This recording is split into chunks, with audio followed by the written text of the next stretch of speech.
What up, guys and girls and internet people everywhere?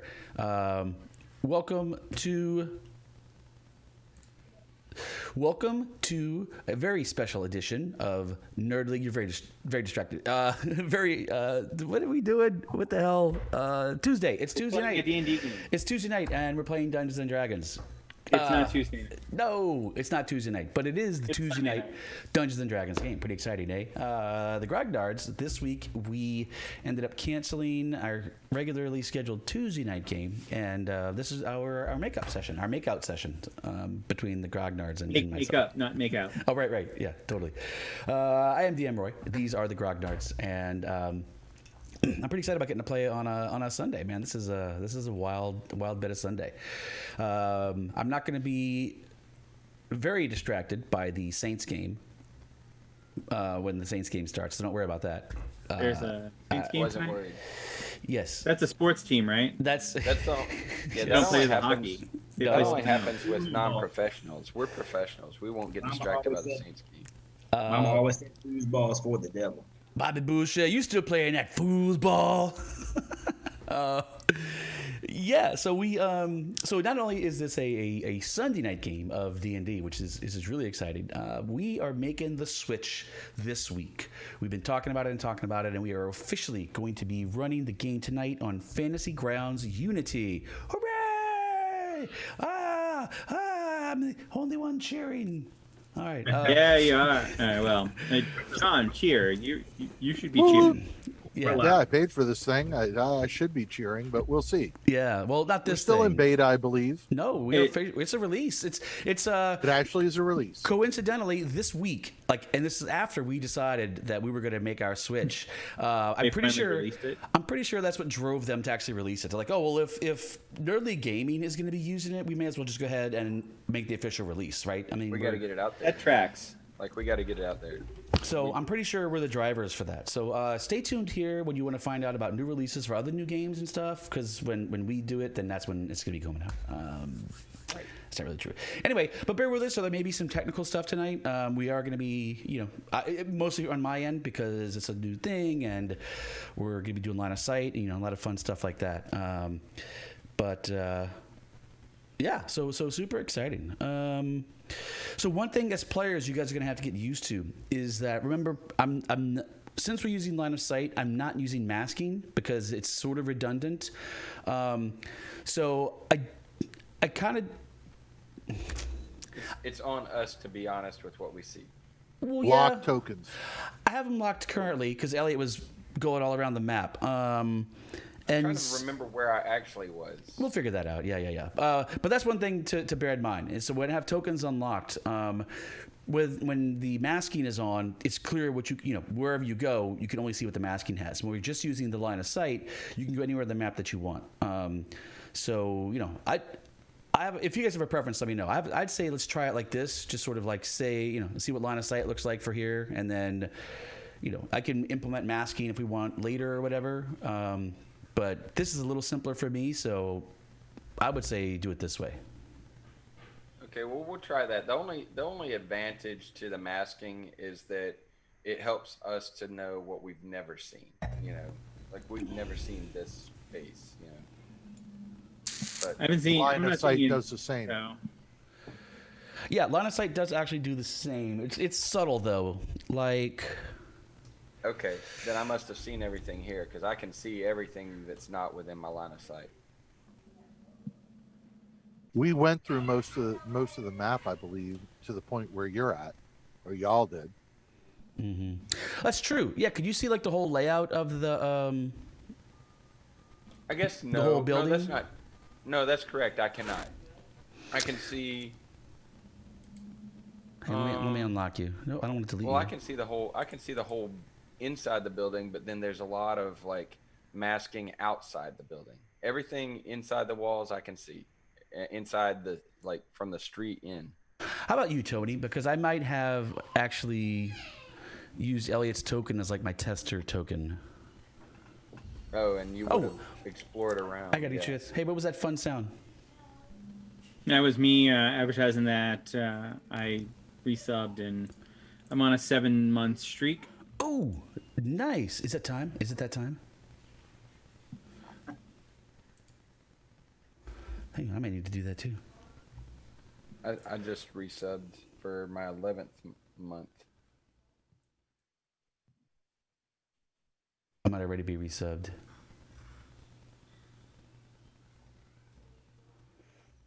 But anyway, Oh, sorry. yeah. All right, so let me put you guys on the map, and then tell me what you guys see, and then we'll see how that's gonna go. All right, so combat tracker. Okay, Roginald. Let's see. You guys came in from outside. So I'm gonna start you outside, Roginald and Imani.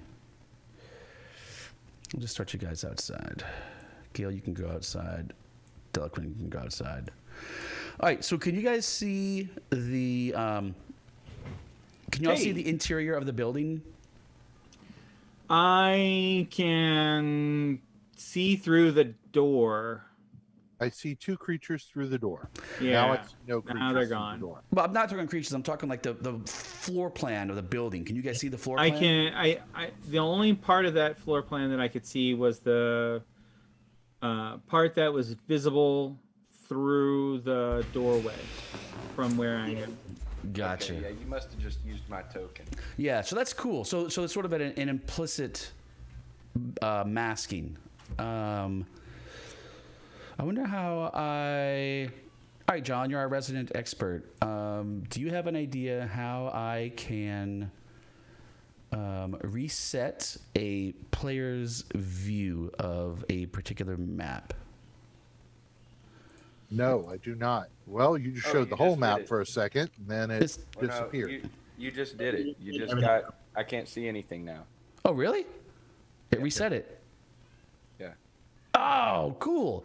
So if I toggle it on and off, then it resets what you guys have seen. All right, this is interesting. Very interesting.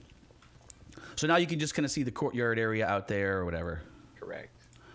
Yeah, But it's in cool. 'Cause I reality, can, We've been through the building some, so. yeah, because I get. Oh, I can actually. Well, see, because I always see the whole map, but if I click on a character, I see what that character sees currently, not what that character has seen. Like my map view is always open, but I can see a particular character's line of sight, but I always have the full map. All right, so right on. Okay, so right now you guys have no history of this place.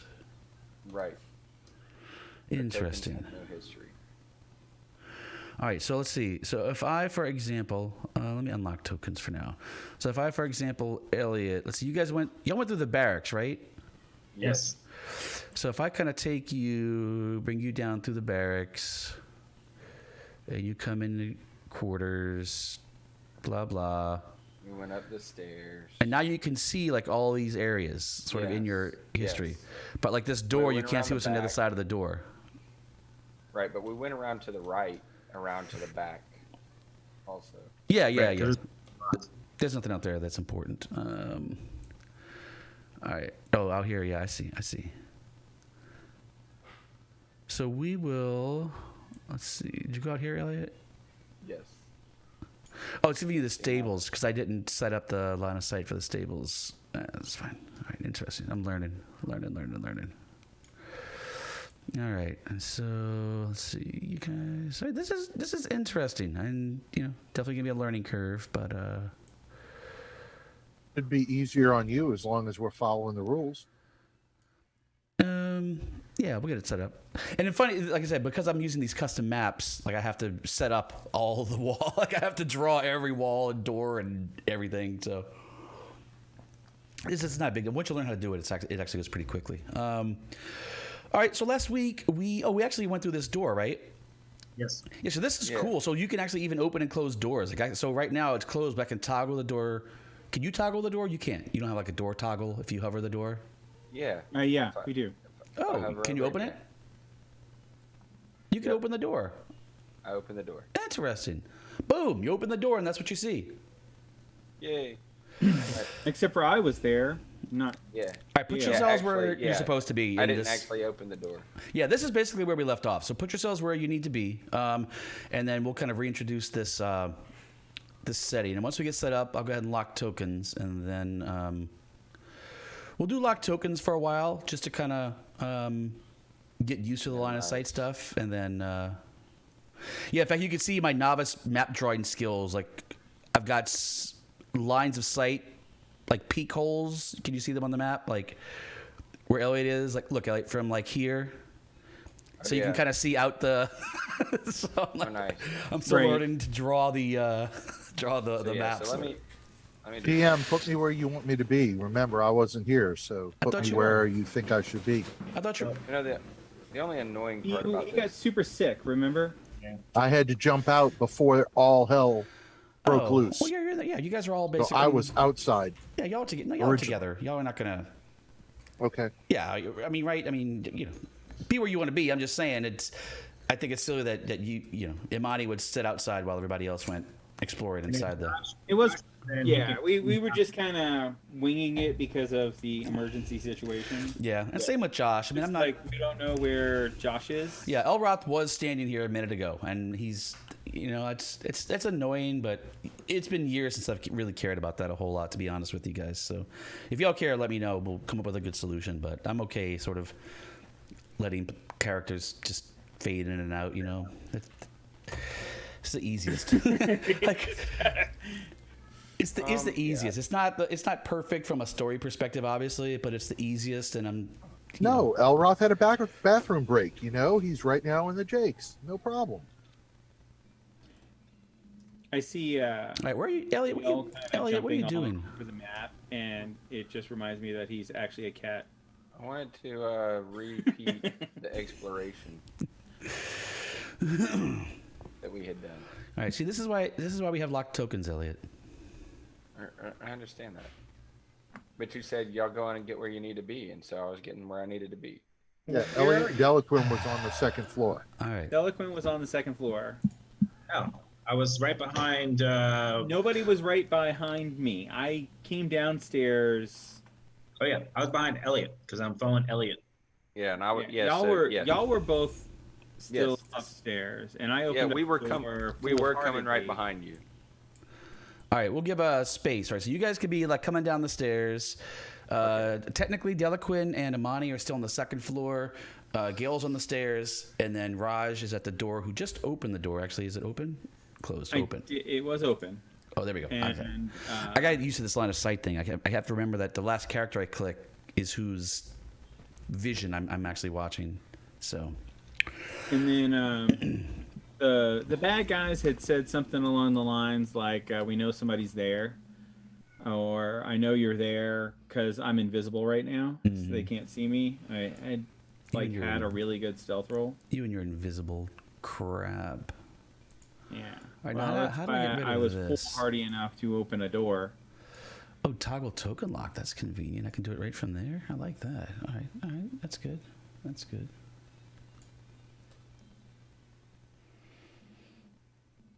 Yeah, and usually in stream I run concurrent instances of the game. So it's like so I stream the player's view of things, not the DM view. But this week, today, for this special edition, we're going to stream the DM view of the game. How about that? That sounds fun. It'll be fun for me. Just kidding. It'll be fine. The people at home, I guess, can actually see the sort of layout of the what's it called, the dashboard of Fantasy Ground Unity. So it'll be a really neat little view of how Fantasy Ground Unities work. Oh, check this out. There is even.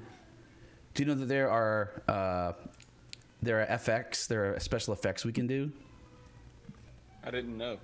Oh man! Like, Yes, it could be raining in the let's manor. say that is rain. We can do rain. Let's do. Well, we just do. What if it's just cloudy in the manor? Oh, that's super cool. Yeah. Yeah, it's actually really neat.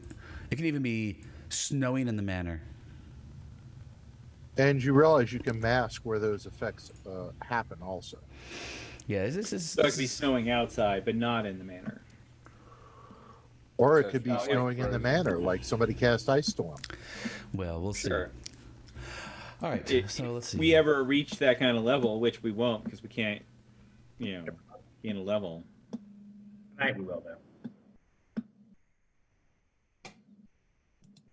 Okay, I gotta turn you off. Turn me off, baby.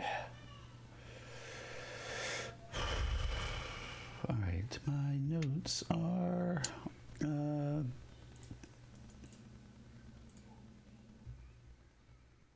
You guys are the Grognards.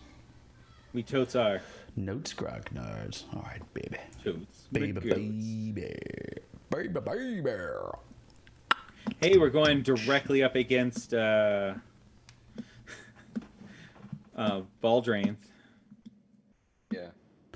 Oh yeah, they're running their thing. Yeah. Their last. Yeah, I almost thought about like advertising the stream on Sunday or whatever. So it's like, it's not like we even told anybody we're doing this. So, folks that are here, cheers! Glad to have you. All right, let's get into it, friends. Maybe you'll learn something about Fantasy Grounds Unity tonight. So I do need my maps.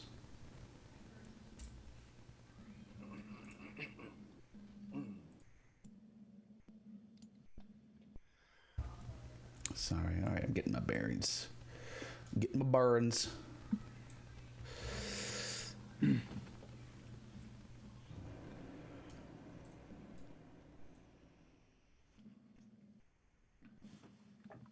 Okay. All right, so as a recap for you guys, yeah, so Roginald, you opened this door, and the floor in here is strewn with bodies. There are several bodies, most of them covered in the livery colors of the Growlhound, clearly the estate guards. You quickly sort of piece together why the barracks was empty as you guys ran through it. It seems like probably most of the barracks is lying dead upon the floor in here right now. The stairs across from you, directly across from you, you can hear the sounds of shouting, fighting, banging, like a loud banging, as if someone is like kicking on the door or somewhere. Like it's a lot of loud noises coming from up there. In here, there are these very ornate iron chandeliers that hang from the dark mahogany ceiling, and they sort of sit above this big, long dining table carved from red larchwood. There is chairs around the table. There's a particularly large and ornate chair at each end of the table. So this is obviously a great hall where they would, the family would receive guests, have feasts, stuff like that. There is the whole walls in here are lined with wood panels and tapestries. There's a you wouldn't see that just yet. All right. And then, as you mentioned, as you walk in, the door opens, and these two thugs, both carrying these maces that are dripping with goo and blood, sort of look up, and they look over the door. They're like, "We know you're there. Show yourself, and it'll go easier on you."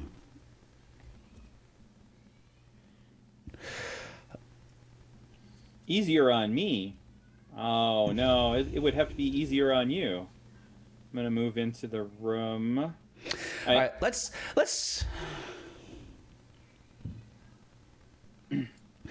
call this initiative. I need to call this initiative just because these guys are, yeah, they're killing anything that moves down here, honestly, and you're technically something that's moving, whether they can see you or not. What's this do? Why do you have a check mark by your name and an X by your name? Who? Where? What? When? How? Where? For those who rolled or not? Maybe that's letting you know who's rolled. No, just It's something only you see. Yeah, Chris is. Let me see. What if I do Elliott? Oh wait, I can't click anybody else's stuff now. What is this? What have I done? Uh-oh. What did you do? Where am I? Ray. Oh wait, FX. All right, play.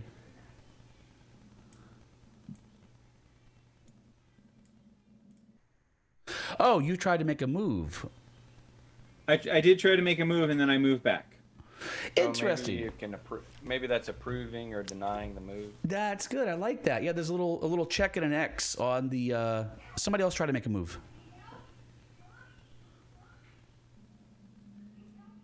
Yeah. All right. Nice. It makes a little circle where you want to go, and I can check or X, approve or disapprove. Disapprove, Delaquin, disapproved. Move anyway. Oh, And I it like- shows the other players what they're trying to move too, which is sort of cool. Oh, y'all can see that. Yes. You see the circle, but not the check and the X. Correct. Correct. We see the circle and the path. All right. This is cool. I'm liking this. Let's see. I do need to do initiative. If I can remember how to do that. No. Here we go. Initiative. NPC initiatives. All right. All right. Oh, yeah. But what's my fancy mod, man? I need my super fancy mod. You may want to pull Elroth off the combat cracker. Up It's to not. you. It's not working. Oh no. Not your fancy mod. Why isn't it working? Did it break in the last update? Oh, there it is. Okay, good. Whew. Man, that's my favorite mod. Roll for initiative? Oh man, I don't know how we ever played without this. All right, I might even. Actually, you know what? I'm gonna, just so you guys can actually see it, because I think that'd be fun. I'm gonna put roll for initiative on the stream here for a little while. Check out this freaking awesome ass mod. Boom. That's what roll for initiative looks like. What are you talking about? If you look at the stream, you'll see. Oh. You don't have to now. You can later. Or you can now. It doesn't matter. Whatever. And we're just doing this. But this is roll for initiative interface. It is amazing. All right. I'm gonna be getting into game mode here. Sorry. I know. New stuff. Learning. Oh. All right. So speaking of roll for initiative, yeah, like it's super cool, right? So like, I mean, all your modifiers, your dice, everything like that. I could just do like. Select all PCs, select all NPCs, and then, you know, say roll for initiative. Boom. And you'll all get the little button. Anyway, you see me use it. Okay. So, initiative. Gale, you are a little bit behind Roginald, and you've heard this sort of quick interaction between them. You're not really sure who Roginald's talking to just yet, of course, but he talked to someone, and they seem to be threatening each other. You suppose I heard them? Sure. Do we even see Rod since he's invisible? No. You don't see me. Well, I mean, yeah. It's pretty easy to know where he. he is. He's at the bottom of the stairs, opening the door, talking to someone. So really, so if you want to role play that, that's kind of the thing, right? The door opened, and you heard someone say that they know he's there, and then Rod sort of threatened them back, but you're not really sure what might be in that room, or you know. Right, so I'm gonna hold my action to see if they. I'm gonna draw my rapier and move to the bottom of the stairs, and if they come through the door, I'm stabbing whoever comes through the door. Stabby McStabberson, gotcha. All right, so hold your action to kill. All right, So Roginald. moving- Oh, I'm sorry.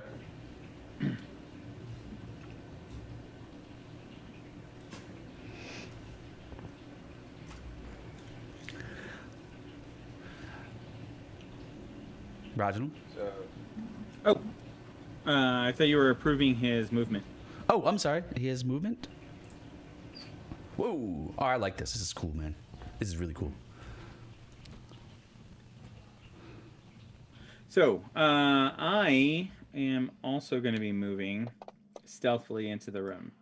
I'm just rolling dice. This doesn't mean anything, just so you guys know. Huh? I'm just rolling dice, just so you know. Oh. All right. Go ahead and make. Oh, actually, you know what I can do? I can say, Roginald, go ahead and make me a. Is it called hide? What's it called? Stealth? Stealth check. Look at that. And then you get the little notification. Boom. Oh. What? I guess it's not that bad. It was really bad on the other one. Oh, by the way, you don't have to use the notification. Like if you like grabbing the skill and throwing the die, you can still do that, and it will fulfill the notification. Or you have to. Close okay. It. Yeah, Good. It's either or. You can still do, you know, yeah. Okay, so 22 22. on my stealth. And I can I'm even moving into do. the room. Hang on, I'm gonna try to do one more thing real quick. Try this. Yeah, do that. Okay. And then you can't see it there. Correct. Oh, that's awesome. All right, we're gonna take your first roll, but I will for my guys. Let's see, perception. All right, so you're moving over there. Moving over there. If I take my sword out and I'm invisible, does it still cast light?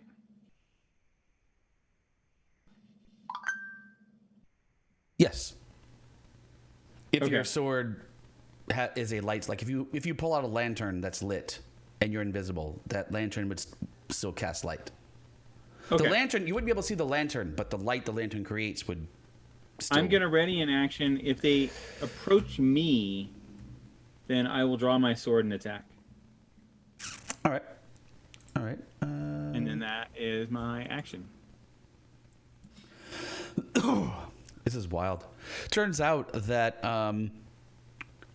these guys roll... I just have to tell you, these guys roll... One of these guys rolled a natural 20 on his perception check. Well, that's why I say I am going to pull my sword and attack if they attack me. Except you rolled a 22. And Oh. thugs there's aren't that. really known for their high wisdom. So even with a natural 20, he can't actually see. All right. So I know I'm playing a lot with the interface. Bear with me, guys. Bear with me. All right, Delaquin. DeFlorin. I will move down to the stairs. Okay. I'm going to draw my bow. And I will also cast Hunter's Mark. nope, not Hunter's Mark. All right, so when you get down here at the bottom of the stairs, you sort of peek in the door and you see what I described earlier, all this carnage, and these two guys sort of standing there and like... "Grr." Hail of Thorns is what I'm going to cast. Hail that's all I of can do. Thorns? Yep. All right, what's that do? It will actually, on your next hit to a character on a ranged weapon, it attacks before the spell ends. The spell creates a rain of thorns that sprouts from your ranged weapon or ammunition. In addition to the normal attack of the weapon, the target and each creature within 5 feet of it must make a dexterity throw, and the creature takes a die 10 piercing damage on a failed save, or half as much on a successful one. It's a All brave right. thing to do when you don't see our party member. He'll be fine. All right, so that's your bonus. So you're not actually attacking. Nope. Okay, so you're just... I'm moving and casting. All right, that's a bonus action. So Oh, then can I actually see anything?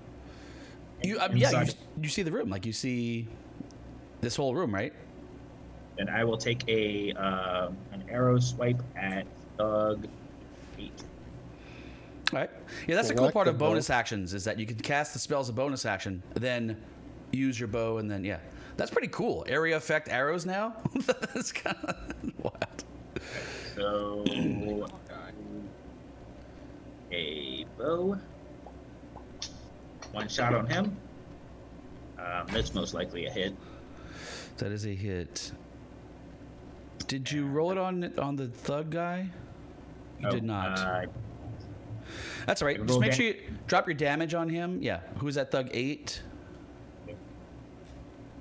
Let me move this. Say, in addition to normal attack, target must. A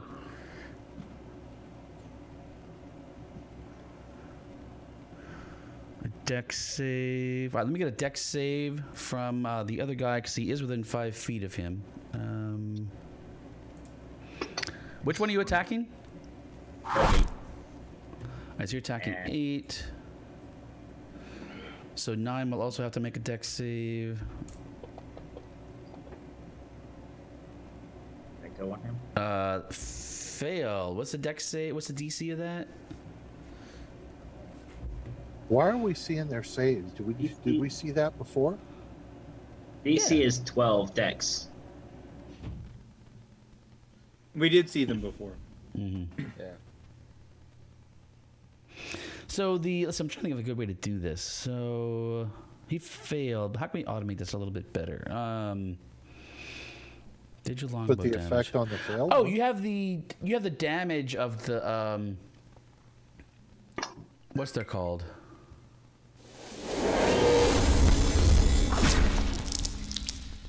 That would be the damage for the hail and thorns. I can't hear you, Tony. Well, I'm not on mute. No, you were muffled. It's back. You're fine now. Weird. So, looks like the damage of the hail of thorns is 7. All right, did you drop that on the thug? I think both of them take that damage if they don't save. Yeah, I'm looking at Because it. he's- So you did 11. All right, yeah. So an 8. Did 8 make a save? No, He failed to save. he didn't make a save. He did not. Made a Make, he check. did not do a save at all. Well. Yeah, gotcha. All right. I gotcha. Both I of them gotcha. need to make a save though. Anything that didn't make the save, you could just drag the die to it, Tony. No. So they both failed. Wait, why don't these guys have? Hang on. They don't have a bonus on a deck save. Are you kidding me? I would think it. I mean, For thugs, No, thugs do not have a bonus on deck saves. That's kind of amazing. All right, thugs are brutes, dude. They each take 7 more, so I'll just add it up. 18. He takes 7. All right. So thug 8 with the arrow. That was a big arrow hit, and the thorns hit him as well. So he's pretty heavily wounded. The other thug is not so much. All right. Anything else, Delaquin? that's it. That's my whole action. All right, Gale, where are you going? I'm not going anywhere. Oh, Imani, I'm sorry.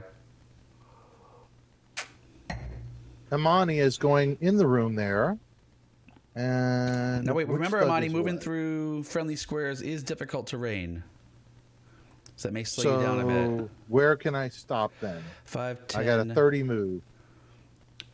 Let's see. 5, 10, 15, 20, 25, 30. I think 30 would get you just past Delaquin. Put me there. 'Cause it's 20 feet just to get through Delaquin and Gale. Because they're I'm targeting this turkey. Excuse me, pardon me. Get over with. And I'm doing a bonus action cast of Magic Stone. Magic Stone! And I apparently hit him. And Well, the bonus action is creating the stones, and then the action is actually throwing the stone. Right. Yeah. So now I'm going to damage him. I love that you can throw the magic stones. Like, I really genuinely do. Like, you don't need a sling and shit. You can just, like, throw these stones. That's just awesome. All right. Thug 8. Uh-oh. Thug 8 looks like he can't stand the stone. I can't stand the stone. Get stoned. Yeah. My turn's over, but it's still on Delaquin. Oh, sorry, Delaquin, and this leads me to me. He's like, that's too bad. Well, guess I'll finish this myself. It's hard to find good help these days. Yeah, hang on. Was that a character saying that? No. Actually, let me not play stupid. This guy, he looks at you, he's like, whoa, these are serious reinforcements. Let's see, 5, 10, 15, 20, 25, 30. Let me see something.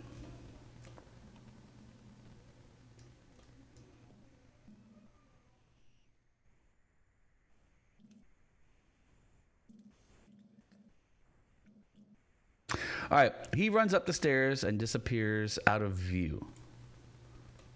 Can you guys still see him? Yep. Nope. Oh, that's cool. Already couldn't see him. Wait, Imani, why do you have a big arrow targeted? Can you see the arrow pointing at him? No, it disappeared when he disappeared. Not from me. That's cool. All right. So that's cool. So I can see you still have him targeted, but you can't see where he is through the targeting. Can you see Correct. him now? Yes. Is your arrow back? Yes. And now it's not. Now it's gone. Oh, that's cool. All right. That is. I like this a lot. Awesome for mind control spells. I like this. All right. So he runs up the stair or goes up the stairs.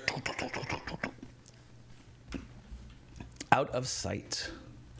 Out of sight, out of mind.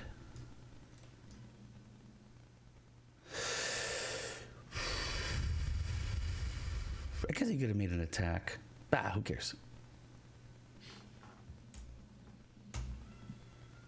All right, that pegs us back up to Gale.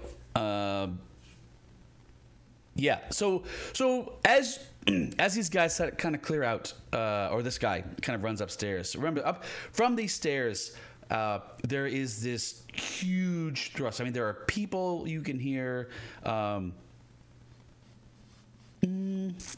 Who's by the door? You guys, actually, if you guys would, hang on. Oh, look, check this out. If you guys could Click that button. each make DCs. No, each make me a perception check. I do not like your button. I told you don't have to use it. You could go find The it Unity yourself. button is much better than the regular classic button was. It all depends on your perspective. Right. Yeah. So you guys hear, like I said, from up the stairs, you don't see anything, but there is a huge ruckus going on up there. Again, there are the clear sounds of combat. You guys are very familiar with that. There's loud bangings as if people are like trying to like take down the walls of this place. Men screaming and such.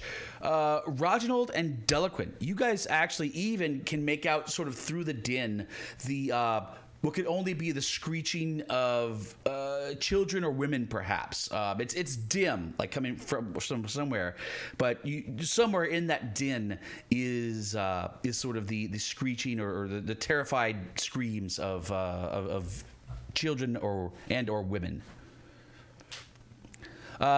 It is the turn of Gale Finder. Right. Roginald, you're next. I am going to. I'm ready. Was I able to ascertain that that dude ran away from the noises I might have heard? I don't know. Not with an 8. You're now pretty perceptive right now. Yeah, I mean, it might be hard. You're kind of up in the stairs, kind of coming down. I mean, All right. Well, I'm gonna try to get through the door and into the room and engage in combat at this point. So, I'm just gonna come in and use my move to get. someone could probably tell you. So you'd basically kind of like 10, 20, 25, 30 if you want to do that. That's kind of like your half move, leaving you all your options open still. You could move more, you could, Right. and either one of these is 30. So either one of those squares. Yeah. So I guess without any But in more. a square. So I would just shout as I'm running. Where'd they go? So, Yeah, someone could certainly point you up the stairs. That's Up easy. the stairs. okay. So I'm gonna. I I'm gonna hear head children. I'm gonna head that way then. Use the 30 to be in the. Where was I allowed to be? Toward the stairs.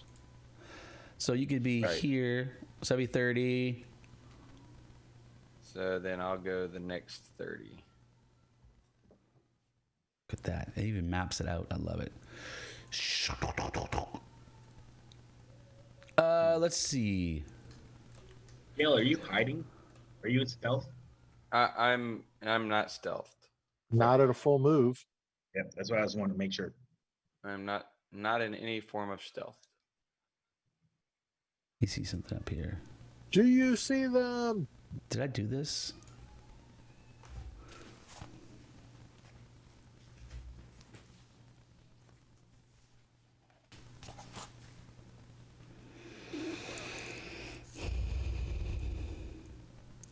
All right, so where are you, Gale? You are Halfway up the stairs. there. Did I see anything yet? Hang on. No. This guy. It would tell me the map. That would be automatic. Make me a perception check. Now Yeah, how do I get make a hidden things? How do I hide guys? That's a good question. Right-click the token, and you have visibility. If you look on your combat tracker Oh, I or got on the map,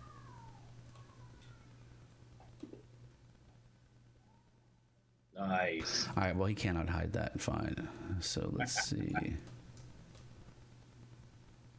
Where are you taking me? Here's a new interesting away. concept.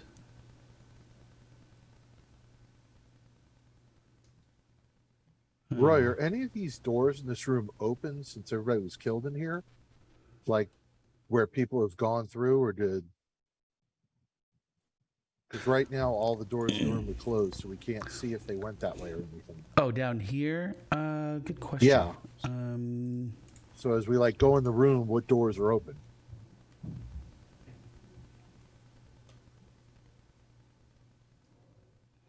actually, this door down here would be open for sure. These two doors would be open. Yeah, just those two doors. Not really a big help for you. Hang on, I'm thinking of how to do this with the site thing. Interesting.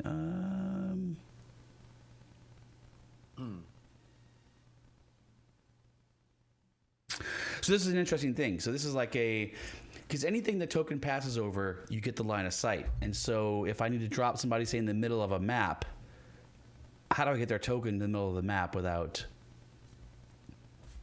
them? You'd have to set them as invisible, which is that V button on the actual No. The character. Like if I drag Elliott's token over part of the map, he's going to see that map. And so, like if I didn't want him to see that map, how would I plop him in the middle of a map? See what I'm saying? You'd still have to mask what he wouldn't see. Otherwise, as he ran past, he'd see it. I guess I'd have to mask. Yeah. Because as you're running past, like for example, that's why I asked about the doors. Because as he ran past, if the double doors to the north were open, he could see into that room. At that point, he may want to decide not to go up the stairs and go into that room instead. Sort of see Right. what I'm coming across with? Sure. Hey, they're trying to kill kids in that room. I doubt we're going to go up the stairs first. Yeah, that, yeah. that might be a perception check that the door's open, but did he actually see anything in there as he's You know what? running? I don't even have that door drawn. Like, I don't even have that door drawn. Right? Yeah, that door, I don't even have it. So that door's open, obviously. Okay. Because I didn't put a door there. Well, since we can't see each other's line of sights, it's like we Yeah. don't know what's what. All right, so for this case, Gale, you find yourself on another part of a map. Like you're going up the stairs to the landing. That's where Okay. you are. And actually, with your perception, you actually do see a guy here waiting at the top of the stairs for someone to come up. I just double clicked my token to see the new, where it popped me on the new map. So that was kind of fun. Oh yeah, nice. He can't adjust though. If I ready an attack, do I have to use my readied weapon, or can I use a ranged weapon? If they You could got use a ranged any weapon. weapon. Yeah, whatever they had ready. It doesn't even have to be readied, I don't think. Because drawing a weapon is a freebie. Well, as part of the attack action, though. Otherwise, you could call it a bonus action. If he hasn't done one, he would use it. But this is a readied action. Yeah, I will say no. All right. Who's next? So, Gale, you dash. You dash up the stairs, and that's what you've got. Yep. Roginald. I am also going to dash upstairs. All right, 15, 20. That's 20. And then that. Right, I think I should be 5 more forward. Okay. All right, I'll buy that. All right, Roginald, you too find yourself. I said this is the weird part. So let me just move these guys. Roginald, make me a perception check. Perception. Perception.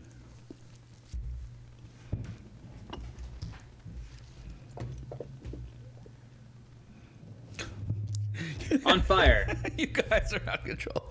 All right. He will not get advantage attacking you from stealth. However, there is. Why is it? Can you see this guy on your map, Chris? I can't see anything on that map. Really? Don't forget, Raj is still invisible. Yes, but I'm not stealth. So he'll get disadvantage on his attack. All right, but why is the line of sight then all jacked up? There is. I don't know. Hide. I know Show. that I don't have line of sight right now. I'm just a Roginald out in a black void. Poor Raj. You don't have line of sight right now? I am just a black token, or a token in a black field. All right, I must have messed something up with the line of sight stuff here.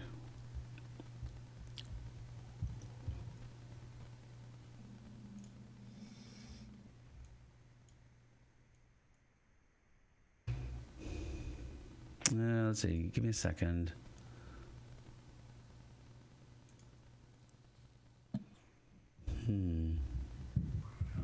As a friend said one time when we were gaming, I can't see shit. Can't see She was shit. British. No, I got everything drawn. I got the doors drawn. I got the walls drawn. I don't know why you can't see anything up there. Did you plop him or did he move? If you plop him, he hasn't moved, so Can it you may see not stuff trigger there? line of sight yet. Here, let me try moving 5 feet back. Nope. I got nothing. Let's see. Enable, disable. All right, what's happening here? How does this? Why isn't this working? I can literally only see the square I'm in. Do you have it masked? I don't think so. Why did you reveal other areas? So let's see. Let me see.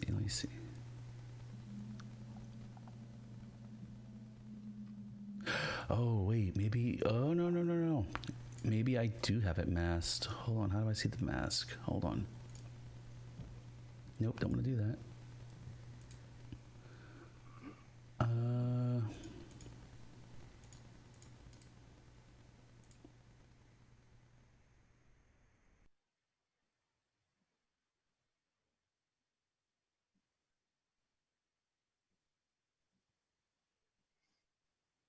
I see. Okay.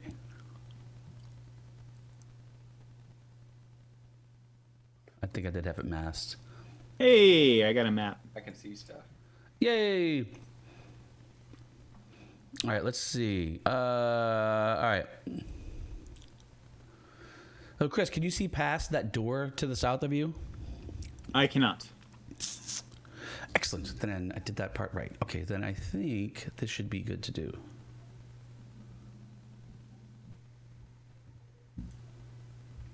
Can you guys see the whole place now?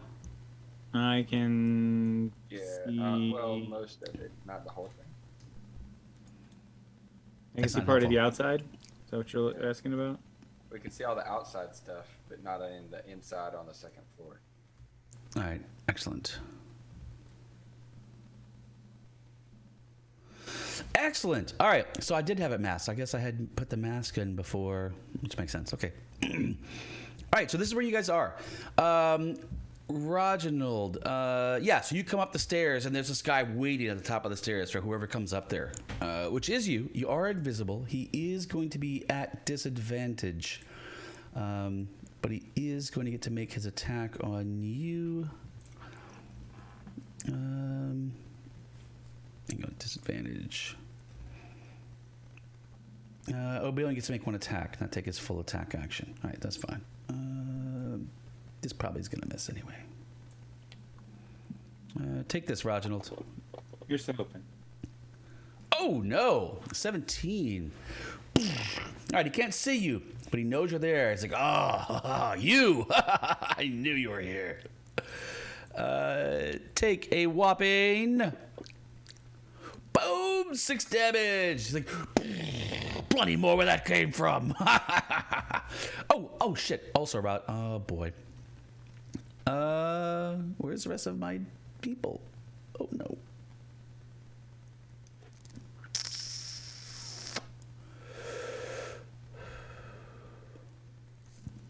Tell you what, we've been playing for an hour.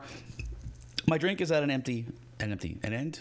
My potion is empty, and I have to figure out something with this map because you guys still aren't seeing everything you should be seeing. So I have a couple things I have to figure out.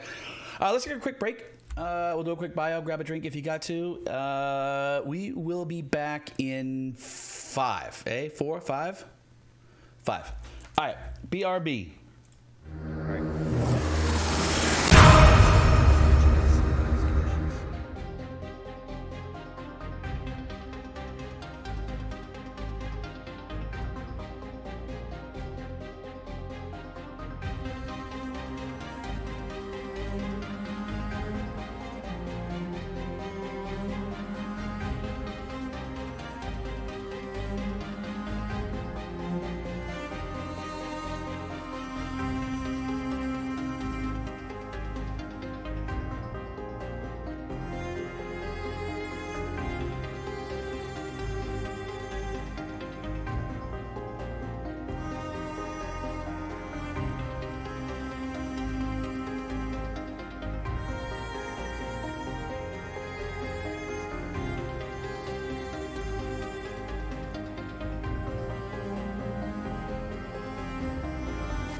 Thanks, Elliott.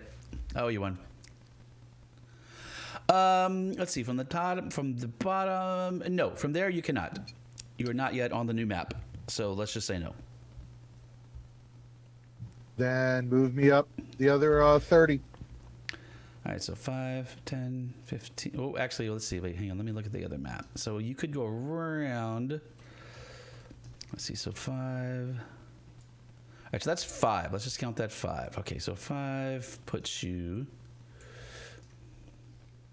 Whoops, actually 10. All right, 10 will put you next to him. So you get 20 more feet of movement from here.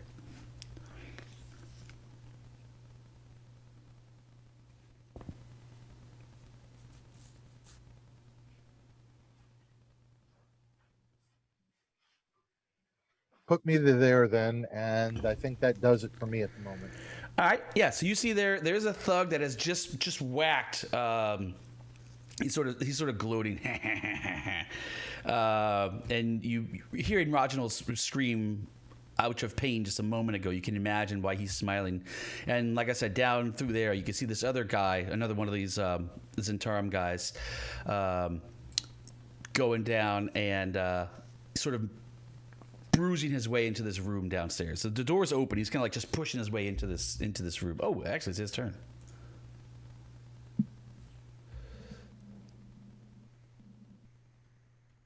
I'll scream at him, "Hey, asshole, we're coming for you."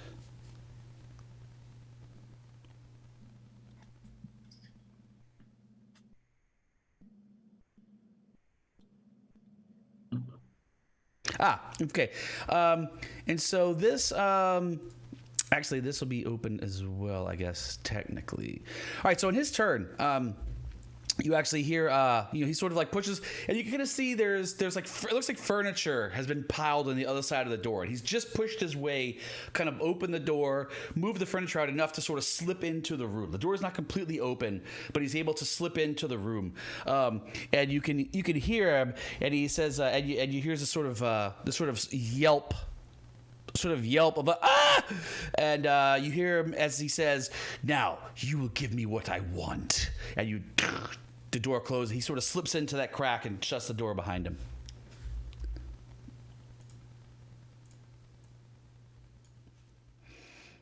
That takes us to this guy. All right. So in this other room,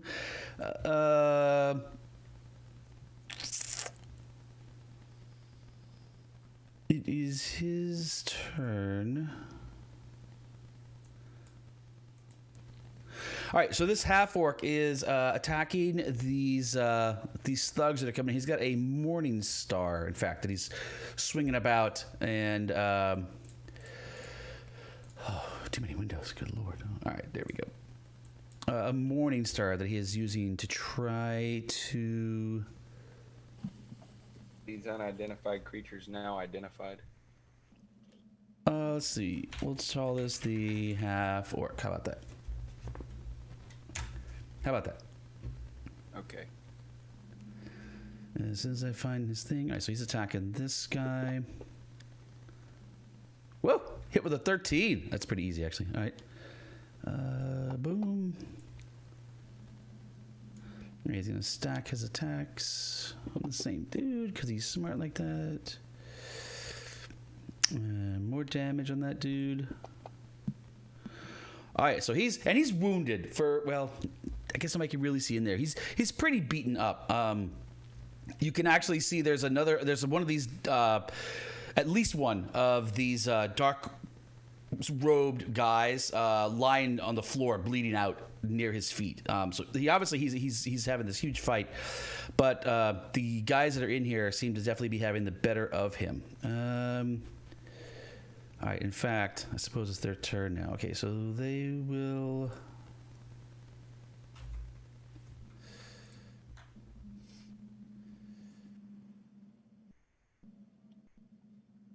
Target the half-orc. Is he targeted? I hope so. Wow, all right, well, let's fail. Second attack. All right, well, he may not need your help after all. If these guys are going to do it.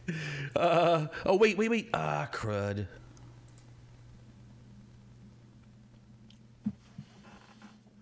Actually, I forgot pack tactics. Shit. All right, so that was actually his first attack. His first attack Shit, son. missed. Second attack at advantage.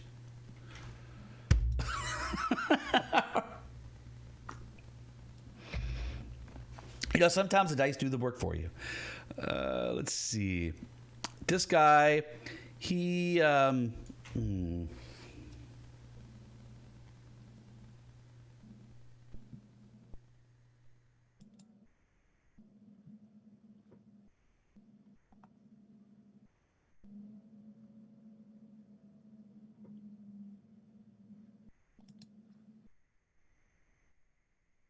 All right.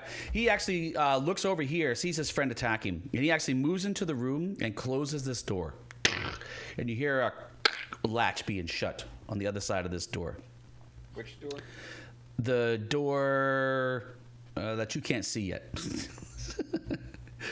Fun part of line of sight. All right, but that'll be his whole turn. Fine. Moving in, closing the door. All right, this guy will use pack tactics. He will target the half orc as well.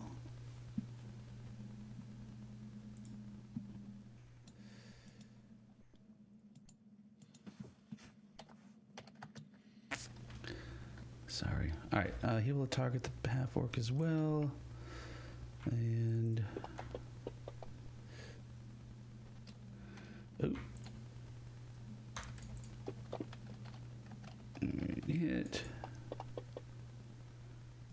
Oh wait, but advantage. Hold on. And hit. All right.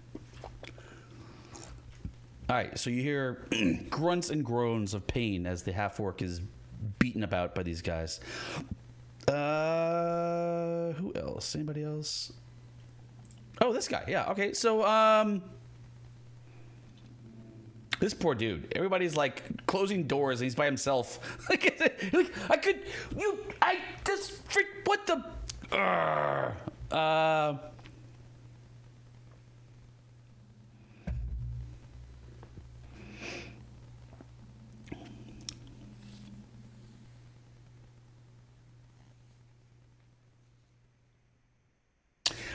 Screw it. He's just gonna attack Chris because that's easy. Disadvantage. Let's see. Got you targeted, I think. Disadvantage. Attack. Whoa. Right, disadvantage. Invisibility working for the first one. Well, he'd miss anyway. Okay, yeah. So he sort of flails about trying to attack you. All right. Whew. Gosh. All right. Lots going on here. Obviously.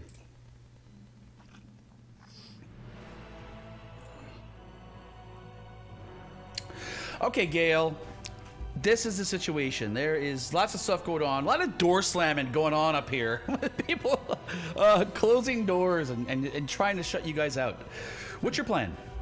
There is a fight going on at the top of the stairs. You can kind of get a glimpse. Obviously, you can see this guy sort of like trying to kill your friend Roginald, whom you can't see, but you know he's right there because, well, you know. You hear the thud. Well, I mean, Yeah, yeah, so the same I'm reason going- he can attack you, he knows you're there, so. Yeah, so I'm going to move to this spot here and stab at the thug using my sneak attack. All right, I'll buy that. So I'm going to target thug 9. I'm going to roll a rapier attack.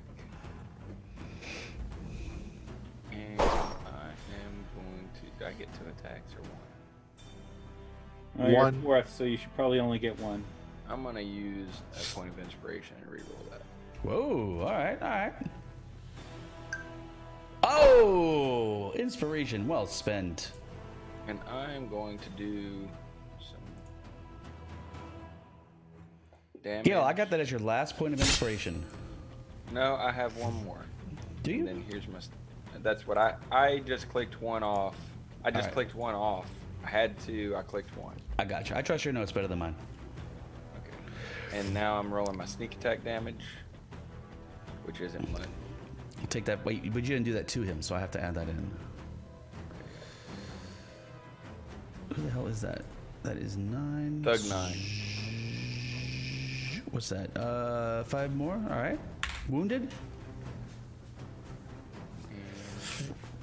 If I have any other move, I would circle around and further gut. I've moved 20 to get there, 25, because they're going through Roginald.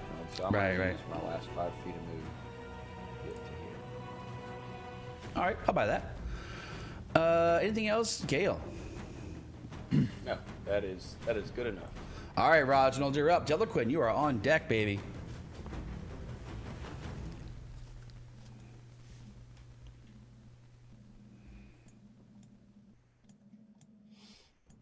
All right, Delaquin, you know that's Wait, who's that? Oh, Roginald.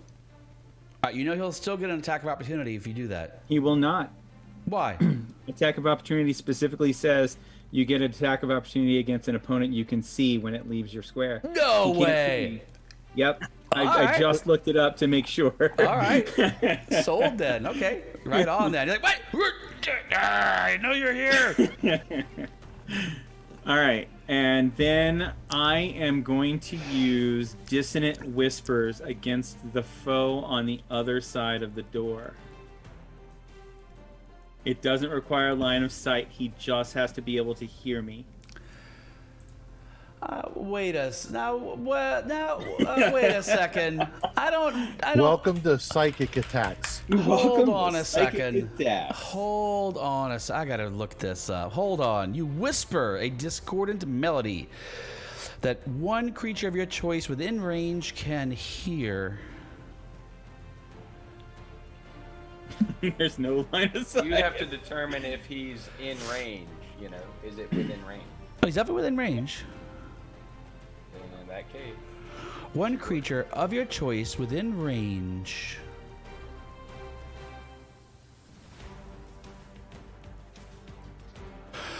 All right, that's dumb. That's dumb. You don't have to be able to see him or anything. Really? One creature within range? Well, you That- have to know he's there. I have to You know should he's have to there. know You. who it is, so he's got at least a visual read. You know, your underwear is as ugly as your face. You know, All right. No. All right. Spell says one creature within range. He is a creature within range. All right. Jeez. Come on. That's so dumb. It's like catapult all over again. you can nerf it next time. Nah. I'll forewarn you. Spiritual weapons read the same way. Yeah. No, you know, like this a lot of, I mean, the spells are written that way on purpose. Like that's the intent of the spell. You know, this is in my opinion within the intent of the spell. So I'm fine with it. So, do I drag the save onto him? I think if you just target him and cast a spell, that should do Okay. it, right? Yeah. Look, and I get the little pop. See, this is my favorite part. Look, I get the little pop-up window. Boom. Gives me the DC, and I just have to click the little save button. Boink. And Oh no! Come on! Oh, this is terrible. Terrible, I tell you. oh, And he has to stop what he's doing, use his reaction, and run as far away from me as possible. He doesn't even know where you are. He literally does not know where you are. So how did that work? Someone explain to me how this works. He hears the whispers coming from the other room, and so he's fleeing away from, assumedly, that room The door that would be I'm his- currently in. This is my Yeah, his point of reference would. He will go to a different room. His point of reference would be that door is the direction that nasty voice is going to come through. Correct. I want to get as far away from that door as I can. This is a terrible spell. That's just garbage.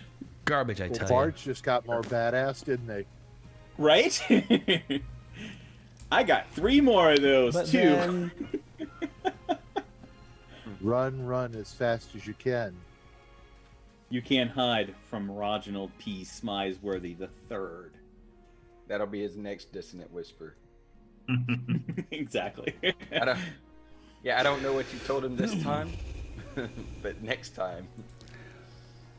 I wouldn't That's shout your crazy. name. Wow. I wouldn't whisper your name. right, Something that's along cool. the lines of, "Oh, you think doors can stop me?" Yeah, no, we know about doors, don't we, Chris? Exactly. I'm utilizing doors to my fullest advantage. I hate you so much right now. Oh yeah. Like as a DM and as a player, you're just screwing me with the doors. Like I'm so mad at you right now. I can't even tell you. I mean, I'm as bad as I could be. Anyway. All right. Anything else? Any other cheesy garbage, Roginald? Oh, by the way, Roginald, you. Wait. Speaking of cheesy garbage.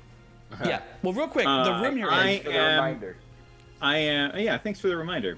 I'm gonna use my bonus action and give. Of course. Delaquin Bardic Inspiration. All right.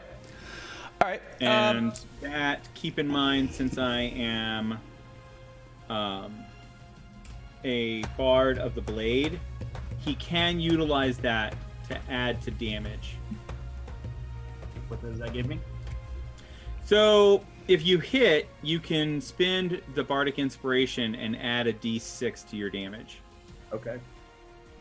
Or, if it looks like you're barely going to miss, you can use the d6 to roll extra to hit. All right. Oh, I'm visible. You are visible, and you also are in a bathroom, like a very well-appointed, sort of huge bathroom suite. There's a clawed tub type deal over in the side to the east over there for you, or your left, whatever, however you want to take. But to the east is this sort of clawed foot tub thing. So this is like a sort of extravagant bathroom that you're in right now. All right. Anything else, Roginald? Anything else? Any other nonsense you want to do with stuff you don't have to see? No. I mean, I think Roginald has done enough at the moment. I agree. Roginald has done more than enough at the moment. She Your does not creature have- flees.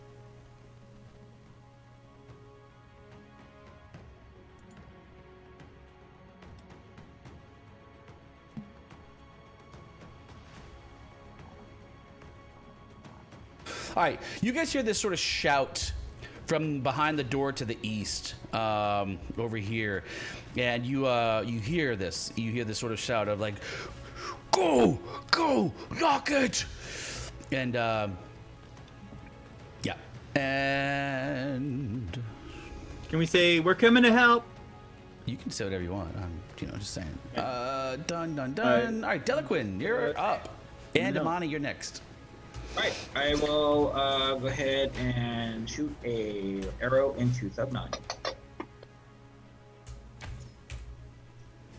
And I guess I'll go ahead and use that bardic. Whatchamacallit? Yeah. Inspiration. So I'll do that plus a d6.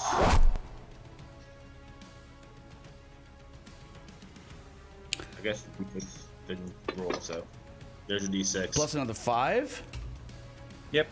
Ooh, Nine actually, plus- that actually is enough to drop him. That bardic arrow, the bardically inspired arrow, finds its way a little closer to the heart of the thug than it otherwise would have. Maybe the thug was turning around to try to see where that invisible creature was. We're not really sure why, but for whatever reason, the arrow actually catches him right in the collarbone and just kind of spins him around, and he lands hard, face down in the ground, with the arrow sticking out and bleeding out upon the floor up here.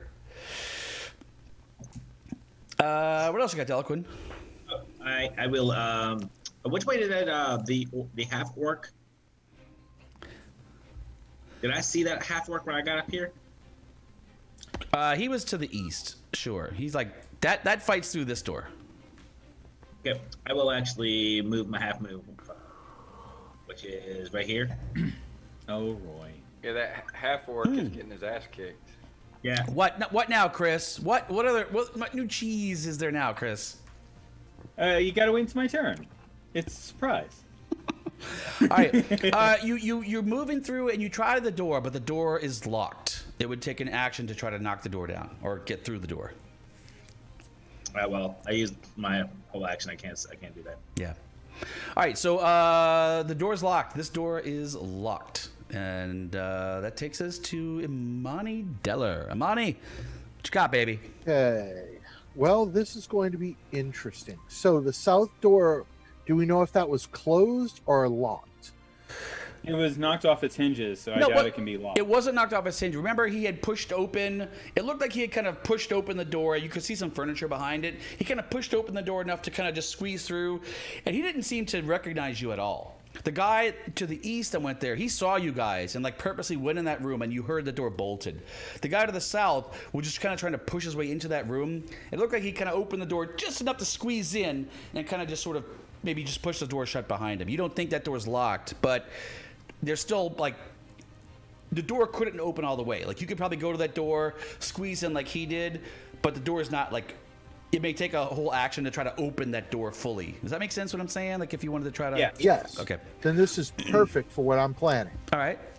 Perfect. More stuff that doesn't require line of sight, I hope. That's my hope. Is that... This is what I'm doing. I put these doors in... As I pass Gale, I'm going to shove him to the left. So Gale's going to the left. Wait, shove... Wait. Shove is... Wait. That's a shove. Tell me what you want to do. That's Tell me what you an want to do. opposed grapple check. No, that's okay. Tell me what you want to do. Let's see what you want to do. If you can impress I'm me, going I'll to let you do it. charge the door with my full weight and chain. I'm not going to bother to try to open it. I'm going to try to go straight through. I'm the juggernaut. So I'm bitch. going to shove Gale to the side as I'm going through. Step off! Jump over Raj In the hump. and slam into the door. And hopefully not fall flat on my face.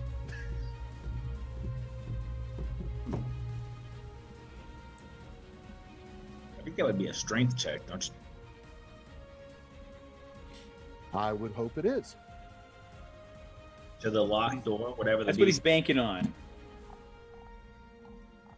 We can do a 1/2 MB squared calculation. My physics behind running and hitting a door at full speed and chainmail. So what? 200 and... But there is a DC because the door is, if he locked the door. That is true. But even just I'm putting 150 pounds of force times whatever you want to play with into the door. You're going to tell me what I'm rolling and what happens. and it doesn't guarantee that he actually opens the door all the way too. So could knock it off the hinges, kind of. Did you ever see? All right, tell you what, I like it. I like the idea. Here's what I propose. Due to your theatrics and your friends, I assume, are going to cooperate with you, so we'll take them out of the equation. I will give you an attack to open the door at advantage, since you're charging the whole thing. However, since you're not like taking an action to open the door, you're just using momentum, like you're just running as fast as you can through all this. Either way, whether or not you open the door, you're going to have to make a dex check or be prone, and that check will be at disadvantage. So it's sort of a reckless attack on the door. I'm going to give you advantage to open the door, disadvantage on like keeping your feet once you do. Or if you bounce off the door, you'll bounce off the door and land flat. Does that make sense? Perfect to me.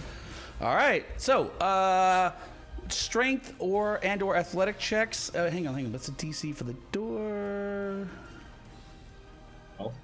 Well, the same thing. The problem is there's furniture behind it. It's not the door. So as you get there, when you hit the door, you realize, the door is just open basically, but there's literally a bunch of furniture kind of piled behind it. So it's a little tough to kind of get through all that furniture. Go ahead and make me an athletics check at advantage. I can call for it if you want. Please. I'm trying to dig to find it. You got it. Boom. Advantage. athletics boom. is hard to find in the alphabet. Look at that. Yeah. Athletics at advantage. It's like that. Oh shit. Okay, now give me. Do you have Dex or do you have acrobatics? I'll give you. I mean, if you have acrobatics, I'll give it to you. We'll say acrobatics at disadvantage. Go ahead and make me that check. Oh my God. I am now nicknamed the Juggernaut. All right. So Yeah. So you do. You sort of like give a little nudge past Gale. You do a little jump over Roginald, who sort of ducks. You know, had he not ducked, you probably would have like clipped yourself in his head. Fine. You hit this door, and behind this door is thrown like there's like a wardrobe. There's some chairs. There's a desk. Like basically, it seemed like whoever was in here found whatever furniture they could find in this room and push it up against the door, and it had been pushed open slightly, and you hit the door full tilt, crashing through it. You actually do take the door completely off its hinges, pushing the desk over it. You hit the desk, flip over the desk, and actually find your feet somehow in this menagerie of furniture and stuff. Find your feet here in this room, and in this room there is. Oh wait, I'm missing a guy. Hang on. I'm missing a guy. These doors need to be open now. Is it open? There. Now it's open. There we go. Let's see. As I slide to a stop, I point to the unidentified creature. I That said is I a- was coming for you. Oh, this is a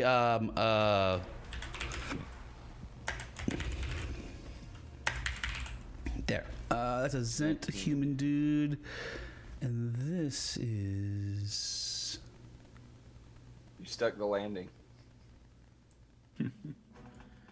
Hey, my arrow's there now. Let me get rid of that.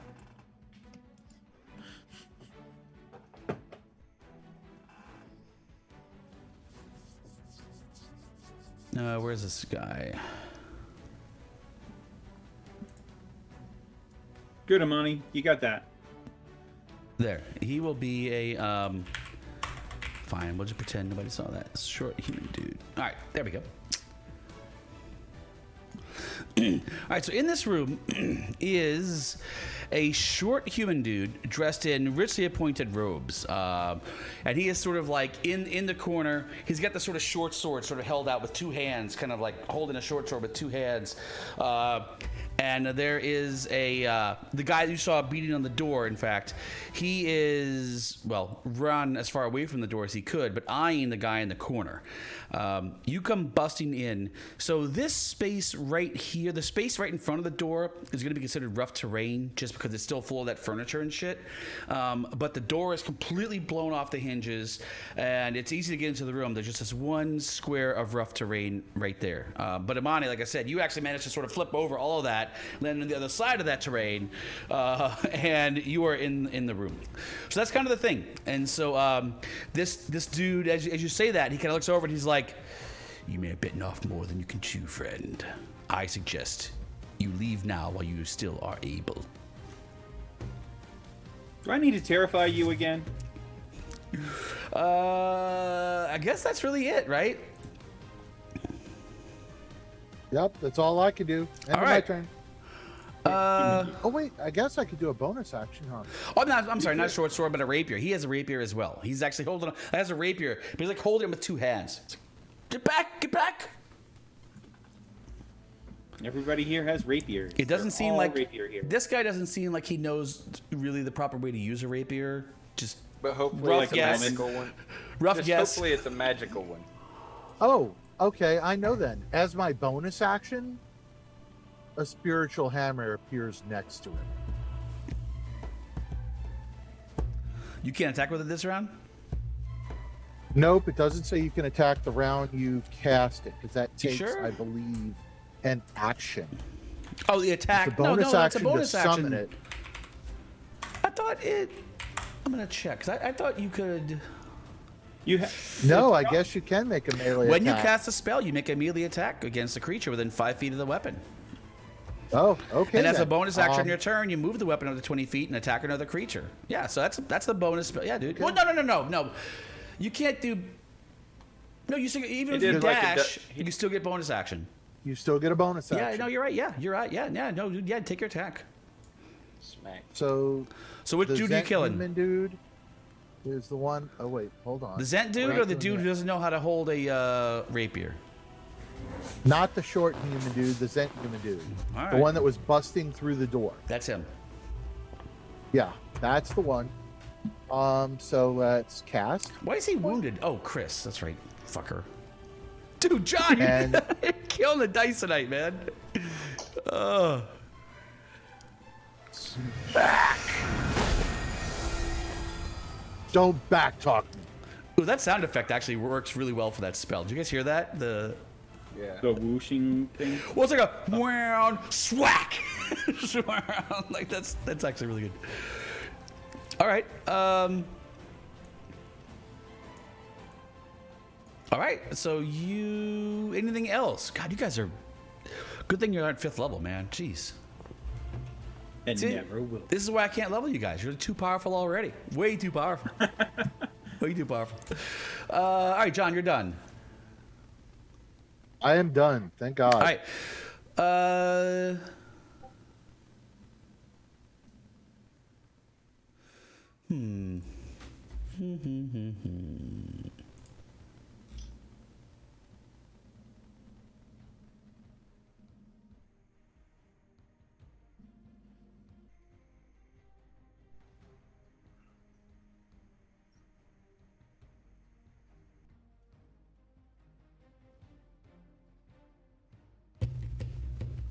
What would I do if... Sorry, I gotta think about this just a minute.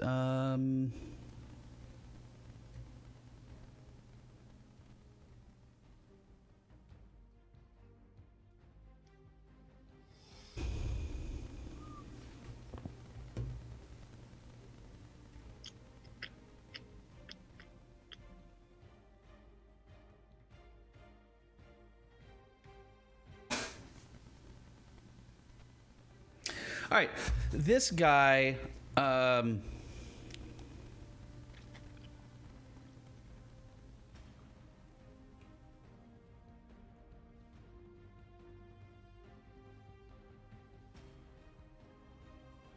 All right, so the short guy, he's a good-looking guy. Like, he's a little short, but really good-looking. He's well-appointed. His clothing speaks of a lot of money, and he actually sees you, and he recognizes what's going on in this moment, and he's like, "Ah, you, yes, you're, yes, this, yes, kill him, kill him." And he looks at the guy, and he's like, "No, but he's." Hang on. I'm sorry. I need to.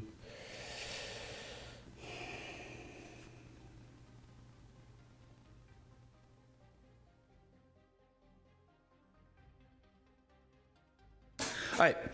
Yes. I was like, yes, you. You must save me at all costs. Of course. Erstil, your time has come. Ha ha! Ha ha! And he is going to move.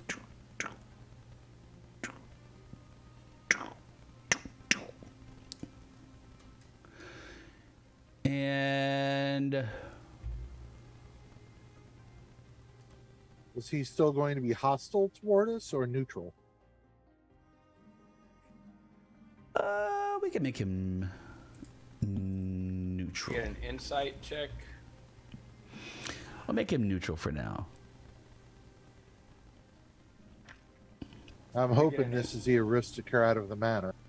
Well, does Imani get an insight check? Into what? Like, what's the? Into seeing if he seems sincere. That like he called this assailant by name. This is a familiar person to him. Is Yeah. he? And he's like, Is he throwing one of his own henchmen under the bus, or is or is he sincerely like trying to escape from what he thought was going to be his end? Well, I guess I'll be up to Imani and Imani's turn. How he wants to handle that. I hear what you're saying.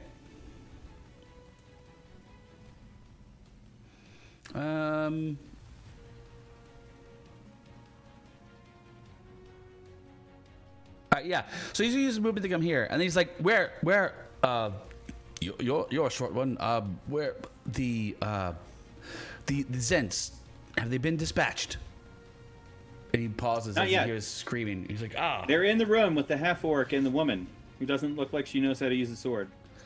Oh, she does. Don't let her fool you. Are they okay? I don't know yet. We're gonna find out very shortly. Yes. Well, we must protect me, though. I am the important one here. You, come with me. You'll be my personal guard. Follow me. And he kind of comes out here. This is the human who took the stone off the dead gnome.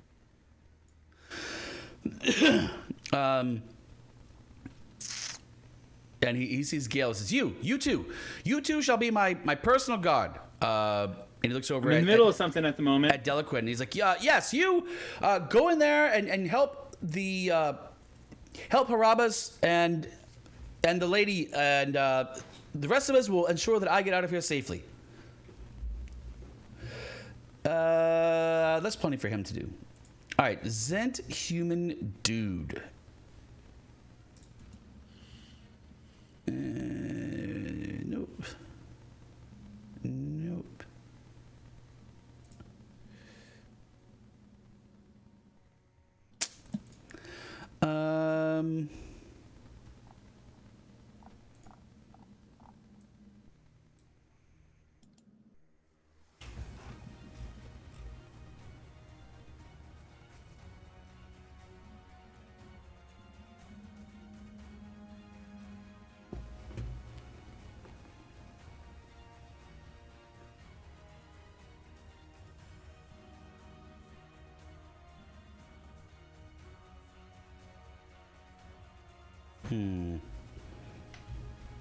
This is not an optimal situation for him. Boy. There's always surrender.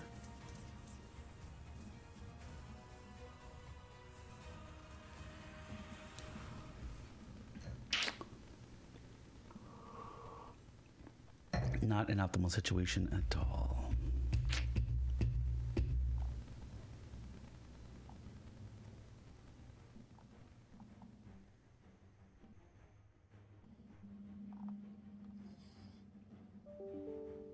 How intelligent is he? I can help you.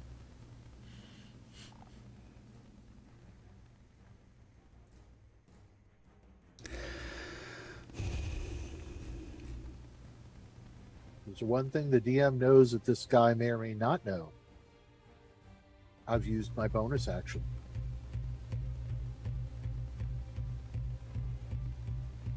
You still have a reaction. I thought when you did that, you used the reaction because I've Nope. double moved.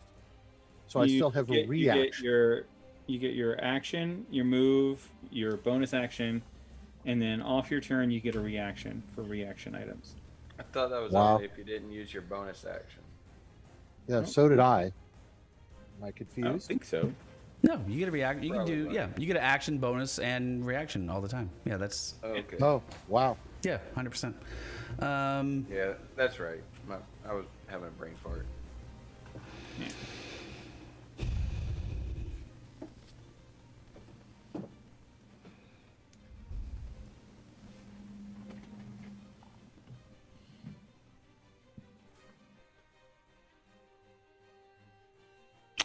Yeah, this is just a really crappy situation. All right, all right. So he'll go to you. He's like, "Oh, you want to play like that, do you? Well then, let's play." And when he moves next to me, What's that? smack him when he moves next to me. What do you mean smack him? He just moved out of a threatened square. That's why I drew the 5 foot. That's my spiritual hammer. He's threatened. No, spiritual If he hammers don't moves get more- opportunity I don't- attacks. Spiritual hammers don't threaten. They don't threaten, even though it's my weapon. It's not your weapon. You Yeah, still have they- a weapon. Yeah, Gotcha. Okay. yeah. He's just gonna take a couple attacks. This is dreadfully disappointing.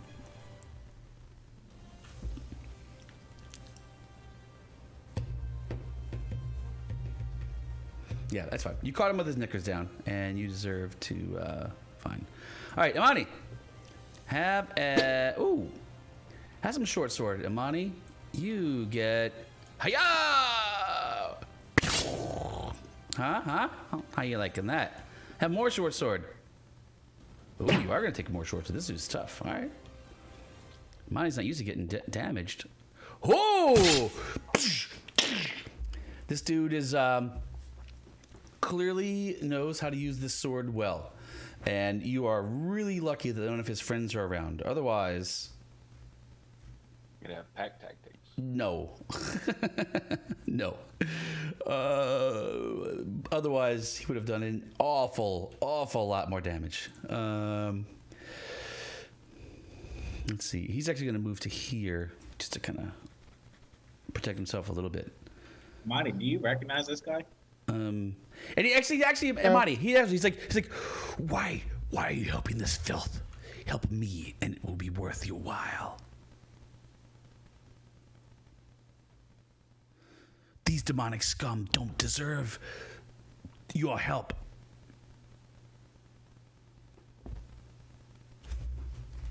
Half orc is going to attack. Let's see what's going to happen in this room. Let me just see what's going to happen. All right, got you. All right, let's just do this.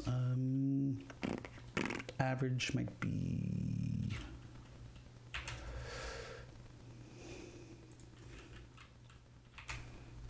All right, sold and.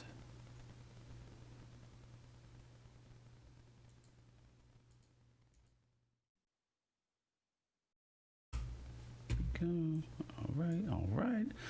You hear screams of agony in the other room. Oh man, that dude's getting beat up. All right, and 3, 4. That's really it. Okay, back to the top. Who's that? Gale. Gale, Right, find so out.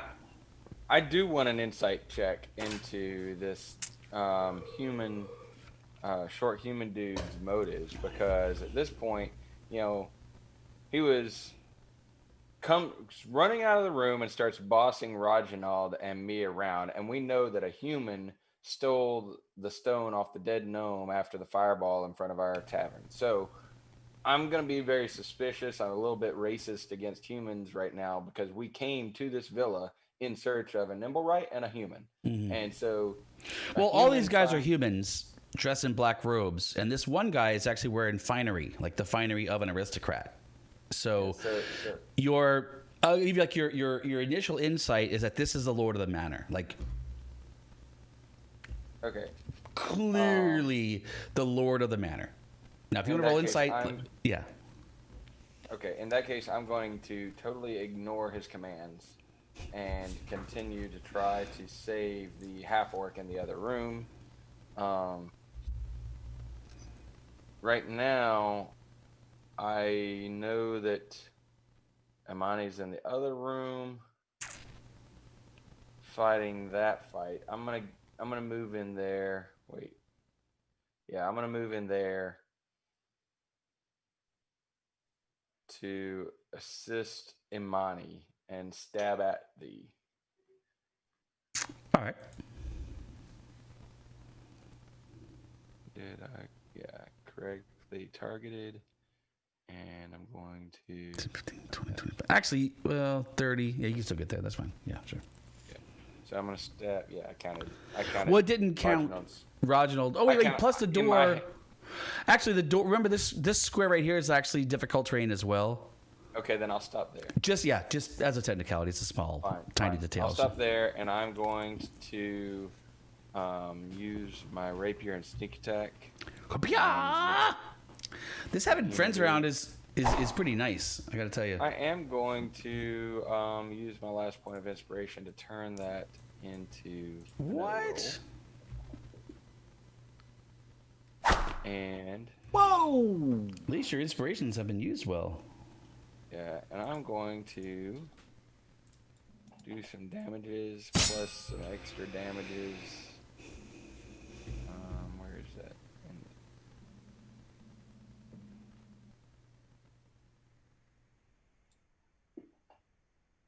There. It didn't drop my damage on the dude, so I'm just gonna roll. You're gonna have to apply these 2d6. Cool. 2 more 2d? Oh, jeez. All right, man. 19 points, man. He's wounded. Jesus, just wounded? Dude, we're not messing around, man. All right. Yeah. Oh no. I mean, I just did 19 points of damage on top of the damage that was already done to him. He's a high level rogue. Freaking ridiculous. Oh, did I mess up? Oh, jeez. That's fine. All right. Anything else, Gale? I don't have other else's to do, or else I'd do them. All right. That takes us to Roginald. All right. So, for my action, I am going to be casting Unseen Servant on the other side of the door that Delaquin is next to. All right. And then as my bonus action, I'm going to tell the Unseen Servant to open the door. Unlock and open the door.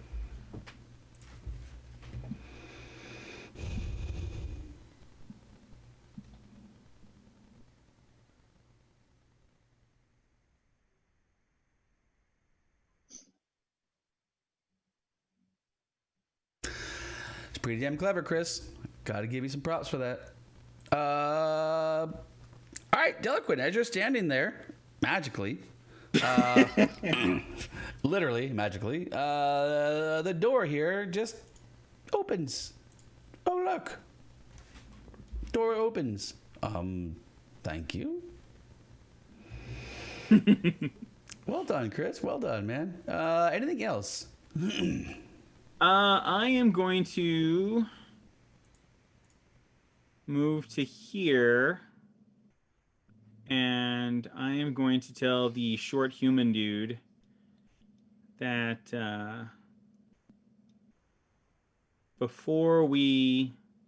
you're in safe hands with the Lords of Lions, and but you'll need to remain here until this situation is handled.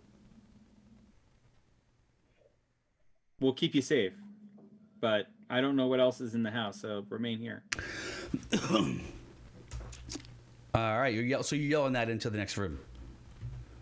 No, he moved over to it. No, I'm moving right next to this guy. Oh, you're telling that guy? Yeah.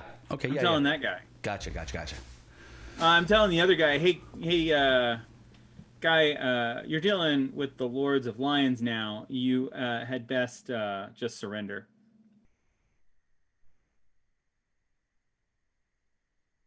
It'll go easier for you. All right. Let's see. This round.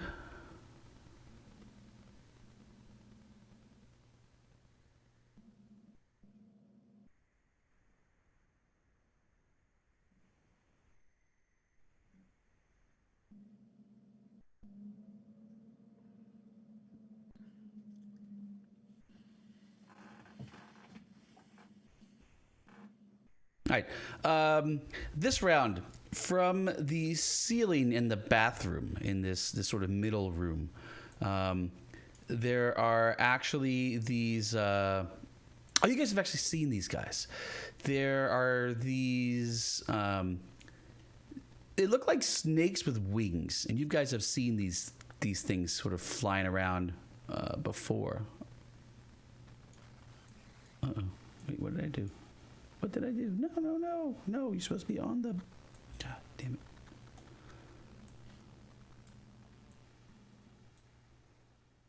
It's a bathroom, the middle room? Yeah. Yep. And they're these sort of flying snakes that sort of come swarming in from around the bathroom. And they come in here with this guy, in fact. And they're flying kind of around this room where you guys are. Oh, let me make it visible. Hold on. There's 3 of them that come sort of flying in, and they're kind of flying. They're above you guys, so you can imagine the room where these things are flying above you, and they're like trying to bite you.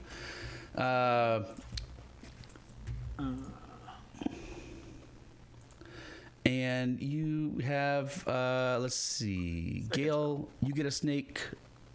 Oh, snake hits. Wait, is there a save against that?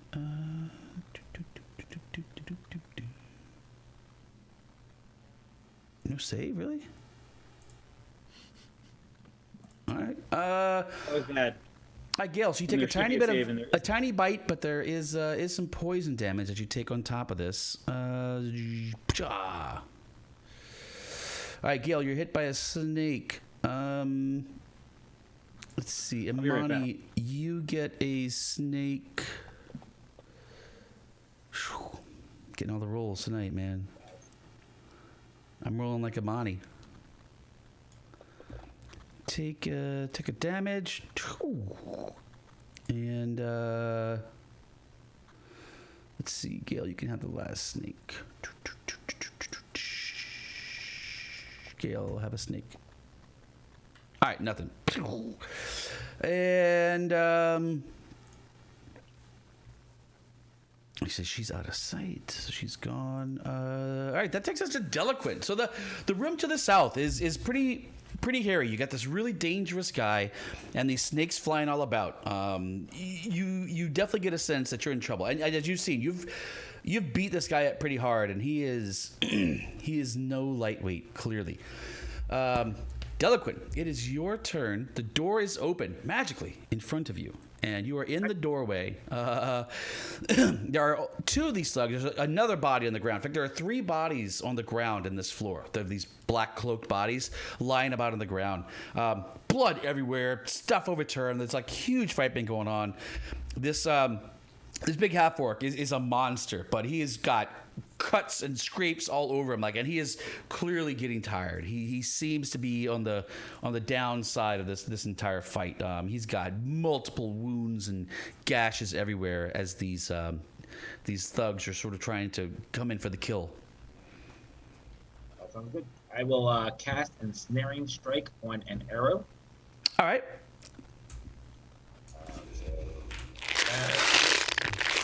On an arrow, and I will hit Thug 3, hopefully. Oh, I'm actually gonna spend my last inspiration. No, you hit with a 5, Tony. You actually hit with a 5. Yeah. Who's that? The AC is not that good. It's not. DC 12 is the save for that. It is going to be, I think it's strength. Strength save. Oh no. Yes. Oh no. All right, Zent, dude. Strength save. How you doing? What you got? Nope. He is ensnared.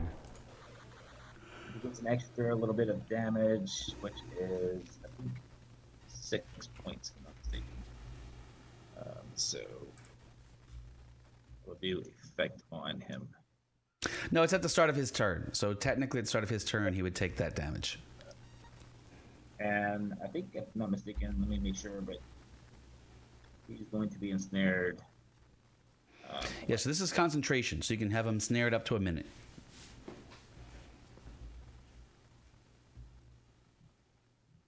Yep, okay, so. All right. All right, anything else? Which one was that? That was 4 or?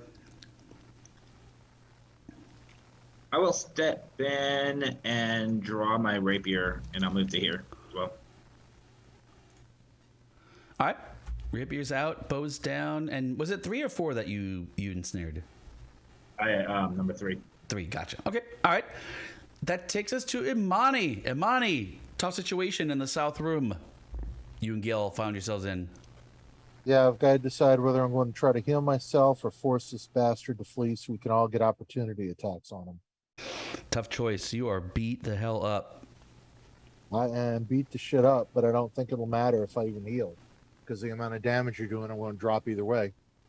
So I'm going to go for broke, and I'm going to cast command on him. All right. With the command to flee. Oh, this poor dude. Surely he'll make now, this. So first, I am going to move my hammer, because that's a freebie and swap. Well, so bonus smack action. him once with that. All right. So let's do attack and drop it on our Zent human dude. Oh, completely horrible. Okay, well, I will try to cast command on him. Zent human dude. All right. It's a tough DC. Wisdom 15. Ah. Natural Of 18. course, absolutely nothing. Well, shit. I think I'm out of options. I guess that's it. Next. Oh no. Short human dude. All right, so he is all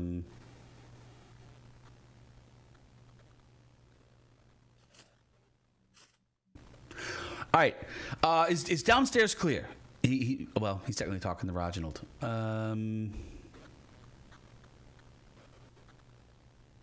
Don't count on it. So Chris is out. Let's take a quick break. Let's take a quick break. We'll go to the potty, do whatever we got to do, and when we get back, we'll see what Roginald No, tells him. I'm right here. Oh, there you are. Yeah. I'm easy. I'm like, it's easy. I mean, if you want to take a break, we can take a break, but I'm here. Okay, all right. So he looks at you. He's like, "It's downstairs clear." Unknown. That's why I say stay here. We'll finish them off, and then we'll go clear out the downstairs. All right, roll me persuasion, Roginald. All right. The advantage because he really doesn't know. I'm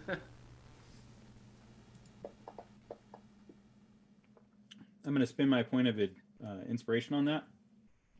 You got 8 inspiration. Jesus. No, I have 1. I should have gotten 1 for that whole door thing, but I didn't. That was well done. That was well done.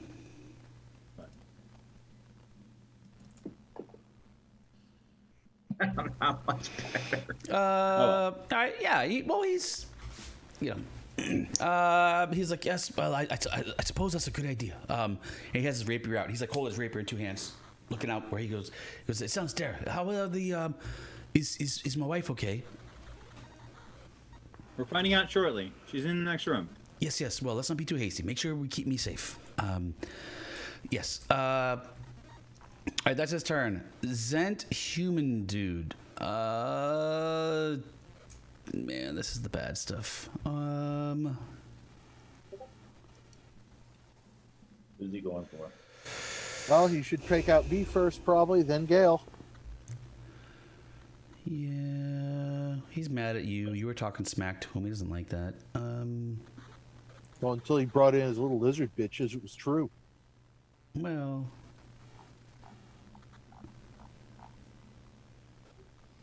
All right, come on, John. Roll low. Here we go. Hey-ya! That's not low. Sometimes you just roll terribly all night. It doesn't matter. All right, John, you what do you got? 4 health? Yeah, I'm Yeah, dropped. you're at 0. All right. He's gonna do a shitload of damage, but it's not gonna kill you. So you are at 0. Imani is unconscious. Well, he does have the option to try to finish me. No, he can't. He doesn't have any way to kill you all automatically. With the second attack, does he just automatically do like 1 or 2 points of fail for the save? No, I'd rather take down. He'd rather take down Gale because it's much better for him to kill everybody around him. All right, Gale. Whoa! On my die, could you guys see my die? You know how you roll the dice? The graphic on the die was like 22. I was like, oh, Gale's dead too. Like he was like, it was like on the cusp of 20, and it rolled over to 2. That's why I was like, oh, whoo! So that went from dead to awesome. Okay. Dead to missed. All right, Gale. These snakes are flying, and but he can't. But you're still here, so he can't. He can move if he's not worried about the attack of opportunity. Well, the problem is now he has to kill all of you because he's trying to. And you see him looking through the door, tracking the movements of this short human guy that you had. Clearly, that's his target, but he is actually. I guess he can technically move just a no. Let's just okay, fine. He's tracking the movements of that dude. Like that's his target, but he recognizes he's gonna have to sort of cut his way through to get there. Let's see, half orc. Oh, let's see. Oh, Delco, you're in here now. Okay, so you can see. Half orc will do. Attack on this guy. Hit. And same thing. Yeah, all right. Second verse, same as the first. What is that? Oh, actually, this guy. Actually, he's going to do that too as well. Yeah.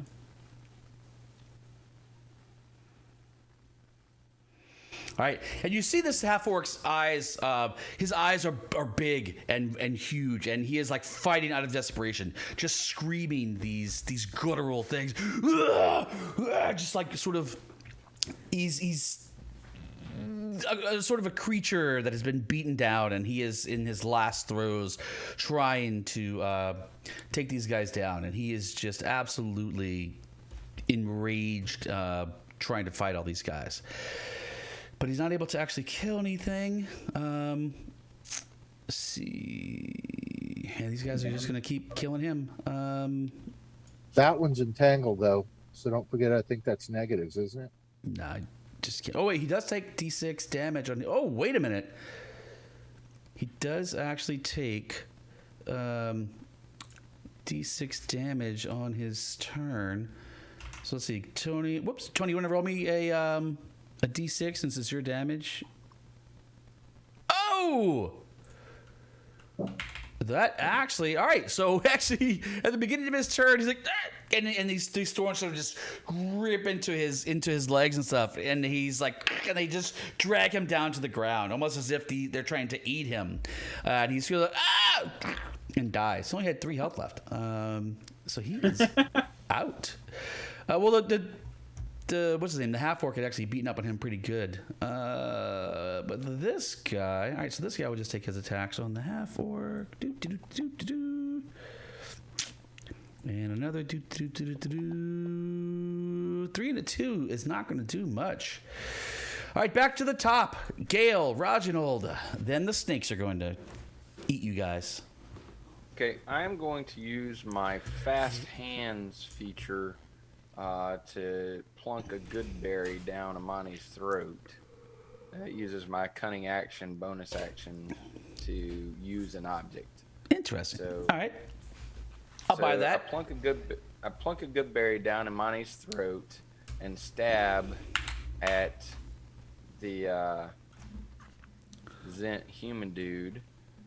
I don't get sneak attack since my ally is incapacitated. Once you plump a good berry down my throat, no, I am not. I am at 1 hit point. Well, true. So is that the case? Yes. Roy? Is it instant? I guess. I mean, it is. I'm trying to decide if I guess technically yes. You know, he's prone. Just got healed from unconscious. For this round, the guy is still threatened. It's still a situation where he has to be aware of Imani. Well, he doesn't have to be aware. Let's just make it easy. Let's say for this example, we'll just play it raw. Fine, sure, take advantage. Okay, so he is no longer incapacitated, and I get my sneak attack bonus if I make my hit. In the future, I'm probably going to rule opposite from this, but fine. Yeah.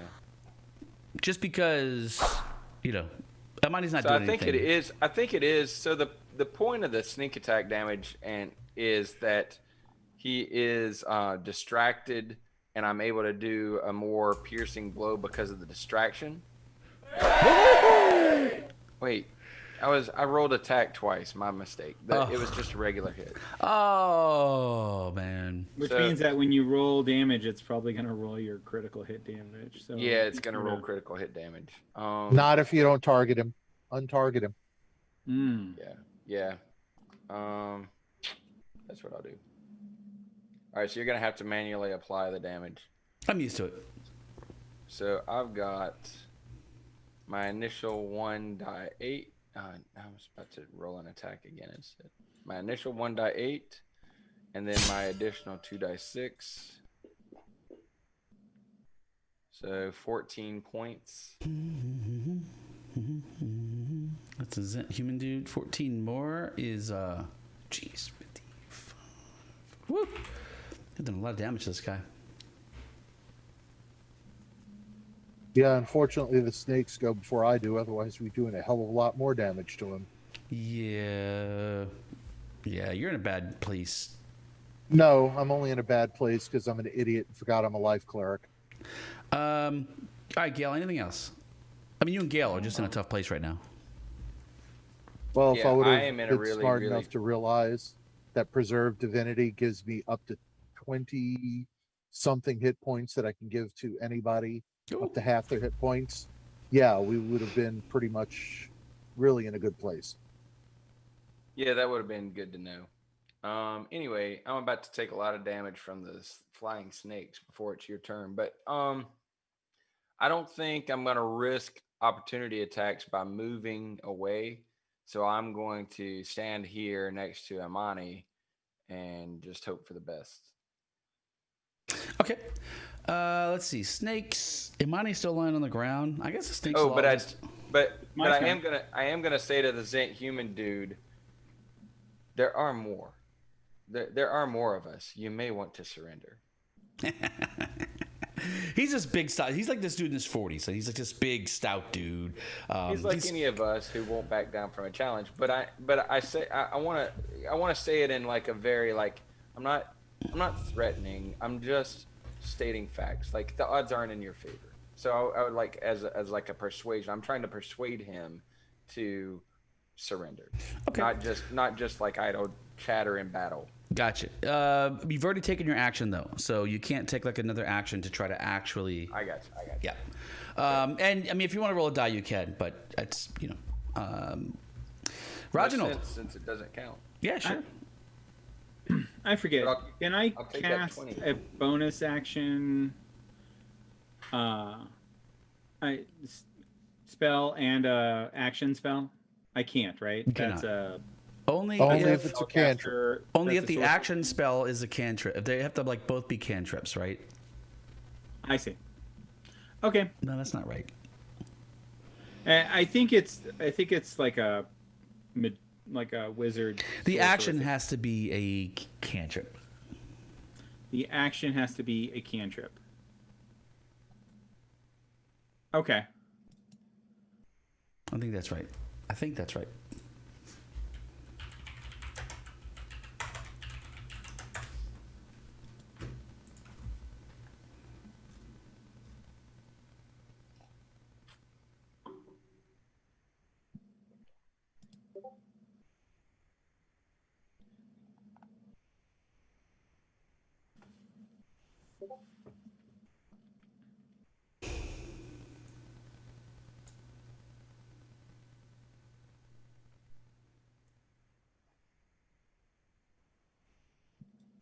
Is there a desk behind this door or an armoire, you said?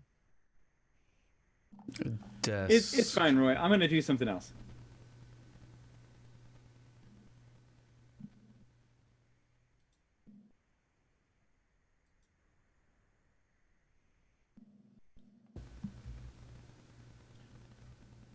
Yeah, I'm right. Yeah, so you can do a. The spell has to have a casting time of a bonus action, and the action you take, the spell has to have a casting time of one. It has to be a cantrip with a casting time of one action. Actually, strangely enough.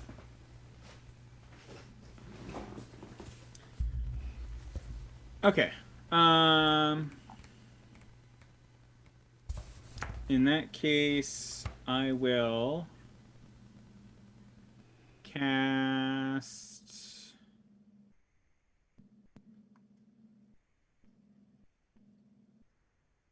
I'm going to cast a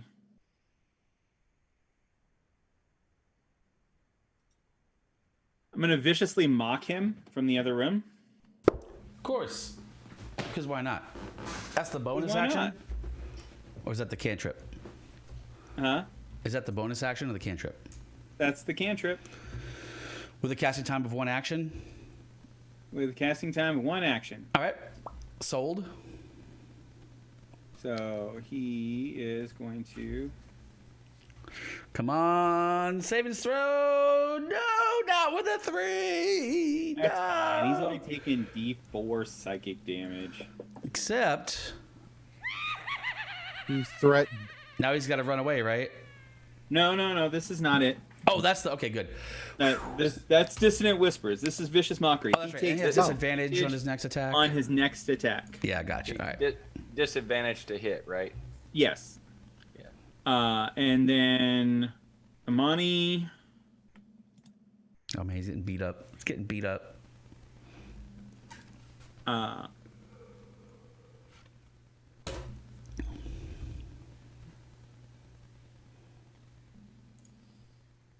Imani has some healing.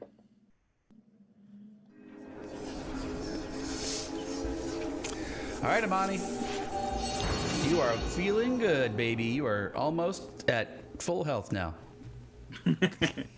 He's almost at double digits. Not quite, almost at double digits. Quite. So, oh hey, I got a plan. wait. yeah. When on the good berry, it's 4 hit points, right? Yes, it was. I only got one. I so thought actually Goodberry I'm was at just. 9. I thought Goodberry was 1 hit point. Yes, but not if you're a life cleric. All my life bonuses affect.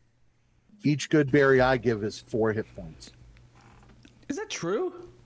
1 for the good berry, 1 for a first level healing spell, 2 for a life cleric. Every good berry is 4 hit points. That's absurd.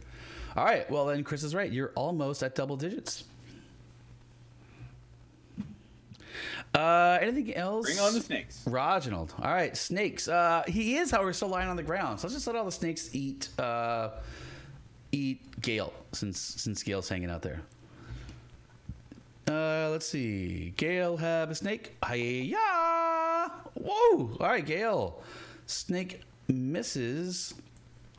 Snake Plus 6. Holy shit.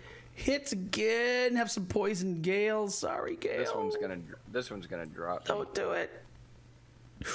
Still up, Gale. Still up. 1 more snake. You can do it, Gale. Come on.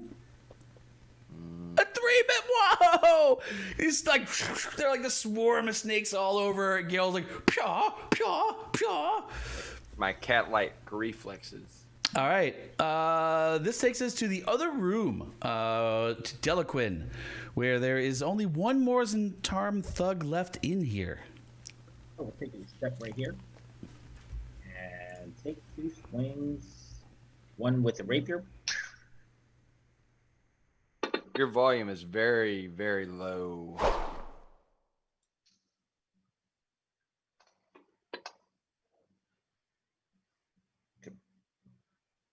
So You actually hit this with is a 13 6? That's ridiculous. Well, you hit with the first one. Wait, how many attacks are you making? We'll have 2 attacks because I have 2 weapons. Because I'm a dual weapon fighter. So does 13 hit too? Yeah, but your second attack shouldn't have all those bonuses. I have 2 weapons. How does that? Okay. And they're Well, both- all right. I gotta. Well, I haven't used this in a long time. But I thought there was a downside to fight. You don't just double your attacks. Like you don't get to do. Right.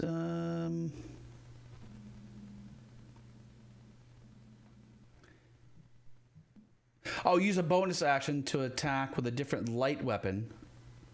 And you Right. don't add your ability modifier to the damage of the bonus attack. Oh, that's just negative.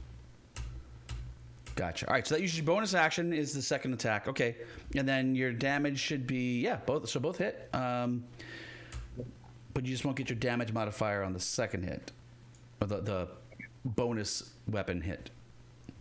Okay, so this is the first damage. And then Ah! second damage is I have a +5 to damage, but you say I don't get that then. Wait, so I'll just take 5 back. No problem. No problem. Yeah, 'cause that's all. That's what's in. That's how it's set up for fantasy grounds. Yeah, you might want to add a second, like a second. If that's going to be your offhand attack all the time, you may want to set up a second entry for it, so that way where you set the damage that doesn't include your ability damage. You know what I'm saying? So you wouldn't have the bonus on there, but it should be +5, right? It should be plus. Well, +5 is my dex bonus. You got a 20 deck? Yes.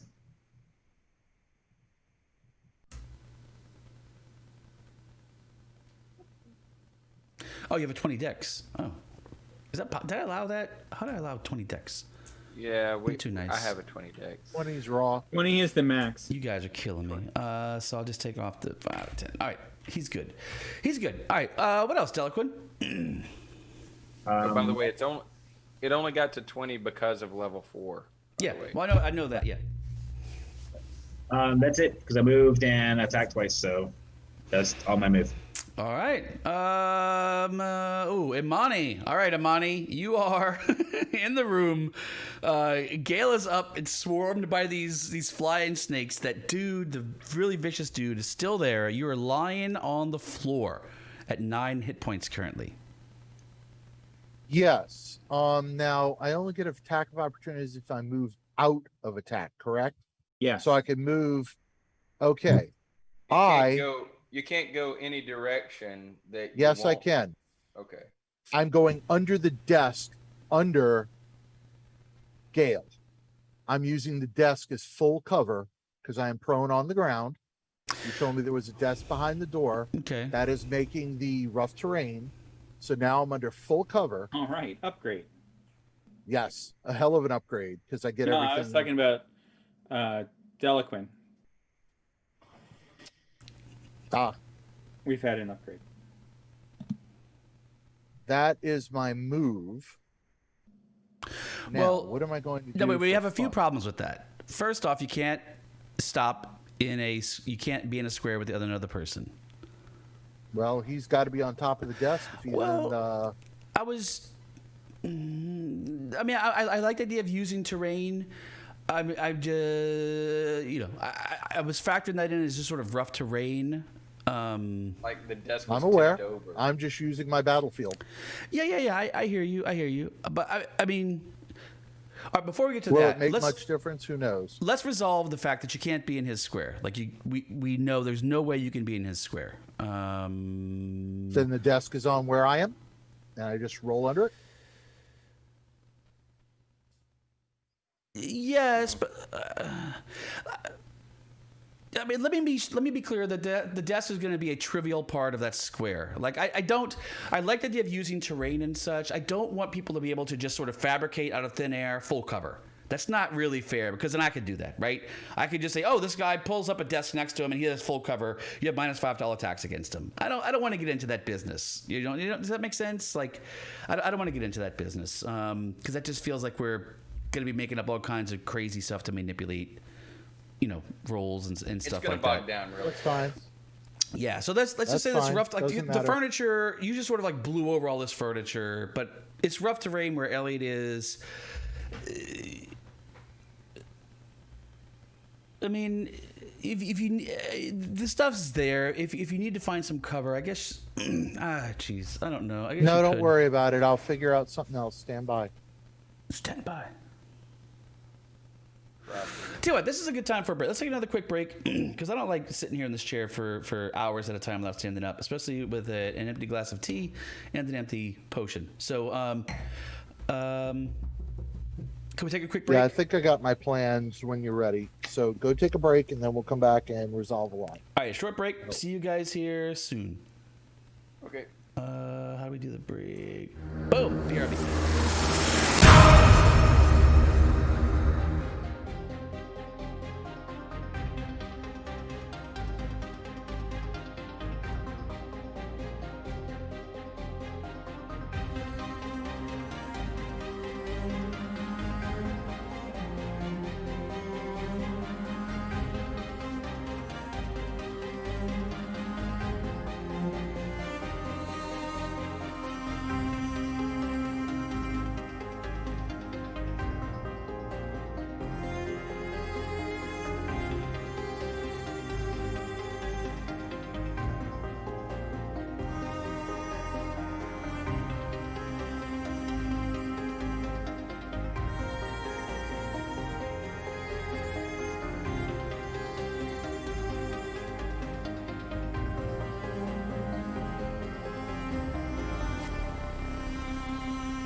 I'm surprised you guys are not dead either. All right, so we are back with the furniture. I like the idea of having the furniture. If you want to use that as some cover, I would let you, but it's probably not going to help you in melee. We're not streaming. We are streaming. Yeah, we are. It'll We're get there. Okay. It'll get there. Yeah, I was trying for the total cover since I was prone because I don't really get dex with my armor. Yeah. So that would have brought my armor class to like a 24. You'd need like a 19 to hit me instead of 16. Yeah, from range I that would could have definitely worked work. with that. From range that would definitely work, but since they're all next to you, like melee, it's gonna work against you really. So I was figuring with the flying creatures. That's why I was shooting for. But yeah, no. oh well, no worries. So now we're going to go through the long, drawn-out slugfest. Okay, Imani is casting Cure Light Wounds on himself. All right. That's going to be my action. So let's see. Beep. All right, gain 16. Pretty solid cure light wounds. That's dandy. Yep, that was max. And I guess there's no reason to move because that does me absolutely nothing. I'm going to take the spiritual hammer and attack Snake 16. Do you want to stand up or are you going Does to not stay prone? Is spiritual hammer concentration? No, it is not. It's kind of BS. I don't even need to see the target, actually. I could have cast it behind the door, but I just didn't know what else was behind there. You guys are behind your door bullshits. Are you staying prone is what I was asking. No, I'm standing up. Okay. I have no reason not to. Gotcha. Prone gives me no benefit whatsoever. Actually, it gives you a negative. They get a bonus to hit you. Correct. That's why I was shooting for a total cover, because then it wouldn't matter. Yeah. So I'm attacking the flying 16. Nope. And completely missing. So that is How do you the miss end of a my snake? turn. Next. All right. Short human dude. Nah, nothing's changed for him. Fine. I don't think I can mess with him right now. Zent human dude. Ooh, boy. He's at disadvantage. On the first attack. Who does he On the attack? first attack. This is easy. Only on the first attack. Let's see. Imani, you're an oddball. All right. So he's gonna leave you. He looks at you. He's like, you are hard to kill. And he looks back at Gale. You, maybe not so much. And Gale, you get the attack with the short sword. Gale, look out. Did he miss? Was that the disadvantage roll? It would have been, would have but been, since yes. he missed anyway, it doesn't matter. All right, so this is the actual second attack. Yeah. Yeah. Unbelievable. He's like, See what talking shit gives you? he's just like stunned from moment. He's like looking at the sword, like, is that fair? Okay. Oh boy. Speaking of not fair, how about we go back in here? Hits with a 6. All right, and the second attack. And that's going to be a hit. Is that all she wrote? Eloquent, you got that or what? Apparently so. And he looks at you, Delaquin, and he's like, "Who are you?" Back to the top with Gale, and this guy who was supposed to be this skilled killer of people apparently can't hit shit to save his freaking life. Very disappointing, especially since his friends are around and he would be killing you guys, except for 3s and 1s. Gale, you may want to take out these snakes. I think they're starting to become more of a threat than he is. Oh, I don't. I am going to again use my fast hands, Fast hands! and this time I'm going to. I was just looking. How far down am I? How wounded am I? You have 14 wounds. 14 wounds. So I'm going to. This fast hands thing's kind of BS. Yeah, it's pretty cool, huh? I like it. So I'm going to use a potion of greater healing. So that is 4d4 plus 4 hit points. Damn. And that counts as a bonus action? Yeah. So I get 13 points back. All right. Did you got it? Okay. Change my wounds to 1. And then I'm going to continue to stab at the Zent human dude.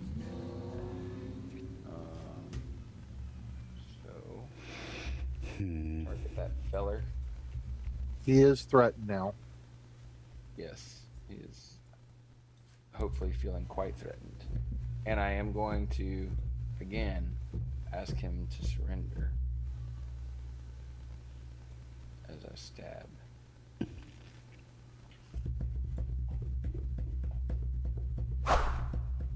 How's it feel, huh? How's it feel? You don't like those 3s and 4s, do you? Ha! Ha! Anything else, Gale? No, that's it. That's me. All right, Roginald. Hey, guess what?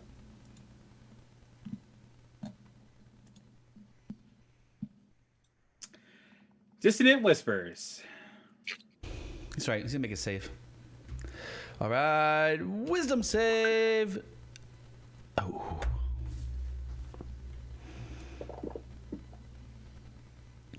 Ow, jeez.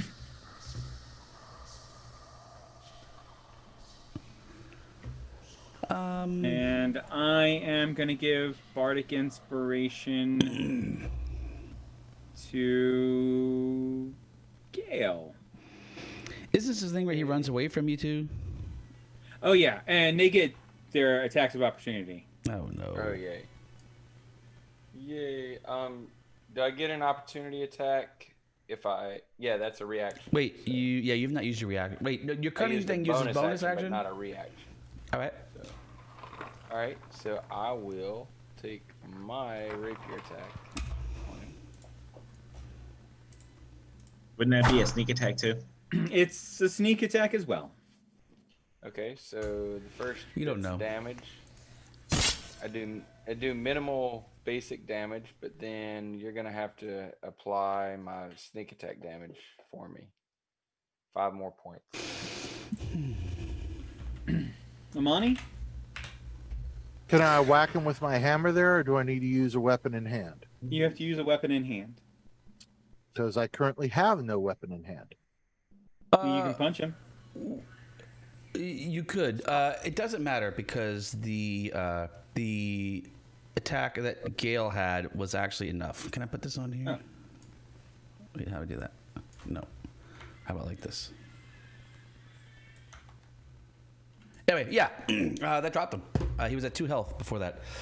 As he flees from the Dissonant Whispers, Gale's attack actually just... Right between the ribs. And he falls on the floor, bleeding out. Made pretty good use of my spells. And then there are flying snakes. There are flying snakes. What do they do when their master drops? They're just snakes. I guess they would just keep flying around.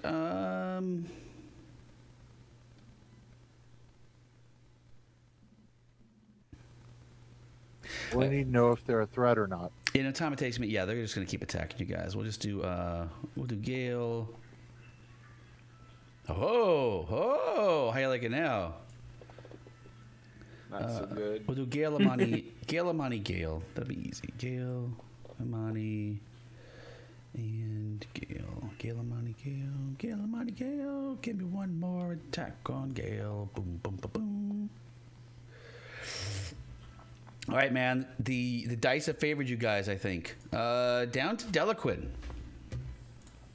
I respond to the half orc and say, "We are not enemies.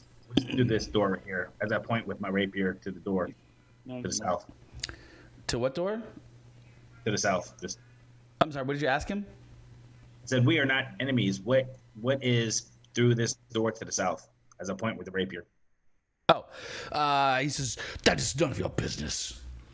He's like an inch away from assaulting you, though you've clearly helped him with this fight. He is sort of enraged and not enraged, but like really upset, really on edge here.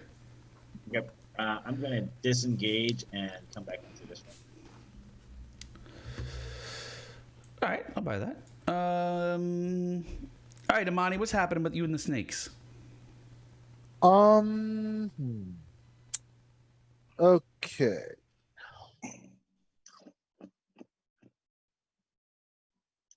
Well, first off, I'm going to whack snake 16 with my hammer, Okay.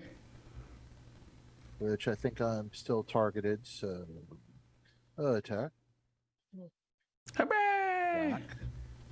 Should kill him. Yeah. Then Easy I'm peasy. going to. Gale's at 13. I think we're. Yeah, I think we'll continue with that. Let me check something quick. I need to make sure that that's not. Is that the bonus? Yeah, that's the bonus. So I can't do anything else with that piece. So I guess I'm going to take my club. Can you use ranged and melee? Because I still have a magic stone. I actually have 2. Can I throw that from melee? Yeah, I think if you're in melee though and you're using range attack, it's a disadvantage. Yeah, it's disadvantage. That's fine. I'll do it. It's worth it. I'll throw a stone at All right. number 11. All right. Disadvantage. Click. And What's wrong with your melee weapon? It's a club. Wow. Up. Oh, well. that's rough. Oh well. Yeah. We have a light And cleric whose only that's it. weapon is a barbarian's club. Well, yes, because I have Shillelagh, but it costs the bonus action to cast, Simple weapons, man. All right. and I already have up the other. All right. Snakes die. Whatever. They fly away. Snakes flee. They fly away. You guys are victorious. The half orc actually runs up here. How do I? Let's see. Okay. The half orc actually runs to the door and he looks around and he. I'll make sure I get the names Watch. right. Hey, Tiny. What the hell? And he actually comes to the door and he's like, Lord Growlhound, it seems these are friendly sorts. And the guy says, well, yes, obviously. They've come in and saved us. Otherwise, we were in pretty tight spot, don't you think? And the hat folks sort of like Okay, I sneers. love you hard. We were... My baby. And the he says, you will be glad to know your wife is unharmed, as are your children. And the guy breaker says, well, yes, of course, Carubba, you have once again brought great honor upon our house. How about the rest of the house? What is downstairs? He looks at you guys. What of downstairs? It's a pretty gory sight, sir. So it may still be dangerous. This, I can't. And, Why would they be attacking you? Carubba disappears, and he goes out, and I know why they were attacking him.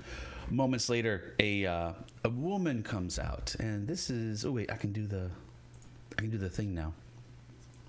Do the thing and the other thing. The image that you started to share earlier. I missed it. You didn't miss it. I didn't show it. There. Well, then I didn't see it when you showed it. There. I didn't see that at all. Well, I mean, if you're watching the stream, obviously you're going to see the DM side of the game. That's up to you. Oh yeah. I don't know. Wow. This Talk is- about resting bitch face, huh? let's see. So Lord and Lady Growlhund, and she sort of comes up, and he brings her, and she's got two small children that are actually with her as well. And he comes up. Pugsley and Wednesday. These. Do I have a picture? I probably don't have a picture. Oh no. It's fine. Do I have Pugsley and Wednesday?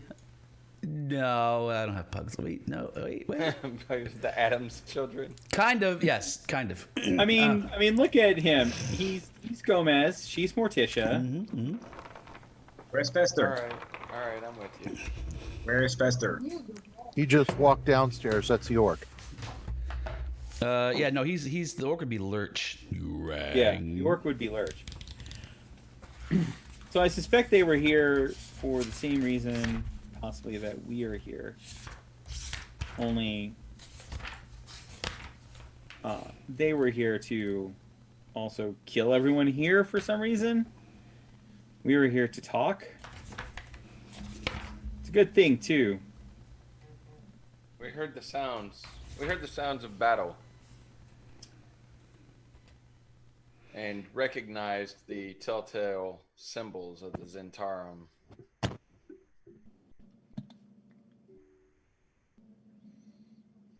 I'm going to search the other human. Which other human? The one, the Zent that dropped. Oh, let me do the. One I stabbed in the Can we ribcage. stop Let's him just do that. from dying to question him, or is it he's a dead man, Jim? Well, very interesting. So, in my head, here's what I'm putting together: the nimble right, the let's let him be dead. unsanctioned nimble right is the unsanctioned nimble right is probably here at the Growlhund Villa, and Correct. the fireball was cast by the nimble right, but then a human, maybe of the same stature, does Lord Growlhund have about the right build for the human that took the object off the dead gnome? Nope, He does not. not by a Does lot. Huh? Not by a lot. Okay. The does one in the other- description you guys were given was of sort of a broad-shouldered, middle-aged person, perhaps. They didn't get a really good Does look that- at him, but Does that meet the description of the one in the other room? which one? The one The I guy stabbed who in the dropped. ribs. Mm, Guy with two short swords. yeah. Okay. So Imani is going to. Search Yeah. them and see if he's alive to question him. But as we were coming in, the I guess interrogator, the one who is now dead, was telling Lord Growlhund, "Now you'll give me what I want." Is that the conversation that was taking place? Okay. So I asked Lord Growlhund, what was this man trying to get from you?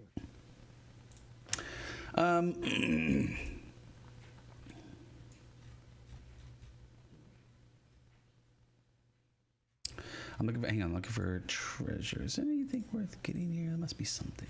Must be something in here worth taking. I would hope off of the high-level thief we killed. Problem in D&D 5e is there's just no good stuff. I know. Yep. Too bad the door we ripped off wasn't a murder door to put on the front of that mansion, huh? And that's what we really need. Actually. Oh, well, he does have some gold at least. That's not terrible. Where's party? Put this inventory. He does have 45 dragons. Not terrible. But that's kind of it for him. So they all kind of come out, and this half orc, and the lady comes out, and she sort of asserts herself, and you see a Lord Growlhund as she comes up. He's like, my lady, it is good to see that you have fared well. These these guys, we should never have let them into our. And she says, these people are attackers, assailants, assaulting us in the night, murderers and assassins all. It is fortunate that these noble heroes were here to help us. Otherwise, we would have been in a bad position. Yes. We are indeed glad to help. And hopefully you, well, it looks like everybody's fared very well. I saw, At least up here. I saw Tiny there. He was doing a fantastic job. But we're here for a matter of some import and a little secrecy. It's not by chance that we happen to be here. No, do tell. And the kids are still crying. They're like, mother, are the bad men going to kill us? And she's sort of like calming them in her skirts as she's sort of talking to you with Sure. this huge half-orc clearly putting himself in the doorway, protecting her. Well,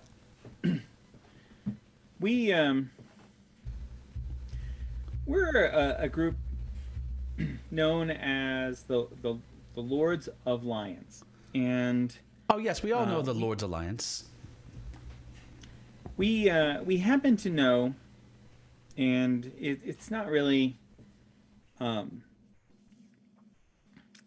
matter under debate that there happens to be a Nimblewright on the premises, and the Nimblewright recently released a fireball from a necklace of fireballs in front of our establishment, the Troll Skull Manor. Something was taken. A bauble that was being delivered to us from Lord Neverember. And I happen to know that that is also on the premises. I don't care about the Nimblewright, but I do need to have the Stone of Galore returned.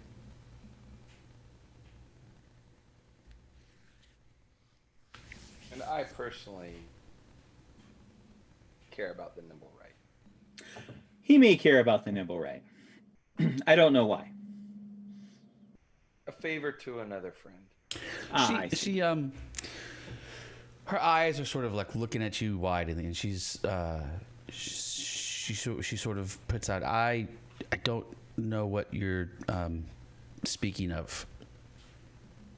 Do I believe her? No. Which part don't you know about? The stone or the Nimblewright?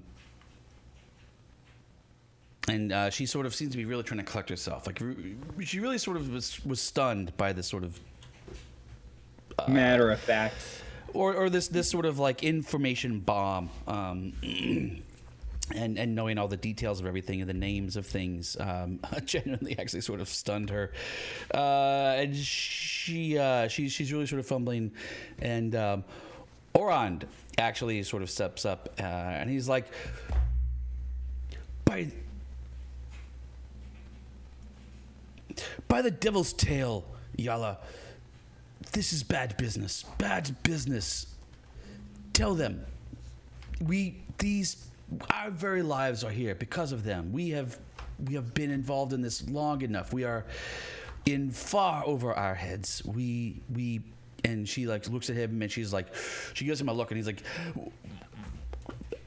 We're friends. and she's like, You can ask anybody. You can ask Volo. You can ask Lord Rainier himself. We're trustworthy folk and will assist you, but we do need that returned. And she's like, you know what I need is a glass of wine, perhaps two.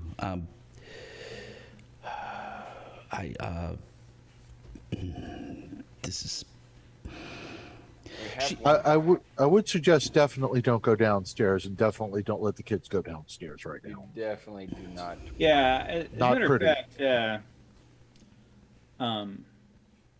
I'm sorry. What was your name? Pointing to the orc. Orc is not here. He says, she says, this is the head of our guard. He is a. Well, the guard has been murdered.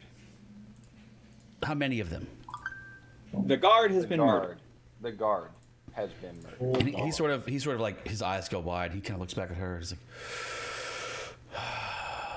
like, That is part of what actually had us come inside. Was that we happened to see some guards by the front gate that had been assassinated. We came in through the guards' entrance, and the remainder seemed to have been dispatched. I would suggest that while we discuss that Carubba's, since his name is now on his character, go fetch the proper guard, and he may want to look into some terrified servants in the servants' quarter and let them know that they're not going to be murdered. And I will offer to heal Harabas. all right, he'll accept that. Drop a layer of healing on him. Okay.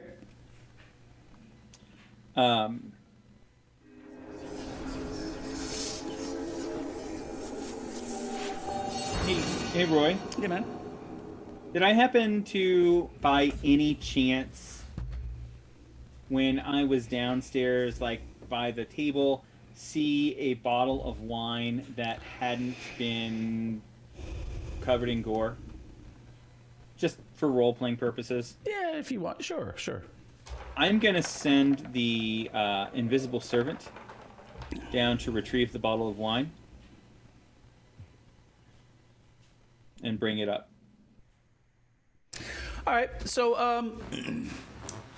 okay, cool. So the next scene sort of opens, and you guys are kind of hanging out in this bedroom. She is actually sitting upon the bed with the children. They're sort of calm. Orond is sitting in a chair. They bring in some other chairs, and you guys are sort of like around the room in here, just sort of chit chatting. Harabas. One more point of order. Yeah. As I'm pacing and talking, I'd like to get a better look at that symbol on the floor, please. The symbol on the. Oh, that is. What the hell is that? That is. What is that?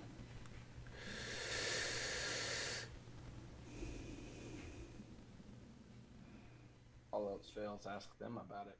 What is this symbol? You're a bard. If you don't recognize it, ask them about it. Give me an Arcana check. I'm damn it. I'm all out of inspiration. This is it's a symbol, a sort of arcane symbols inscribed in what looks to be a perfect circle on the floor. Arcane runes sort of fill this thing. And I'm going to try and memorize it. Memorize it. All right. I mean, it doesn't seem to be sort of this is probably some sort of circle something. Circles like this are often used to maybe summon things or travel other places, or a few different ways that I just want to make sure when this is done that these aren't demon summoning bad people. But anyway, that was just aside. I'm sorry. Open your scene. All right. All right. So you guys are in this room, and it's sort of a kind of a tense thing. There's some wine being had.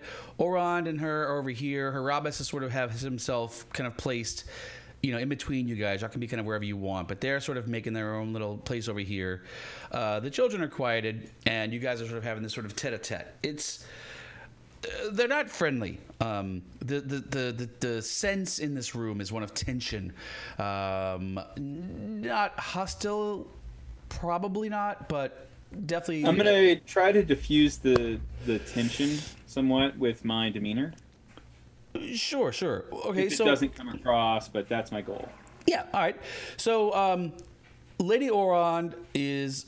Lady Growlhound is of the idea that you guys should leave. Harabas clearly supports this, and Lord Growlhound is sort of thinking that's a good idea. In fact, she says, "Okay, you have done us a great service this day, and Lord House Growlhound is in your debt. In order to repay that, we will allow you to leave quietly, and we will make no mention of you to the authorities, who will, I'm surprised, are not here yet." She kind of looks around. You may want to leave before they get here, unless you want to be implicated in this entire matter.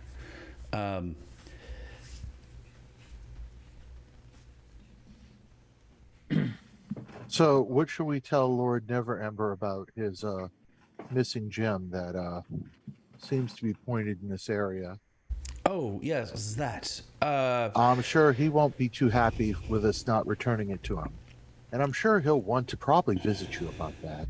And probably won't be too happy about that.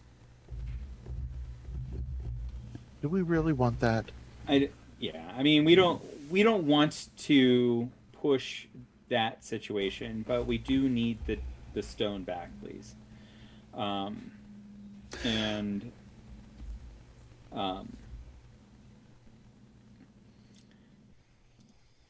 right. Aside from that, the nimble right that was created, from what I understand, by a nimble right. I haven't told anybody that. Oh. There's just a nimble right that must be There's dealt a nimble with right also. that's here. Wait, maybe I have. I don't remember. It's fine. And then my friend here has questions about the nimble right. If you do these two things, we will leave and we'll return the stone to Lord Neverember, and we can remain friends. It could just be a big misunderstanding on how the stone disappeared to here, and that's it. We don't have to mention to anybody that the nimble right almost murdered Lord Neverember's son.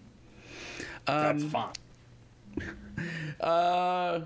He'll look, and Orond actually speaks up. He's like, no. The nimble right was never supposed to do that. We was not supposed to be dangerous. That was a complete accident. Yeah, we get it. And his wife actually looks at her, and he's like, woman, this has gone far long enough. And Harabas actually looks at him as if like. Hearing him stand up to the old lady like that. He says, "Look, this has all been a tragic misunderstanding. The nimble right was merely supposed to fetch the stone. The whole thing with the necklace and those dead people, that is a tragic accident and not at all our fault. That is a mechanical creature we have no control over." He says, "So." This is, and he looks at his wife. He's like, "This is our chance to get out of this game. The game, it is too much. It is too much, Yara. Look at you. Look at us. Look at our place, our children." And Yala sort of looks at him, and she's, "Well, we have always known the grand game would be dangerous, but perhaps we did underestimate it in this case.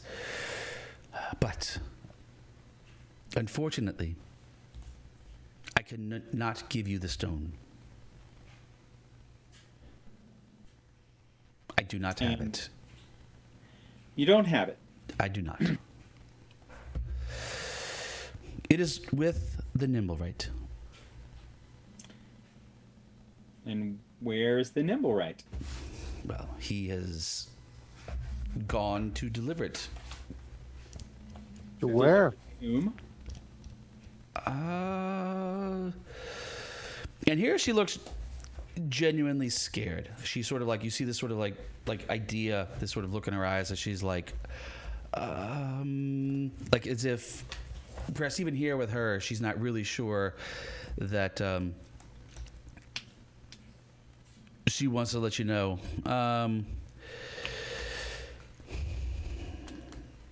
The stone will make its way to another family. And she looks at Orond, and he's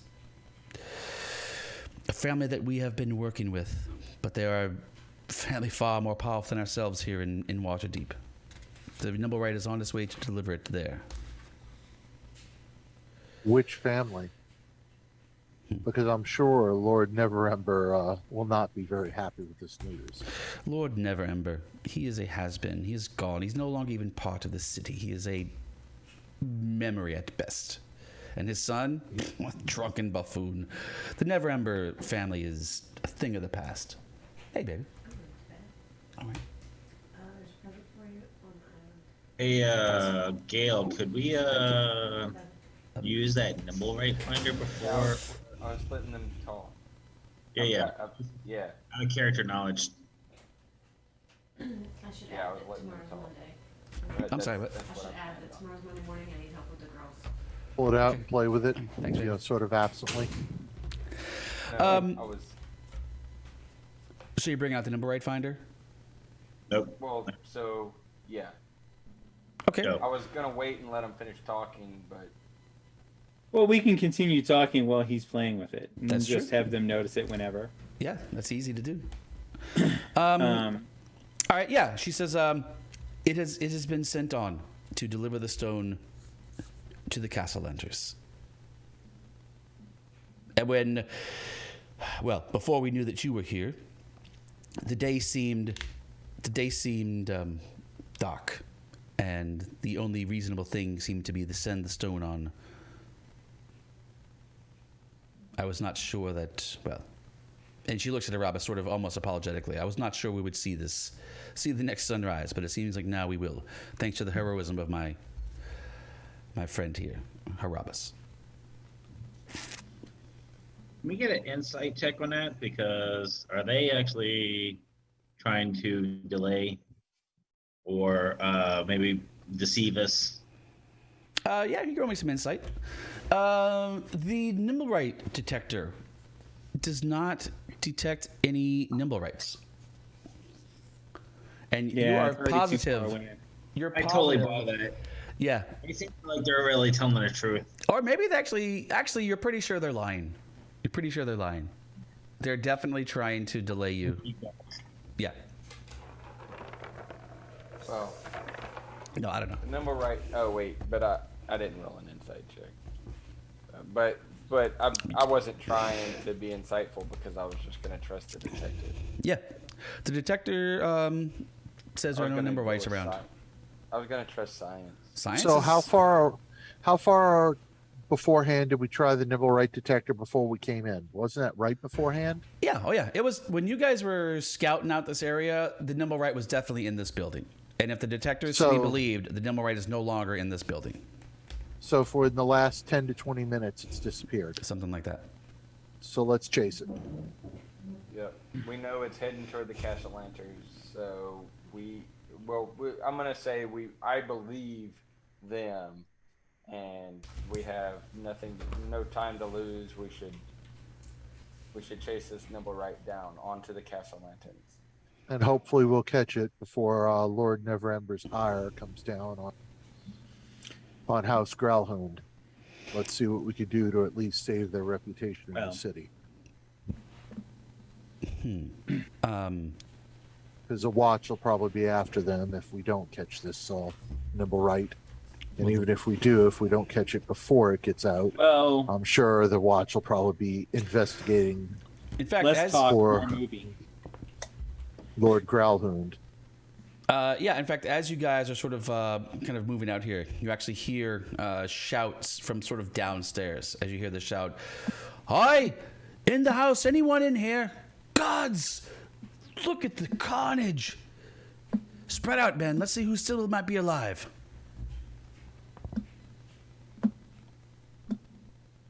Well, ask the Lord and Lady, is there another way out besides the front? Well, there are the servants' quarters. I suppose you could always hop out a window this way. We do owe you a debt, I suppose. We will keep your involvement here between us for now, though, well, know We'll that try to save your family name. House Grauhoons is in your... Let's see, Grauhoon. Got you.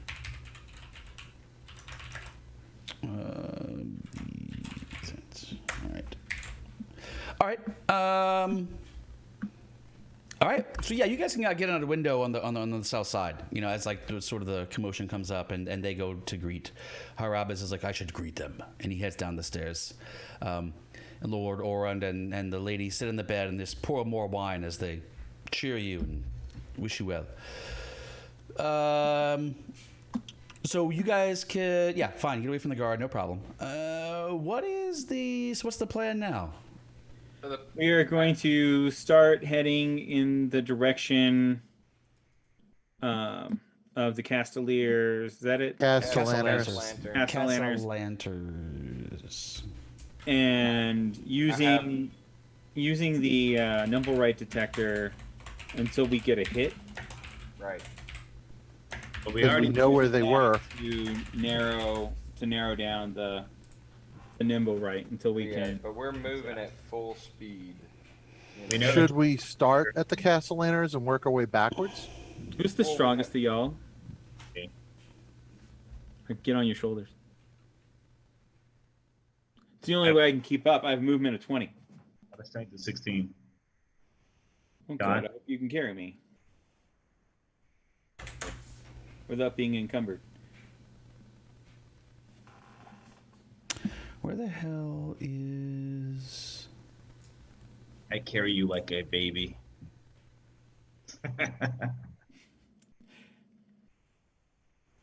My little friend.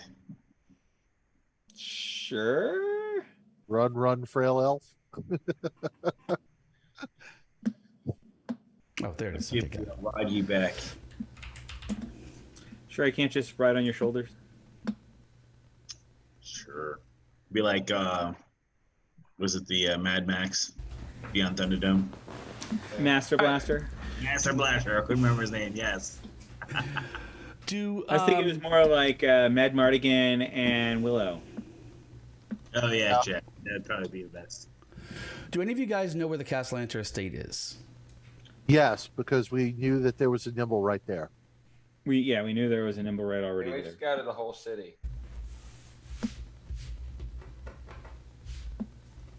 You knew there's a Nimblewright already there. Okay. Yes. All right, so the Castellanter estate then is mostly west from where you are.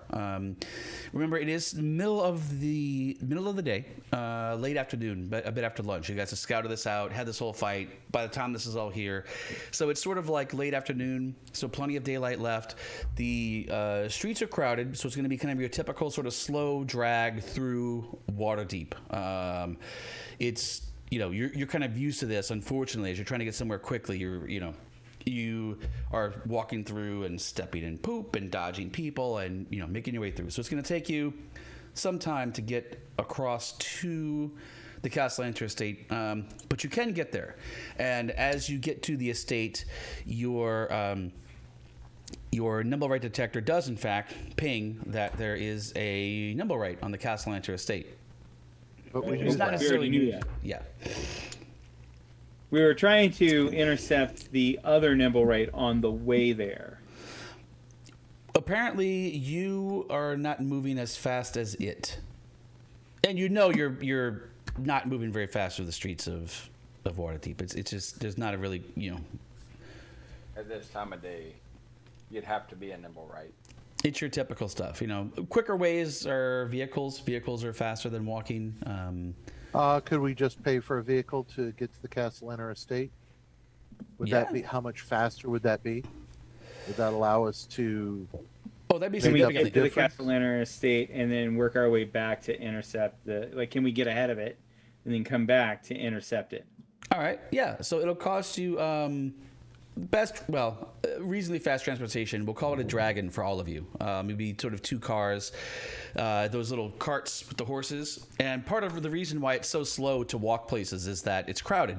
But the streets are sort of like there's traffic in the streets, so all the pedestrians are sort of crunched into these sidewalk areas and into the street where they can. But so yeah, this is much faster. So you can get there in half the time, a third the time, by spending a dragon to get there. Everybody drop a dragon off their sheet. Let's do No, it. No, just it's one one. dragon total. Yeah, two One- cars. Will Oh, cost then you- I'll pay, Yeah, then I'll pay the one dragon. Let's go. yeah. All right, so you basically kind of head down the main street. You get there pretty quickly. Your nimble right detector does not ping anywhere on the way there, just FYI. And you are outside the estate. And as you get to the estate, your nimble right detector does detect that there is a nimble right here. So, do we have an idea for how long it would have taken the nimble right versus how long from, like, it was at the Growlhounds when we got to the Growlhounds? Did it have time to make it all the way there?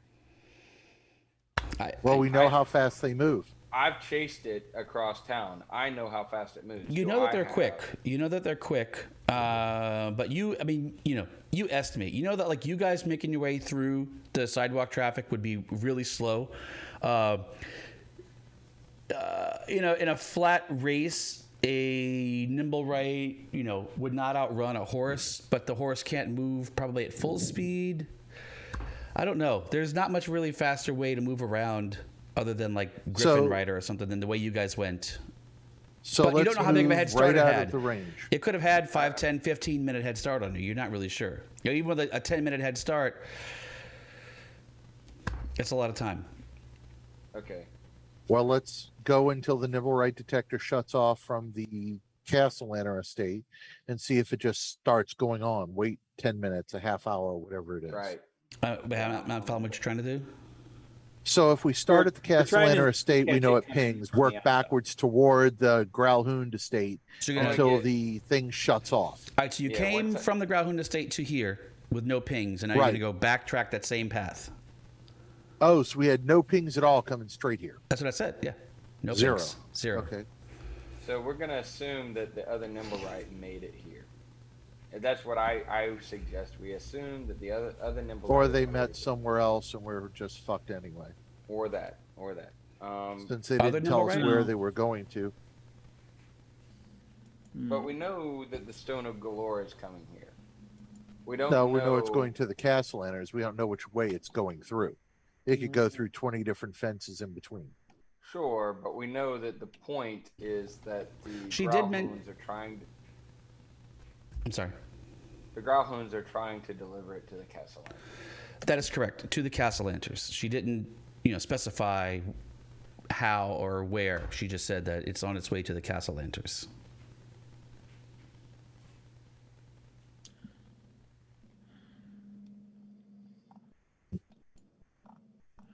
And if we go confront the Castellanters, we're going to lose no matter what because they're old money.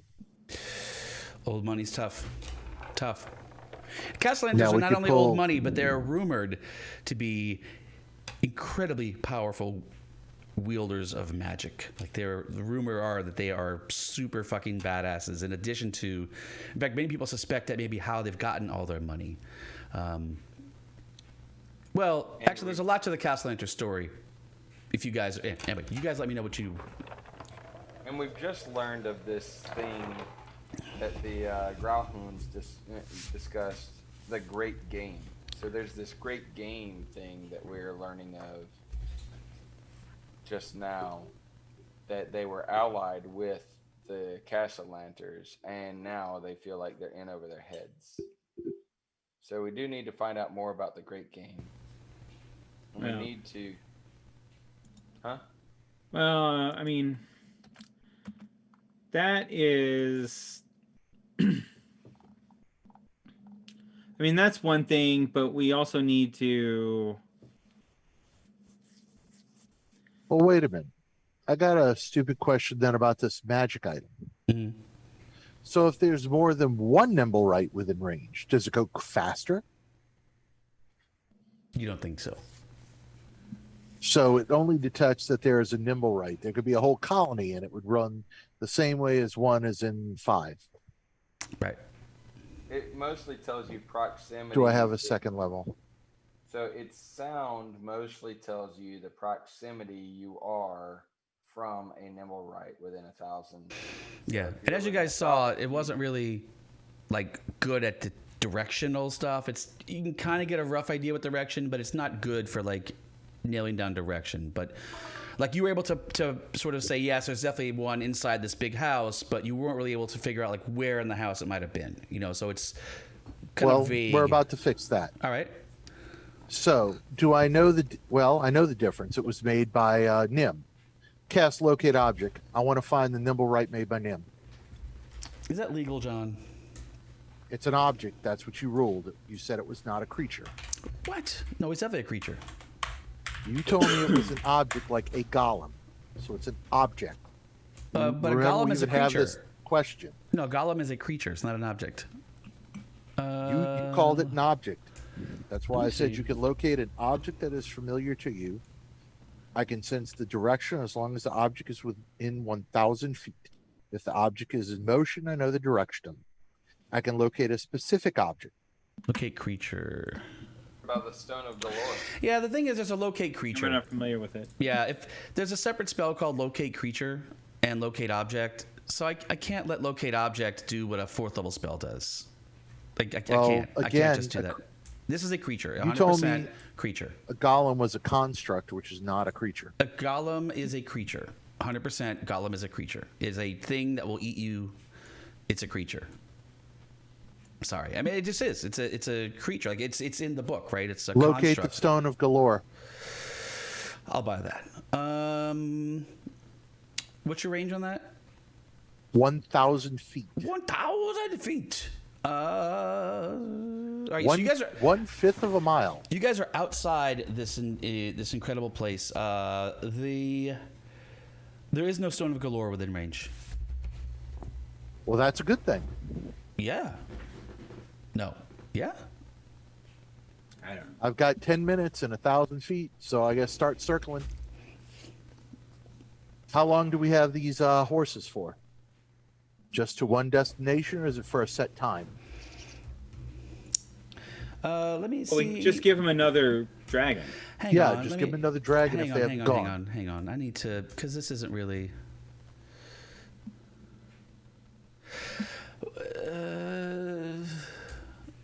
Yeah, it's yeah. So you do not sense the Stone of Glory. I'm trying to figure out how to give you feedback on this per the spell. I mean, I only got 10 minutes, but it's such no, a but you high don't know what range. it is. Oh yeah, so you wouldn't even be able to. You don't even know what this stone is. You've never even seen it. You don't know what it is. Sorry, you have to have seen it up close within 30 feet at least once.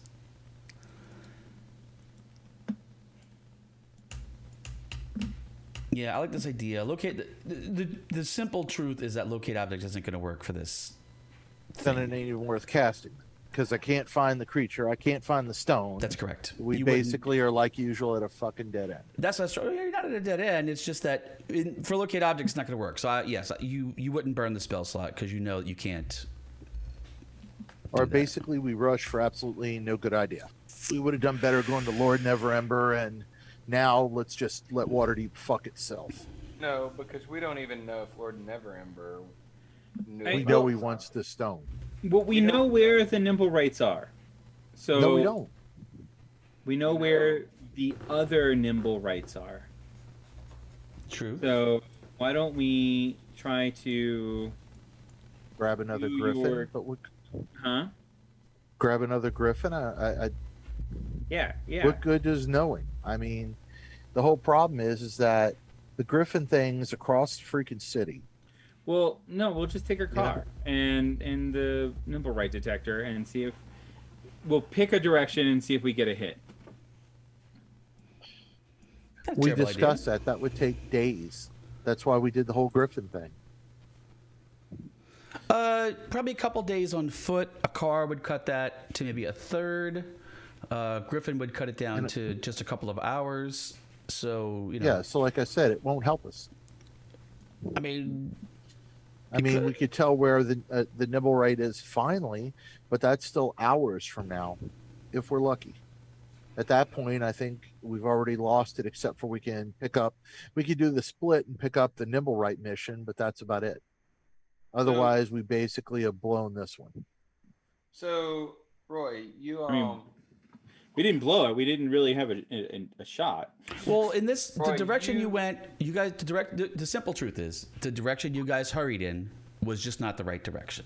I'm like that's just what you've got. So Because there's other things you could. I'm just saying that doesn't mean everything's blown and that's it. I'm just saying that's this one direction. It clearly did not go straight to the Castle Lantern Villa.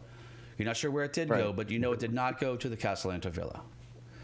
So it's Mount Waterdeep is the one, right? We're in the Castle Ward. you're in the Sea Ward, I think. We're in the sea So war. there were two nimble rights that the House of Inspired Hands thought were questionable. One was to the east and one was to the west. So One I was in the think we dock should- ward. One was they didn't know about the one in the dock ward, though the dock ward is full of many, many, many ships, of course. And the other was, yes, to the east, which turned out to be the Grauhund Villa. Well, I think where's we the should- next near in Griffin rest? Because I'm sure there's more than just the main piece. I'm sure they have drop points all over the city. See, I It's like think we should FedEx. rush off. I think we should rush in the direction of the dock ward where we saw that other nimble right. Why? Because I would assume that a questionable nimble right is questionable for a reason. House of Inspired Hands doesn't know why that nimble right is there. Yeah, but it could So- be anybody though. If Yes, it's on it a could ship. be anybody, but it's a clue. It's something out of the ordinary. Right now, we have information that, and we already tracked down one of the out of the ordinaries. We should track down the other out of the ordinary. Yeah, but the lord that we just came from said that actually that was the nimble right, and then they left from that house because we knew it was there, and when we went in, it's not there anymore, so it left. But I mean, we could go to the dock ward. The one in the dock ward could be just a general one from on a ship that some rich merchant has. Could be anything, but I would think that the nimble rights are a clue to this whole thing. So, Yeah. I would think that we should go in that direction and use that clue and investigate that lead. Where's the nearest Griffin? We should do it really fucking fast too, by the way. The nearest Griffin. There are probably Griffin riders flying above. If you had to find a Griffin, No, but I mean that we can rent to do what we want to do. How quick could we do that? We don't rent Griff, right? You guys called in a favor because it's like you go rent. No one rents Griffins. This is a no-fly zone. So you guys could kind of like try to go talk to the. Remember last time Elroth used his contact in the guard to call in the favor because No, you I guys didn't. wanted a favor for the Griffin riders, and so he sort of like filled in a favor. Not that you couldn't again, just that there's not like Griffin rental places. Like you'd have to like go to like the Gotcha. guard, just like hey, which is doable. I think I'm fine with heading in the general direction of the dock ward Also, because not because of the reason that you said, but because if they're going to make some sort of exchange, it could be something that they want to keep clandestine, which means that it may be heading south. So let's do it. It's So- better than nothing. all right, and as we go, I want to remind Roy, at the beginning of this session, you mentioned that we had tried to use a paper bird to contact the captain. Old Captain Staggett. Captain Staggett. And in the message, we had indicated that we wanted to discuss the details of the case, that we have a lot of leads, and we want to compare notes and see if we can solve this. So the case, let me just to sort of make sure we're all on the same page. Captain Staggett was never involved in the Fireball case. Zero. Right. He was involved with Hal was a captain of the guard, He's just one of the so- captains of the guard of the dock ward, and you rescued. He was in prison, and you rescued him. So he's not directly involved with the other investigation. So I'm just saying, as you're sending him a message, where you talk to him about, I'm trying to frame in his perspective. If you say we've got information about the investigation, I'm wondering from his perspective what investigation you're talking about. Does that make sense? Right. Yes. And so in my mind, we were talking about the investigation as to how he got captured and why he was captured and the details of that.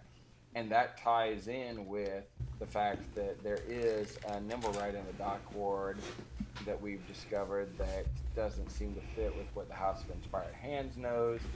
We're chasing down a different nimble right that we know has gone. So it could be the same nimble right and we just happen to catch it in two different places, or there could be two different nimble rights. Point is, we're chasing leads in the dock ward, and we had chased a lead at the Grauhund estate, and we're not ready to confront the Castellanters yet. So we're going to the dock ward. And so that's why I asked about the investigation, the paper bird, and if that bears any fruit as we're on our way to the dock ward. I don't think it'll make a difference at this point. If we're going to take the Castellaners, then we're going to have to get the Never Embers involved, and not Renard or Rainier. We'll have to actually get his father involved. Well, his father lives in Baldur's Gate, so That would that's not mean really going to happen. That's kind of the point. It was a hollow threat that I was making. I didn't actually Never Ember. Depending on how much he wants that stone, since it was his, he could try to get involved, but really he's not in a position to deal too much in Waterdevian politics. Gotcha. Much less Is he in Baldur's for Gate or us Neverwinter? to actually Remember what? get him a message within a frame, a time frame that would actually do us any good whatsoever. That is the right of it, for sure. So, Or at least to your really, knowledge. we're on our own. When I went after him with the Never Ember thing, it was a threat. was an empty threat. I mean, I said, got that. I understood that. he may want to get involved, but he can't. There's not really anything he can do. Well, we don't have the connections. If he wanted to get involved, we just don't have the stroke to get him involved. It doesn't even matter. We don't have that pull. So I understood that what you were doing was reversing. They were trying to intimidate us by keeping us out of the City Watch investigation, and you were just kind of intimidating back with, hey, we won't mention this to Lord Neverember. Right. So,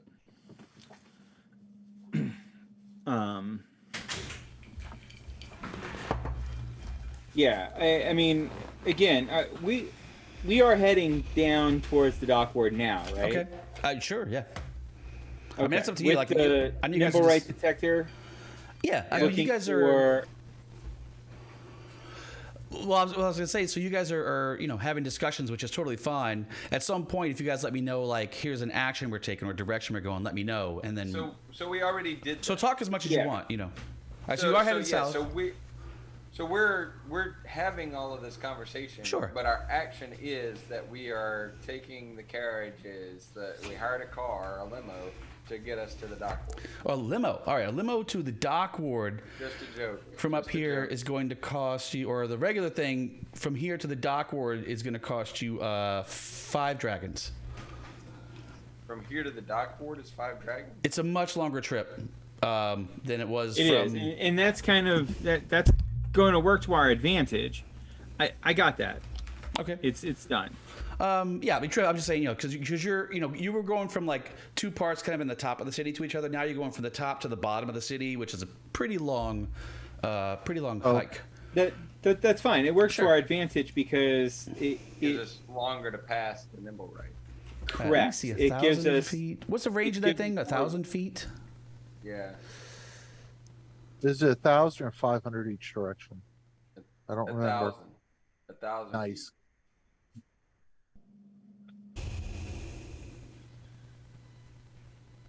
Now, we knew where the other nimble rights were, so I guess we'll see if it pings We anything should different. Exactly. We should direct the drivers to go more on a course that would have been from the Grauhund Villa to the dock ward. And that's or at least, I mean, with 1,000 feet, we can kind of send them down the main drag, Main drag's pretty good, especially if you look at the and that's gonna improve kind of our a- speed probably. All right, so you guys do that. So you head down the main drag. You guys, you actually don't go too far before the what do you call Number it? right detector. Number detector starts spinning slowly, and then it actually really quickly picks up speed. Picks up speed, until it's telling you that there are a nimble right actually pretty close by, and you kind of keep going, and then it actually starts slowing down. So down. slow the driver Stop. down. Slow the driver. Slow down. Yep. You guys are able to pretty easily, okay, yeah, you can stay in there. So you kind of head back a little bit, and it turns out you end up turning off a little side street. And following the speed of the nimble right detector, you actually find yourselves in an alleyway. And the nimble right detector is sort of going off pretty fast. You follow it along, and you come to this sort of pile of trash, and as you're there, The Dung Sweepers Guild. as you're there, from the pile of trash, this nimble right sort of pops out, and it pulls out this little stick, this rapier, basically for it, and it holds it out at you. And I'm just making this. I'm gonna interject myself. Well, I guess maybe I'm not the best person because I don't remember what's the name of the other nimble right. Nim. Nim. Yeah. I say, whoa!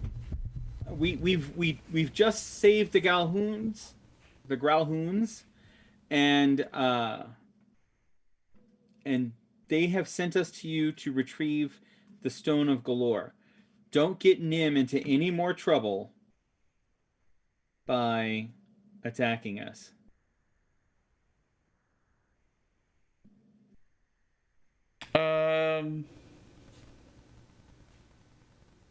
He kind of looks at you for a moment, and then attacks you. Okay. Initiative. It is actually. Where'd my delete all button go from here? What the hell? Oh, this will wrap up your thing. Yeah. Because you're supposed to bring him the destroyed nimble, right?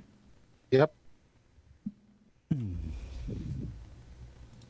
Fine. Who was bringing a destroyed nimble right? You and Imani. What are you talking about?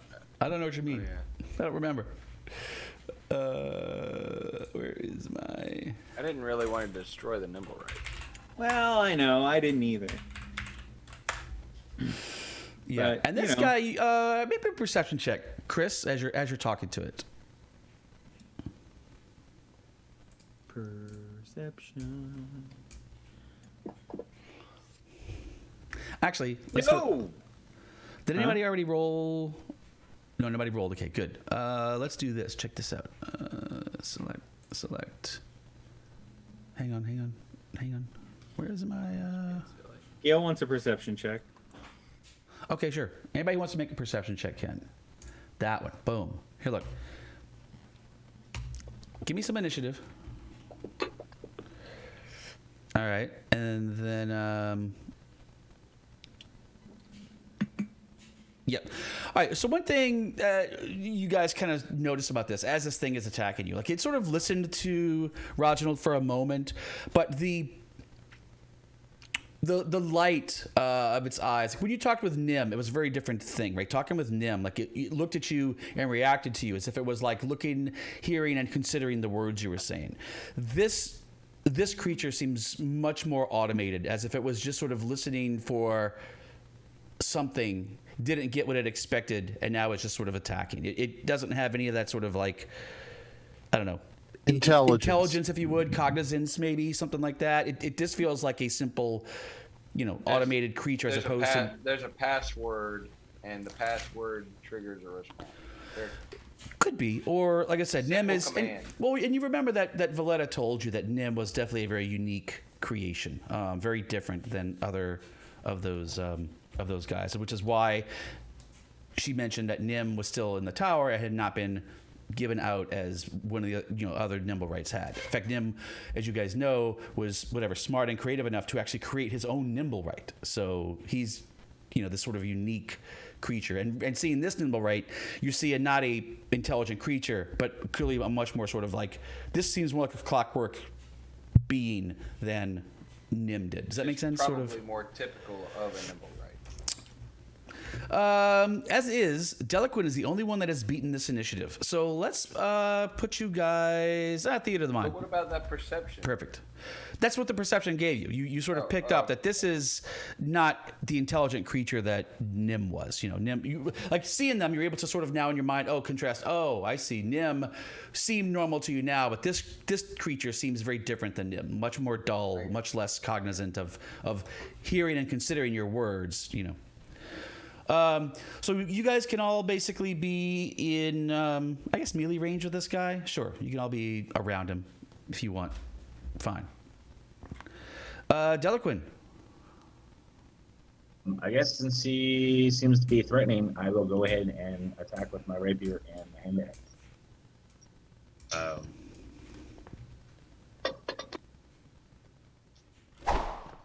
And two big. Oh, I got one with the hand axe. That most likely hits. An 18. Whew, barely. Yes, he is on the combat tracker, so you can. So I'll just let you guys all. I'll let you target him. Go ahead. Let me get your target. I'll target him for you. There you go. All right. Yeah, hits him. This guy is quick. And this thing moves very quickly, but you do manage to just barely hit him. All right. He also seems resistant to your attack. That did not do the damage you thought it would. Who's next? It is. Yeah, the other nimble right. Oh, my nimble right. Ha. All right. So he is going to go ahead and.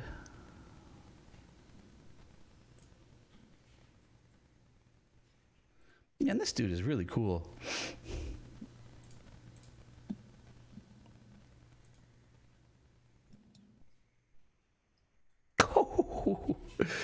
All right, Tony. You stepped up and attacked it first, so he's going to attack you back. He's got this rapier, this thing he pulled out. That's like this little short version of a rapier, but still a rapier, as far as attack and damage goes. And he attacks you with the rapier. Whew, hitting, piercing. Attacks you with the rapier again, hitting you, piercing. And then pulls out the small dagger and attacks you with that, with the offhand. Oh, finally missing. All right. That's kind of it. It's not really too badass. All right, Gale, your turn. All right. Guess I am sadly going to attack it also. Let me go ahead. I'm gonna target it for you. All right, it's targeted. Okay. Yeah. Don't forget, sneak attacks can be with ranged weapons. Yeah, but we're all within melee range. I'm gonna use my rapier. So, point is, this is kind of with some sadness though, because I did not want to destroy this Nim's creation, but No, we didn't.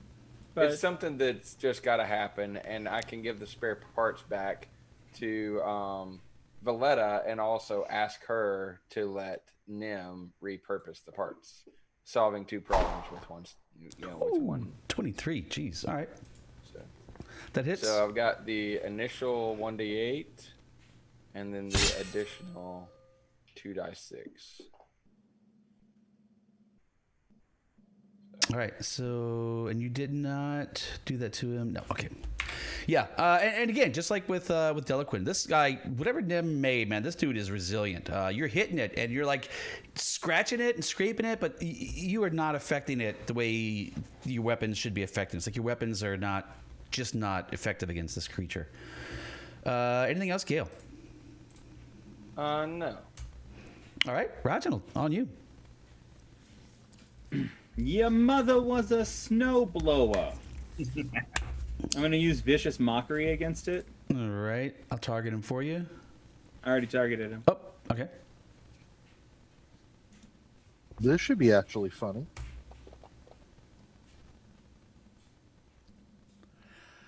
Yeah, he doesn't care. Does it even work being a construct?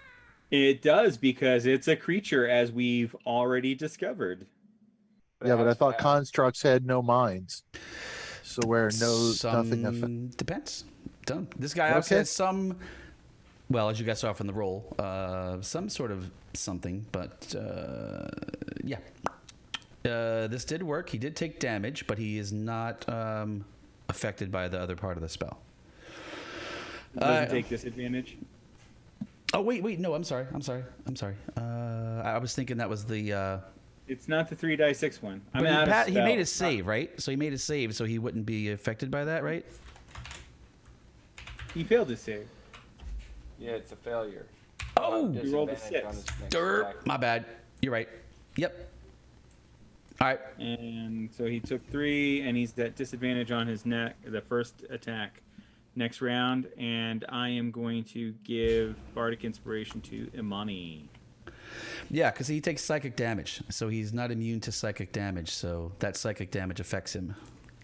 And he takes full psychic damage. Yep. Well, Amani's going to use magic against him, which he's not immune to, I'm sure. All right, Imani. What you got? Cast magic stone. Let's throw some little magical stones against him. Not with that roll. Wish. Next. Oh. All right, Delaquin, back to you. I will go ahead and do 2 attacks. You work. I'm gonna go first.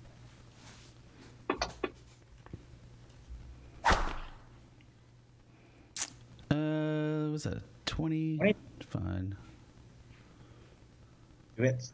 Oh, 2 hits. Damn. Come on, Tony. All right. Yeah. Smoosh.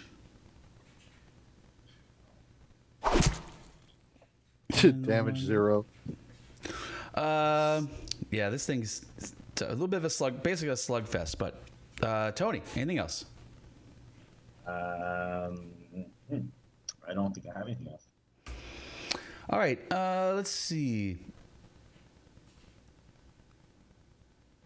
I guess it will just keep attacking Tony. Why not? Worked well last time. Let's see. Still got you targeted. All right. Rapier attack. Hits. Ooh, Jesus. Rapier attack. Misses. And the dagger. The first attack was at disadvantage. Oh, you're right, Chris. Okay, good call. So the dagger hits. Let me do the dagger damage. Should be D4. Wait, but he's got. You need to give me my hit points back. Yeah. Hang on. I'm gonna figure that out. Okay, so let me do a D4 dagger. Okay, let me see. So dagger just says 3, and he did how much? 12 damage. All right, so you should have taken only the 3. So I'll give you back 9 health. Sorry. All right, and now I'm gonna make. So that was a disadvantage, which missed. So I owe you 1 rapier attack on normal. All right, thanks for reminding me, Chris. I forgot the disadvantage. Wow. All right. Yeah, so I ended up saving you 10 hit points. That's a pretty solid thing right there. All right, back to Gale. Hey, Vicious Mockery. Yeah, man. Oh man, I don't have any magical attacks. All right, Roginald and then Something Imani is in that order. covering Roy's face cam in obs. Oh, it is. The heck is that? Looks like a combat tracker to me. Cut it out. Oh, because the thing is what's.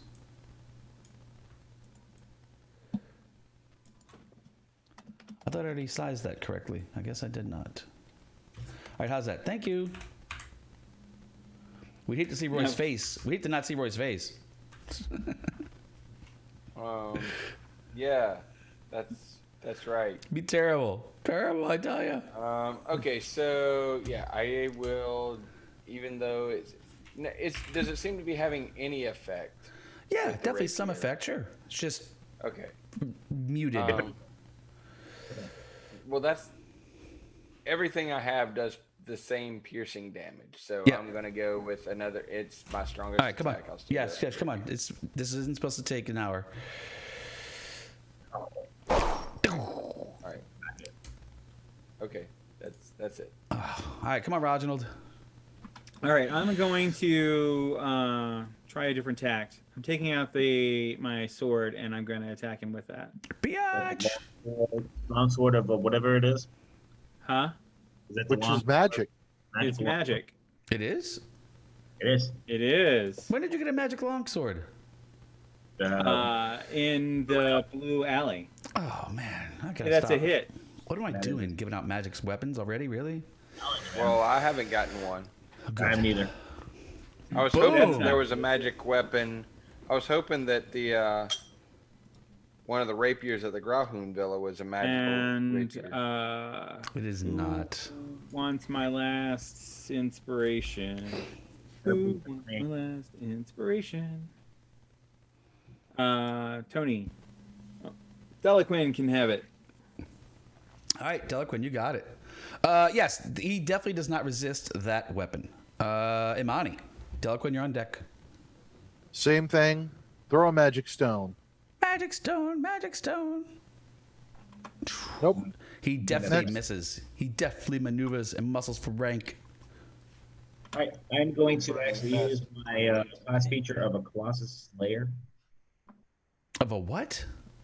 Colossus Slayer. Colossus Slayer. What is Colossus Slayer? It is my what do you call it? The Rangers class feature. You can have one of 3 class features. And I picked Colossus Slayer. Your tenacity can wear down the most potent foes. When you hit the creature with a weapon attack, the creature takes an extra D8 if it's below its hit point maximum, and you can deal this extra damage only once per turn. What the hell kind of BS is that? All right, all right. It's a Wow, ranger. then you can do an extra D6 as well. All So right. I just gave you Bardic Inspiration. Oh, baby. First, you got to hit. Come on. First, you got to hit. Let's go with a hit. First attack. Hey, that's a hit. Actually, wait a moment. As you do hit it, but it actually uses its rapier, and it uses its reaction, and it parries your attack just barely. So your attack actually goes wide and misses it. Take an attack. 16 plus inspiration. You can Bardic use inspiration, inspiration. sure. Oh, yeah, you can use the Bardic Inspiration to hit, Roll d6. to roll a D6. You just gotta probably You get can't it. get there. That's it. Yeah. Oh yeah, you can. Yep. Yeah, you can. Okay, so it's going to be I was looking at the 9, not the 16. this. That is a hit. Boom. All right, hit. Plus 8. Oh. Try that again. Plus a D8. So I guess that's also. Probably resisted, huh? Since the Yeah. weapon is used is not magic. I'm sure it Class would. feature, let me make sure, because it says it's a spell. So I don't know. There's no resistance to it. So at third level, you gain one of the following features for your choice. Yeah, but the type of damage, it's not magical damage. It's your Yeah. the damage is the same as the weapon damage. So it would guess be it would be piercing or bludgeoning. So yeah, that's gonna be resisted as Hey, well. Roy. Yeah, man. Can you put up a picture on your side of the nimble right for me? Oh yeah. This is actually super cool. I should have done that already. Where's my nimble right? Since we're using Theater of the Mind so that people can actually see it. Yeah, man. Yeah. No, good call. There we go. Let's get some nimble right action going on. That's the nimble right. Though he's short. He's small. He's small. Where? I didn't share it. I'm sorry. I'm sorry. There. Now you have a number right. Oh wow, he looks like what's his name? I'm gonna tell you. You killed my Looks father. slowly like what's his name? Prepare to die. All right. Anything else, Delaquin, before this guy kills you? I believe that's it, man. I got 2 attacks. All right, Delaquin. Here comes the pain. Bring it. Wait, did you? Yes. You don't didn't bring finish it. Smock Room. All right. Do the Rapier. opposite of bringing it. Rapier. Sorry, Delaquin. Take a hit. Boom. Doesn't get disadvantage this time. Another rapier. Misses with a rapier. Get out of town. And a lone dagger. Well, It's a miss. What? Woof, woof.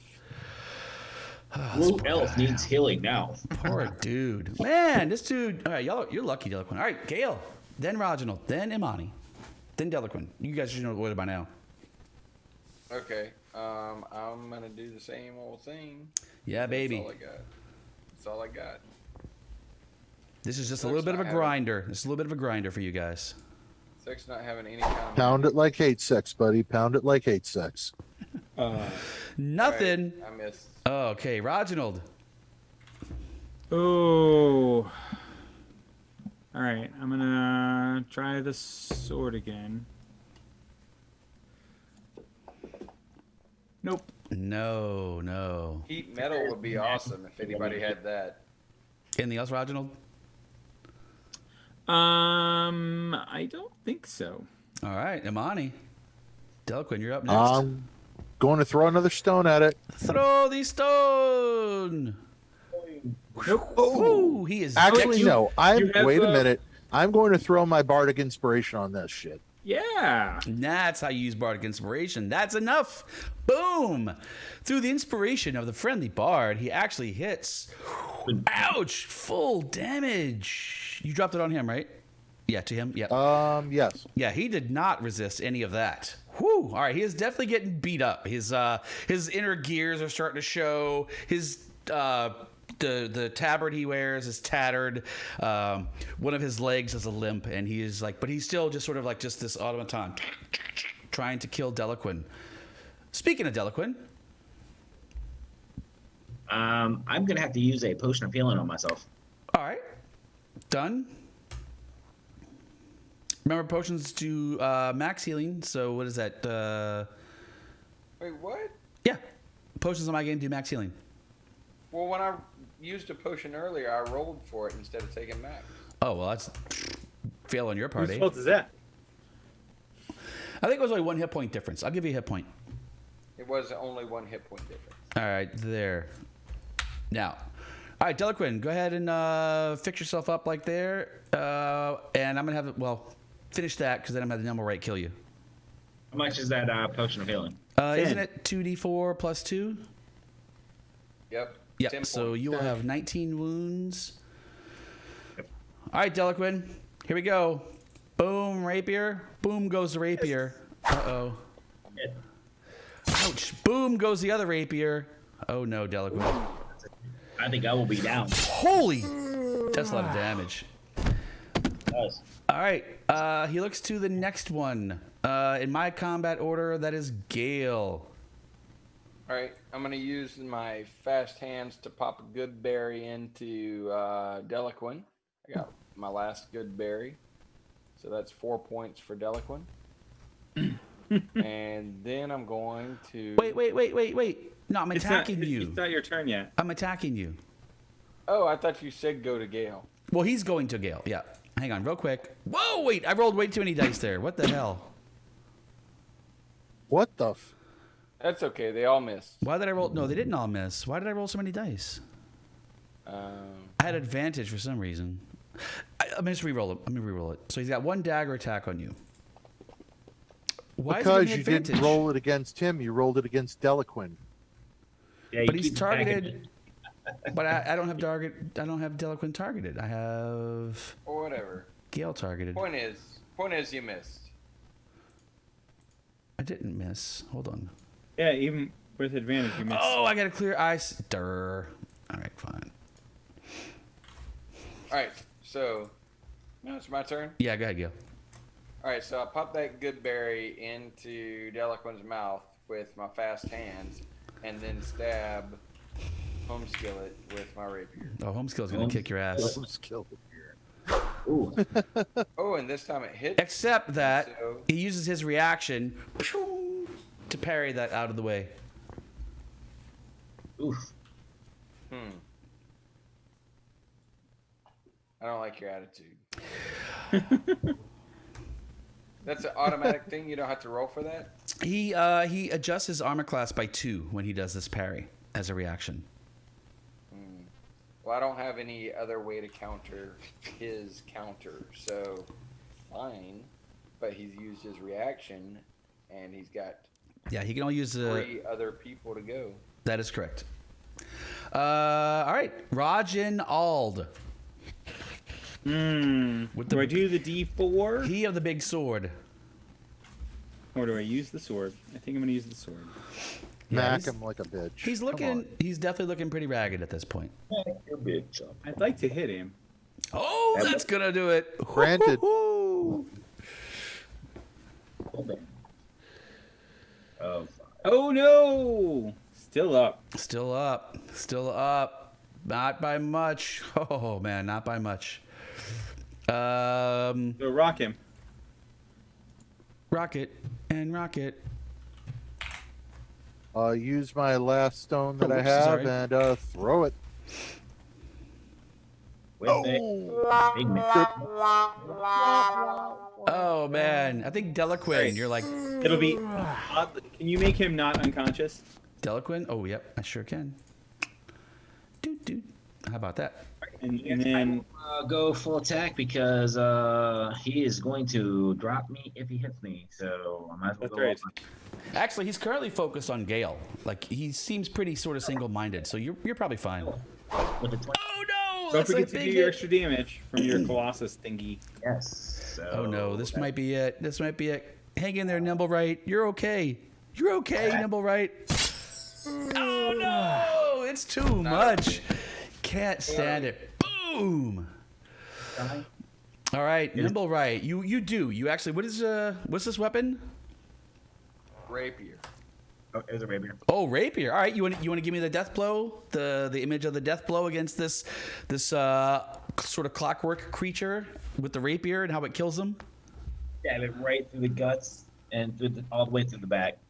Oh, it does. And you see there's this sort of like critical gear seems to be stuck on the tip of the rapier as he just pushes it through him. And the Nimblewright finally just And a screeches and to a halt. spring goes boing, boing, boing, boing, Yeah, boing, boing. comes to a halt. And it just sort of falls. Yeah, and like one of the arms falls off. That limping leg ends up falling completely off. And the spring goes boinging, and What he's does this dude weigh? Oh, the whole thing might be 20 pounds. Okay, so we search it for the stone. All right. don't have. It does not. John, you're right. Does not have a stone. It does, however, have a small folded piece of paper that seems interesting, and that's about it. Other than basic parts and pieces of it, sort of falling all over. Well, I pick up all the parts and pieces. I pick up the piece of paper. Yes. But there's a What does it say? It looks like a little bit of a. It looks like a map. In fact, it is a map, and it's a map of. You would recognize this pretty easily, of course, as a bard. It's a map of the City of the Dead, and seems to have it has an X over a particular spot in the City of the Dead. That's where we're going next session then. We True. still have like half an hour. Do we? Up to you guys. Got time. I'm ready. I'd like to. City of the Dead. City of the Dead. It is. For shits and Speaking of giggles, City of search the Dead, trash. Maybe Imani Yeah, should trash is heal just- Deliquin. He was hiding out. He I'm was, about to heal all of you all. That's Yeah. why I was just waiting. He was hiding out under that trash, basically. You're not sure why he decided to hide here or what, and he seemed to clearly be sort of. Well, I've already told you the interaction that he had, so. Certainly searching through the trash. By the way, Roy, the Saints are brutalizing the Tampa Bay Bucks. I know. Nice. What's the I know. score? Last time I looked, it was 38-zip. Ooh, last time I looked, it was 20. Yeah. I mean, they are brutalizing them. Wow. You know, Taking them to I hate- good shit. I hate to be a hater, but I just love seeing Tom Brady lose. I know. I'm sorry. It's terrible of me, but especially against I like- Drew Brees, where they're competing for the records, you know. So I'm like, oh yeah, like this is. I like There's a seeing them time ugly that cry. the Tom Brady got swept in the regular season.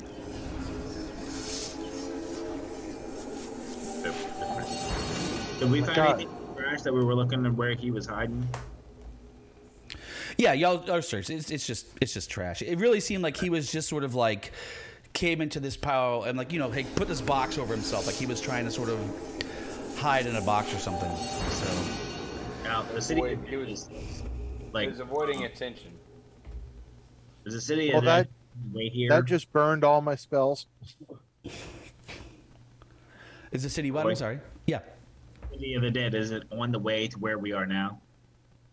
on the way to where you are now. No. So the City of the Dead, if wait, hang on, I've got a map.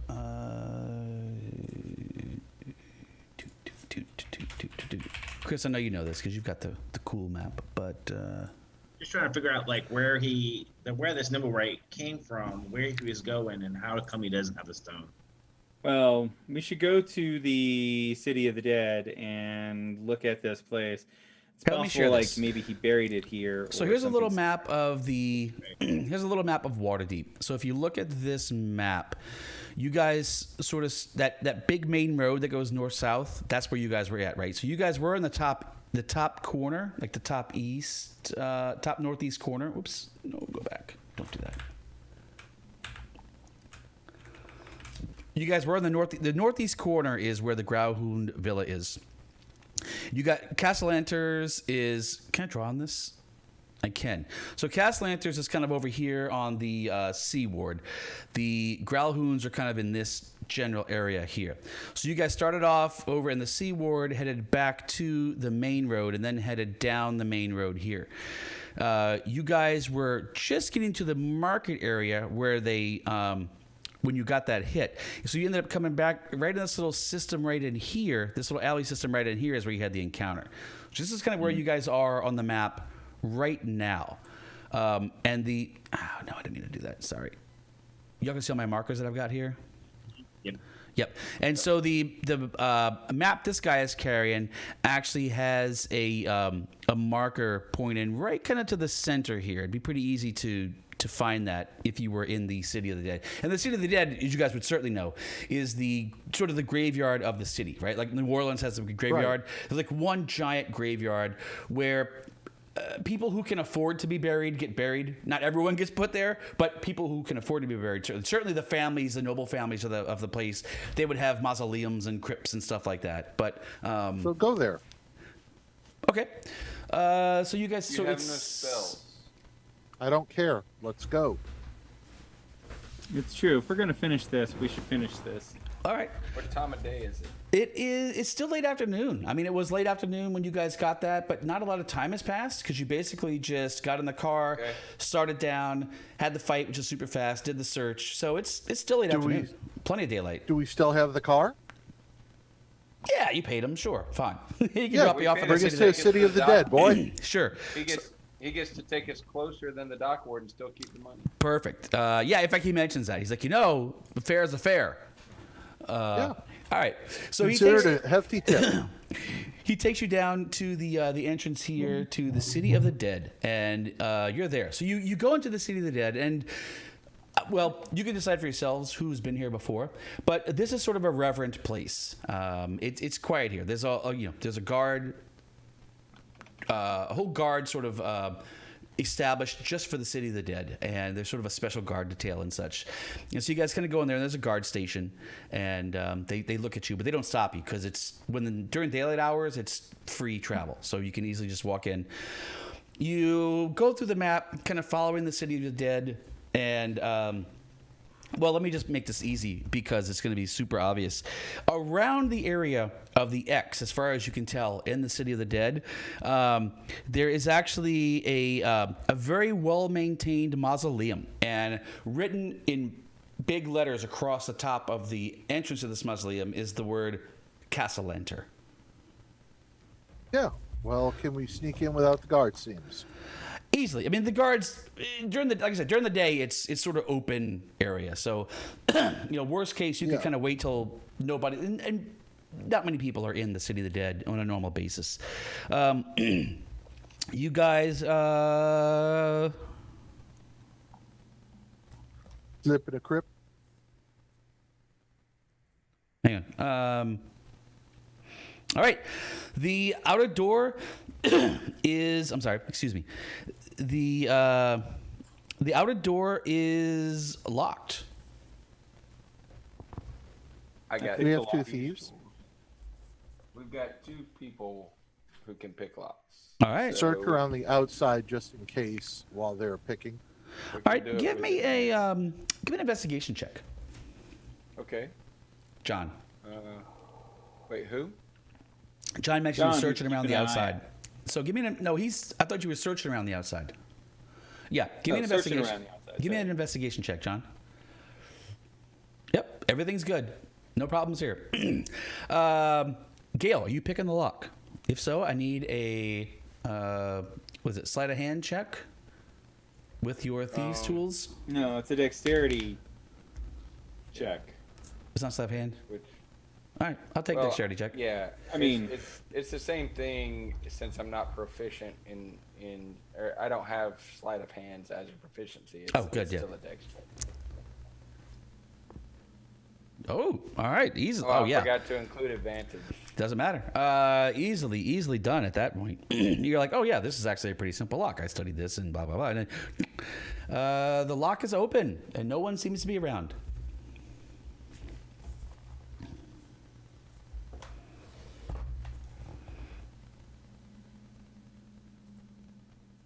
So So the are we nimble rate's searching not the that outside smart, or in? Actually, if it's locked, It's not locked Nimble anymore. right how would probably the nimble go right in. have gotten in? He didn't have a key. That's why we're searching around the outside. I'm gonna help him search around the outside while Gale goes and looks on the inside just to be sure. All right. Yeah. So now that I've got the door cracked open, I enter the mausoleum. It's a mausoleum, or It's a mausoleum. So there's an area. It's a very ornate area. You open the mausoleum into this really fancy place, and there are a few Grab coffins. Gale. Freeze, everybody. We could probably track it. what? With what? Survival. You could track anything. Track what? It was just here. We know the nimble right came here. We could probably track where it went. We can match its footprints with its foot. You have its That foot. too. Have the foot. We have the foot. Yep, this is the right one. All right. Well, now, Gale, you're just opening the door. You see what's in here, and you hear that. So, you guys tell me what you want to do.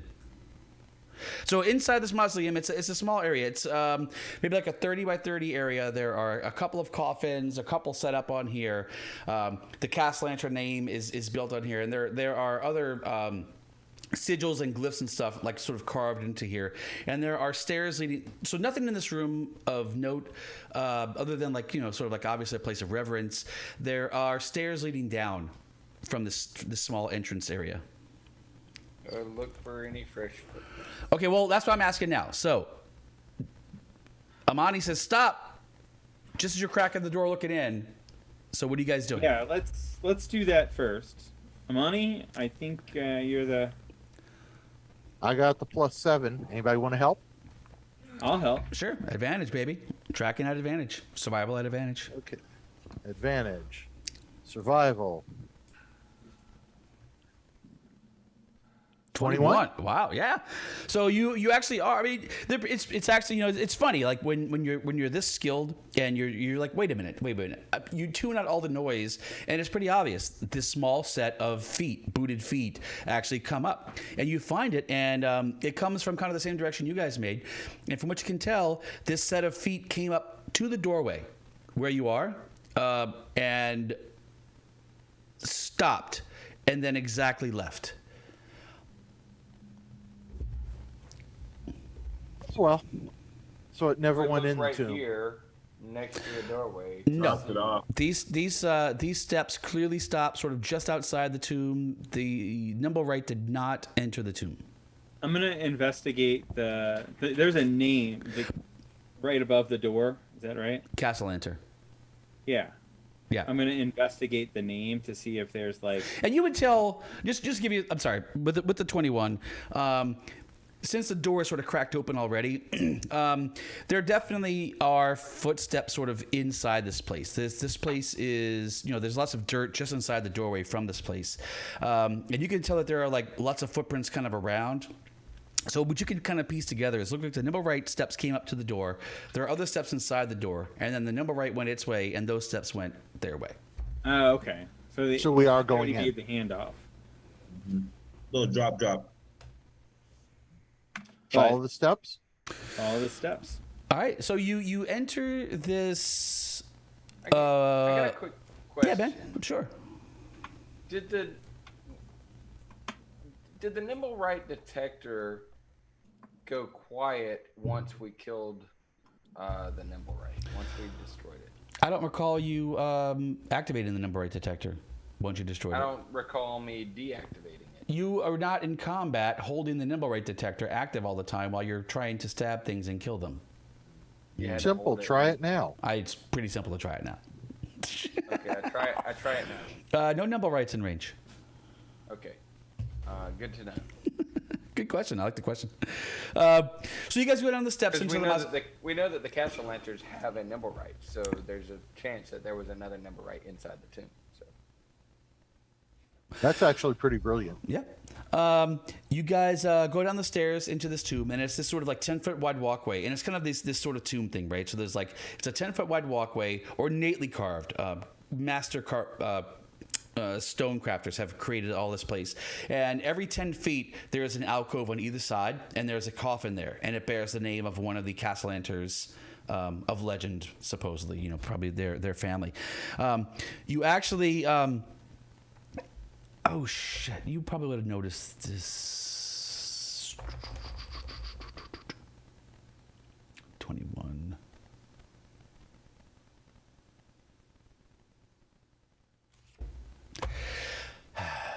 Yes, all right.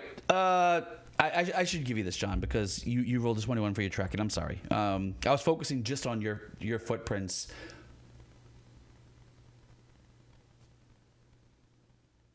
There are also, following those footprints and noticing the others, you also notice that there are comings and goings, but sort of you can piece together that on top of one of these footprints, which means it was made later, there are other footprints, booted feet, headed out of the mausoleum. So we have a set that went in and a set that came out. You had a set that the Nimblewright came up to the door, and another set of footprints sort of met those footprints, and then they went their separate ways. And then later, because this is sort of on top of a couple of those, several booted feet left.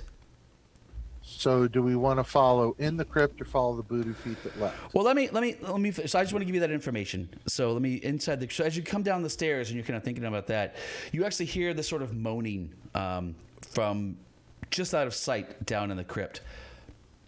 You can follow that, and turning around the corner, you see there's a woman who is sort of like she's kind of like trying to drag herself to where you're coming from, kind of trying to drag herself out to the entrance to the crypt, and she's terribly wounded, bleeding badly, leaving this trail of blood behind her, but sort of pulling herself along the ground, trying to get to the exit of this crypt.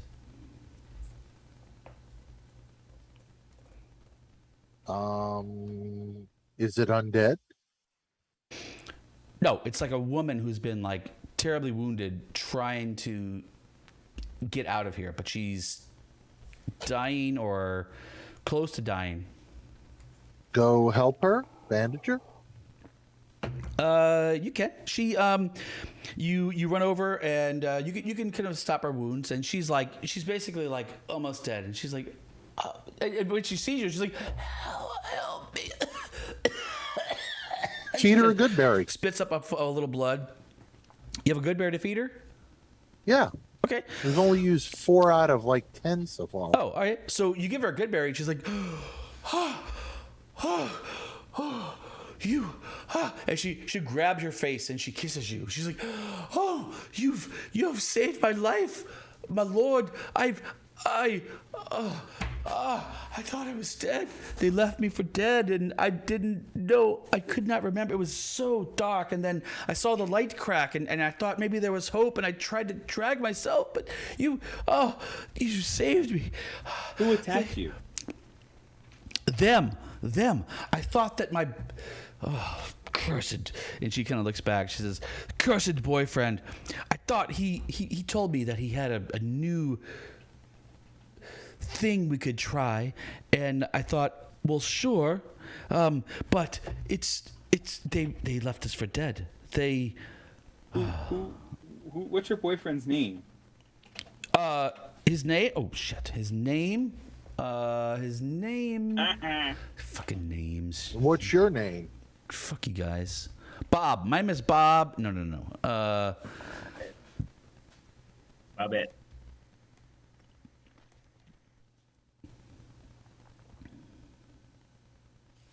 All right, let's see. Her boyfriend's name. Actually, I have her boyfriend's name. Hold on. It is.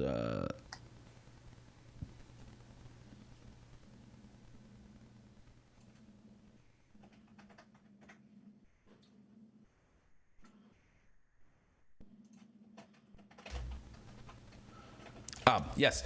My boyfriend. Oh, he was Holliver, and we came here, but then we were set upon by these other cultists, and I thought we were just gonna find some new thing and have a new way to sort of get in touch with them, but then they came out here and they just started attacking us and stabbing us and then casting, and like everyone was dead, and well, I thought I was dead. Apparently they thought I was dead, and they let me go. Oh man, what? That's horrible. After all, because that little creature came here. Like, what the hell's going on? Oh, jeez. What happened to the package the creature gave whomever answered the door? Packet creature, and she's sort of like still sort of. She's like, and she kind of like sort of. She's like, wait a minute, wait. Who are you guys? We're the people that little construct stole from, essentially. Stole bringing from? Boyfriend, your boyfriend met the metal dude at the door. No.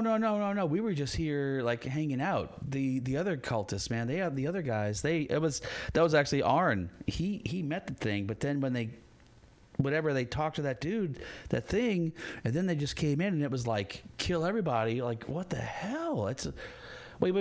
No. Wait. Who are you again? Oh, it's okay. It's okay. You mean Lord Grunwald? Grulhound, rather. Lord Grulhound. What about him? Him? Who? Oran? Who's Orant? I thought you just said Oran. No, she said Arn. Oh. She was referencing Arn, like she was referencing one of these other people she talked to. She referenced Arn as the person in this whatever group that met the creature. But we're in the back. Oh, Maybe the others are still alive. We can still save them. Bring your ship. And she actually jumps up Imani. She starts dragging Imani further into the crypt. It's like, Oh, if there are people to save, let's go save them. What kind of cult are you? okay, hang on. So she looks at you and she actually ignores you, pulling Imani back. She's like, come, save him. Maybe, what the hell is his name again? Any markings, religion check, anything stands out? All right, make me a religion check. Give me some of that old time religion.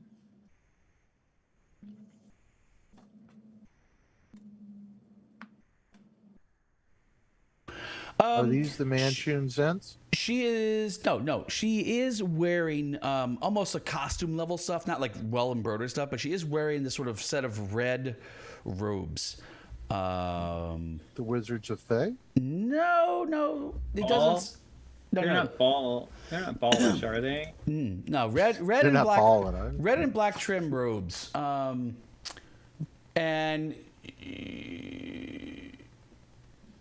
Hell, not does far from Raj her- know straight out? Not far from her is a mask, a golden mask lying on the ground. It's sort of like, you know, those sort of ivory masks that just sort of like mask your face. It's oval. There are eye holes, nose hole, and a mouth hole. It's kind of that, except this one seems to be gold. And she's pulling you. Come, you must help my Follow her. boyfriend. Tell me about your cult as we're running. Yes, and she ignores that completely, and she comes back, and you guys kind of come around the corner to the back of the crypt, or the mausoleum. I'm sorry, and there were actually two more dead bodies dressed in similar robes to hers. Two more of these gold masks kind of lying next to them, but these guys are. An instant tells you, Imani, these guys are well beyond healing. They're dead. Yeah, they've been sliced and diced, and you would be familiar with what wounds would look like if someone cast inflict wounds upon someone. They've killed them. They're dead. And she's like, no! And she runs over to one of them. Fuck, what? I knew this was a terrible idea, but Is the instead of bring us mask riches, fake you gold said or it could- real? The mask turned out to be fake gold. Sort of like, Okay. yeah, painted So this gold. is like a BS cult. Gotcha. And she's like, she grabs, she's like, she says, the riches, the fame, you said it would bring us, all it has brought us is just death. Why wouldn't you listen? Gods. So who beat up all these guys so we can go after them?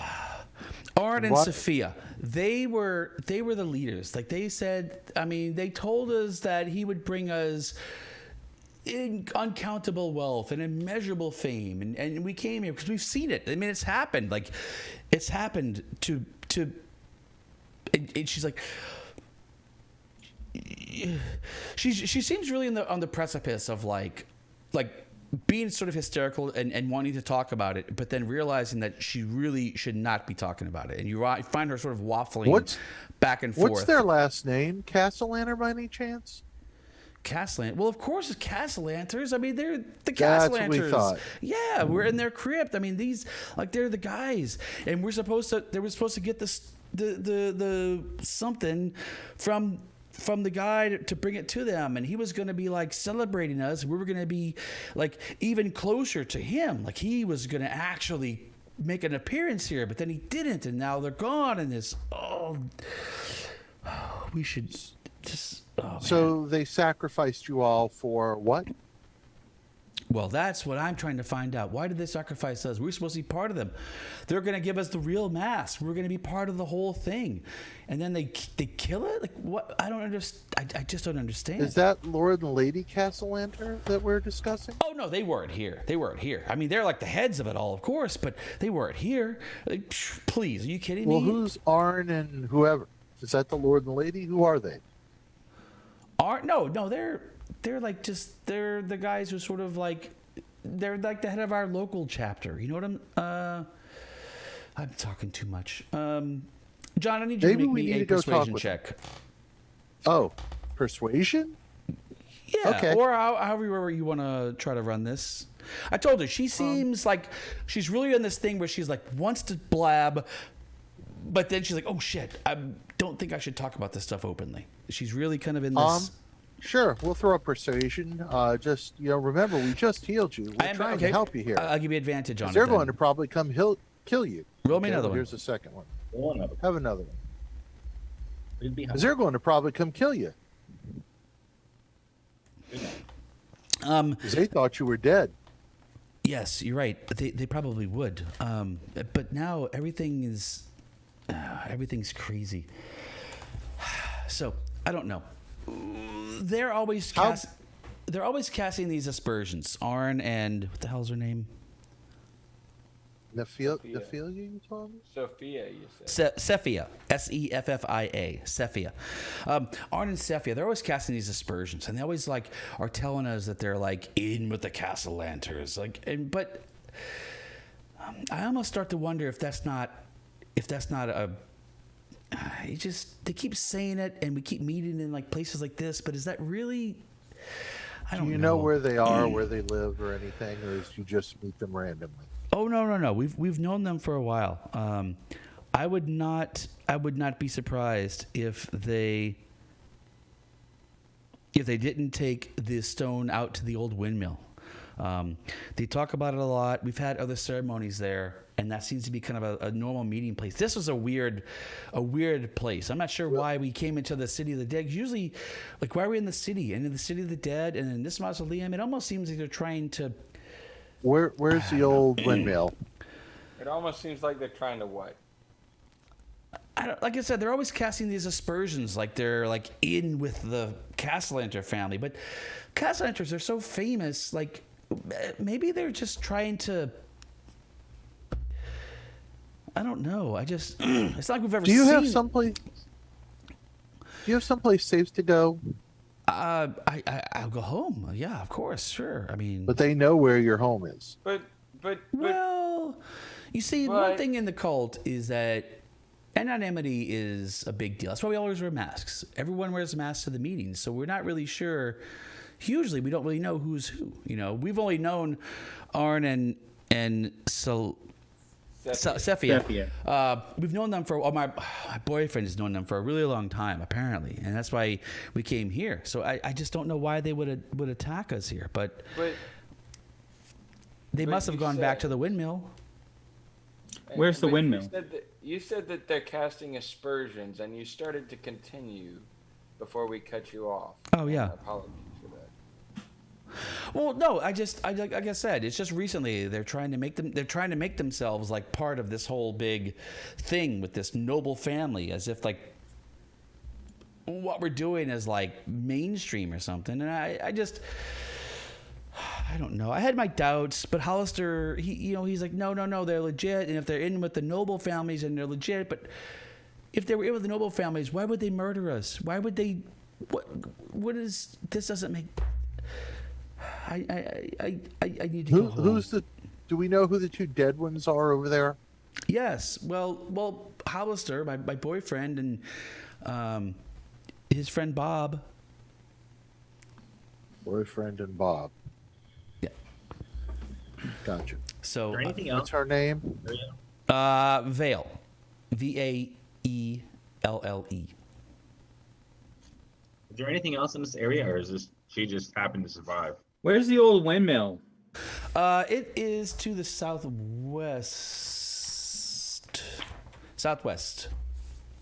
You can. Let's send her. Yeah, she'll give you directions to it. Let's send her back to the tavern, and we'll go to the windmill. To your tavern. Yes, Wait, why would we do that? because we don't want her dead. I'm not sure I want a cultist in my house. Cultist to who? Better. That's a good question. Cultist to who? Better the enemy you know. So she accepts your offer, and she's like, I guess I'll make my way there. It is. And she's like, oh, it's still daylight. I was thinking many more. Oh, whew. That stuff's powerful sometimes. Thank you, friends. And she heads off, I guess, towards the tavern. We You're may right. need her later. Maybe. Unless you guys have any more questions for her, I don't know. Cultist Valence going. I still want to know what the cult is. Cult of personality. Yes. That's what I was thinking. She make a persuasion check, Chris. A what? Persuasion check. Persuasion Or check? if you want to Sure. do intimidate, your choice. Oh, persuasion is fine. All right.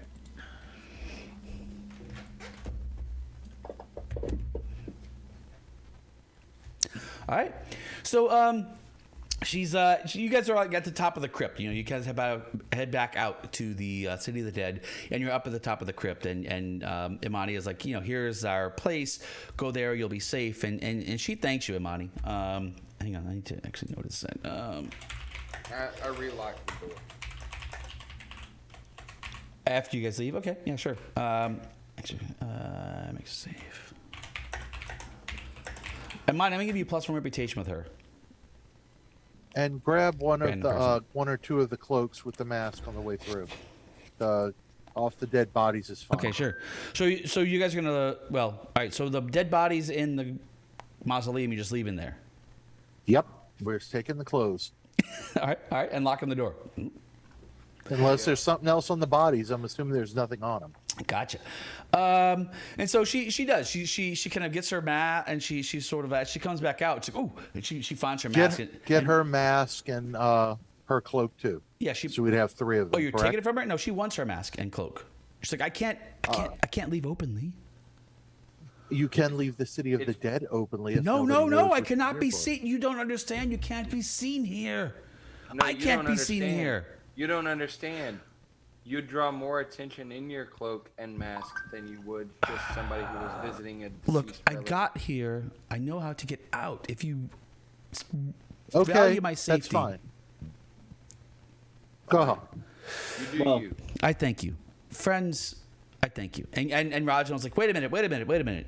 The cult. You said the cult, and she's sort of like bringing her cloak up, and she has the mask, and she's like, the cult. Why?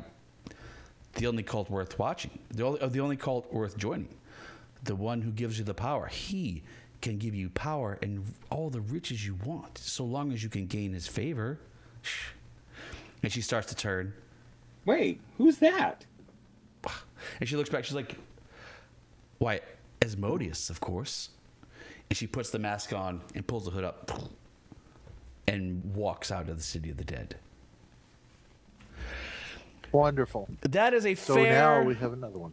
That is a fair place to end this session, my friends. I gotta tell you, I like this slightly longer session. I know we can't do it normally, but I am glad you guys were able to come here on a Sunday and do the extra session. I'm sorry for having to bail on Tuesday.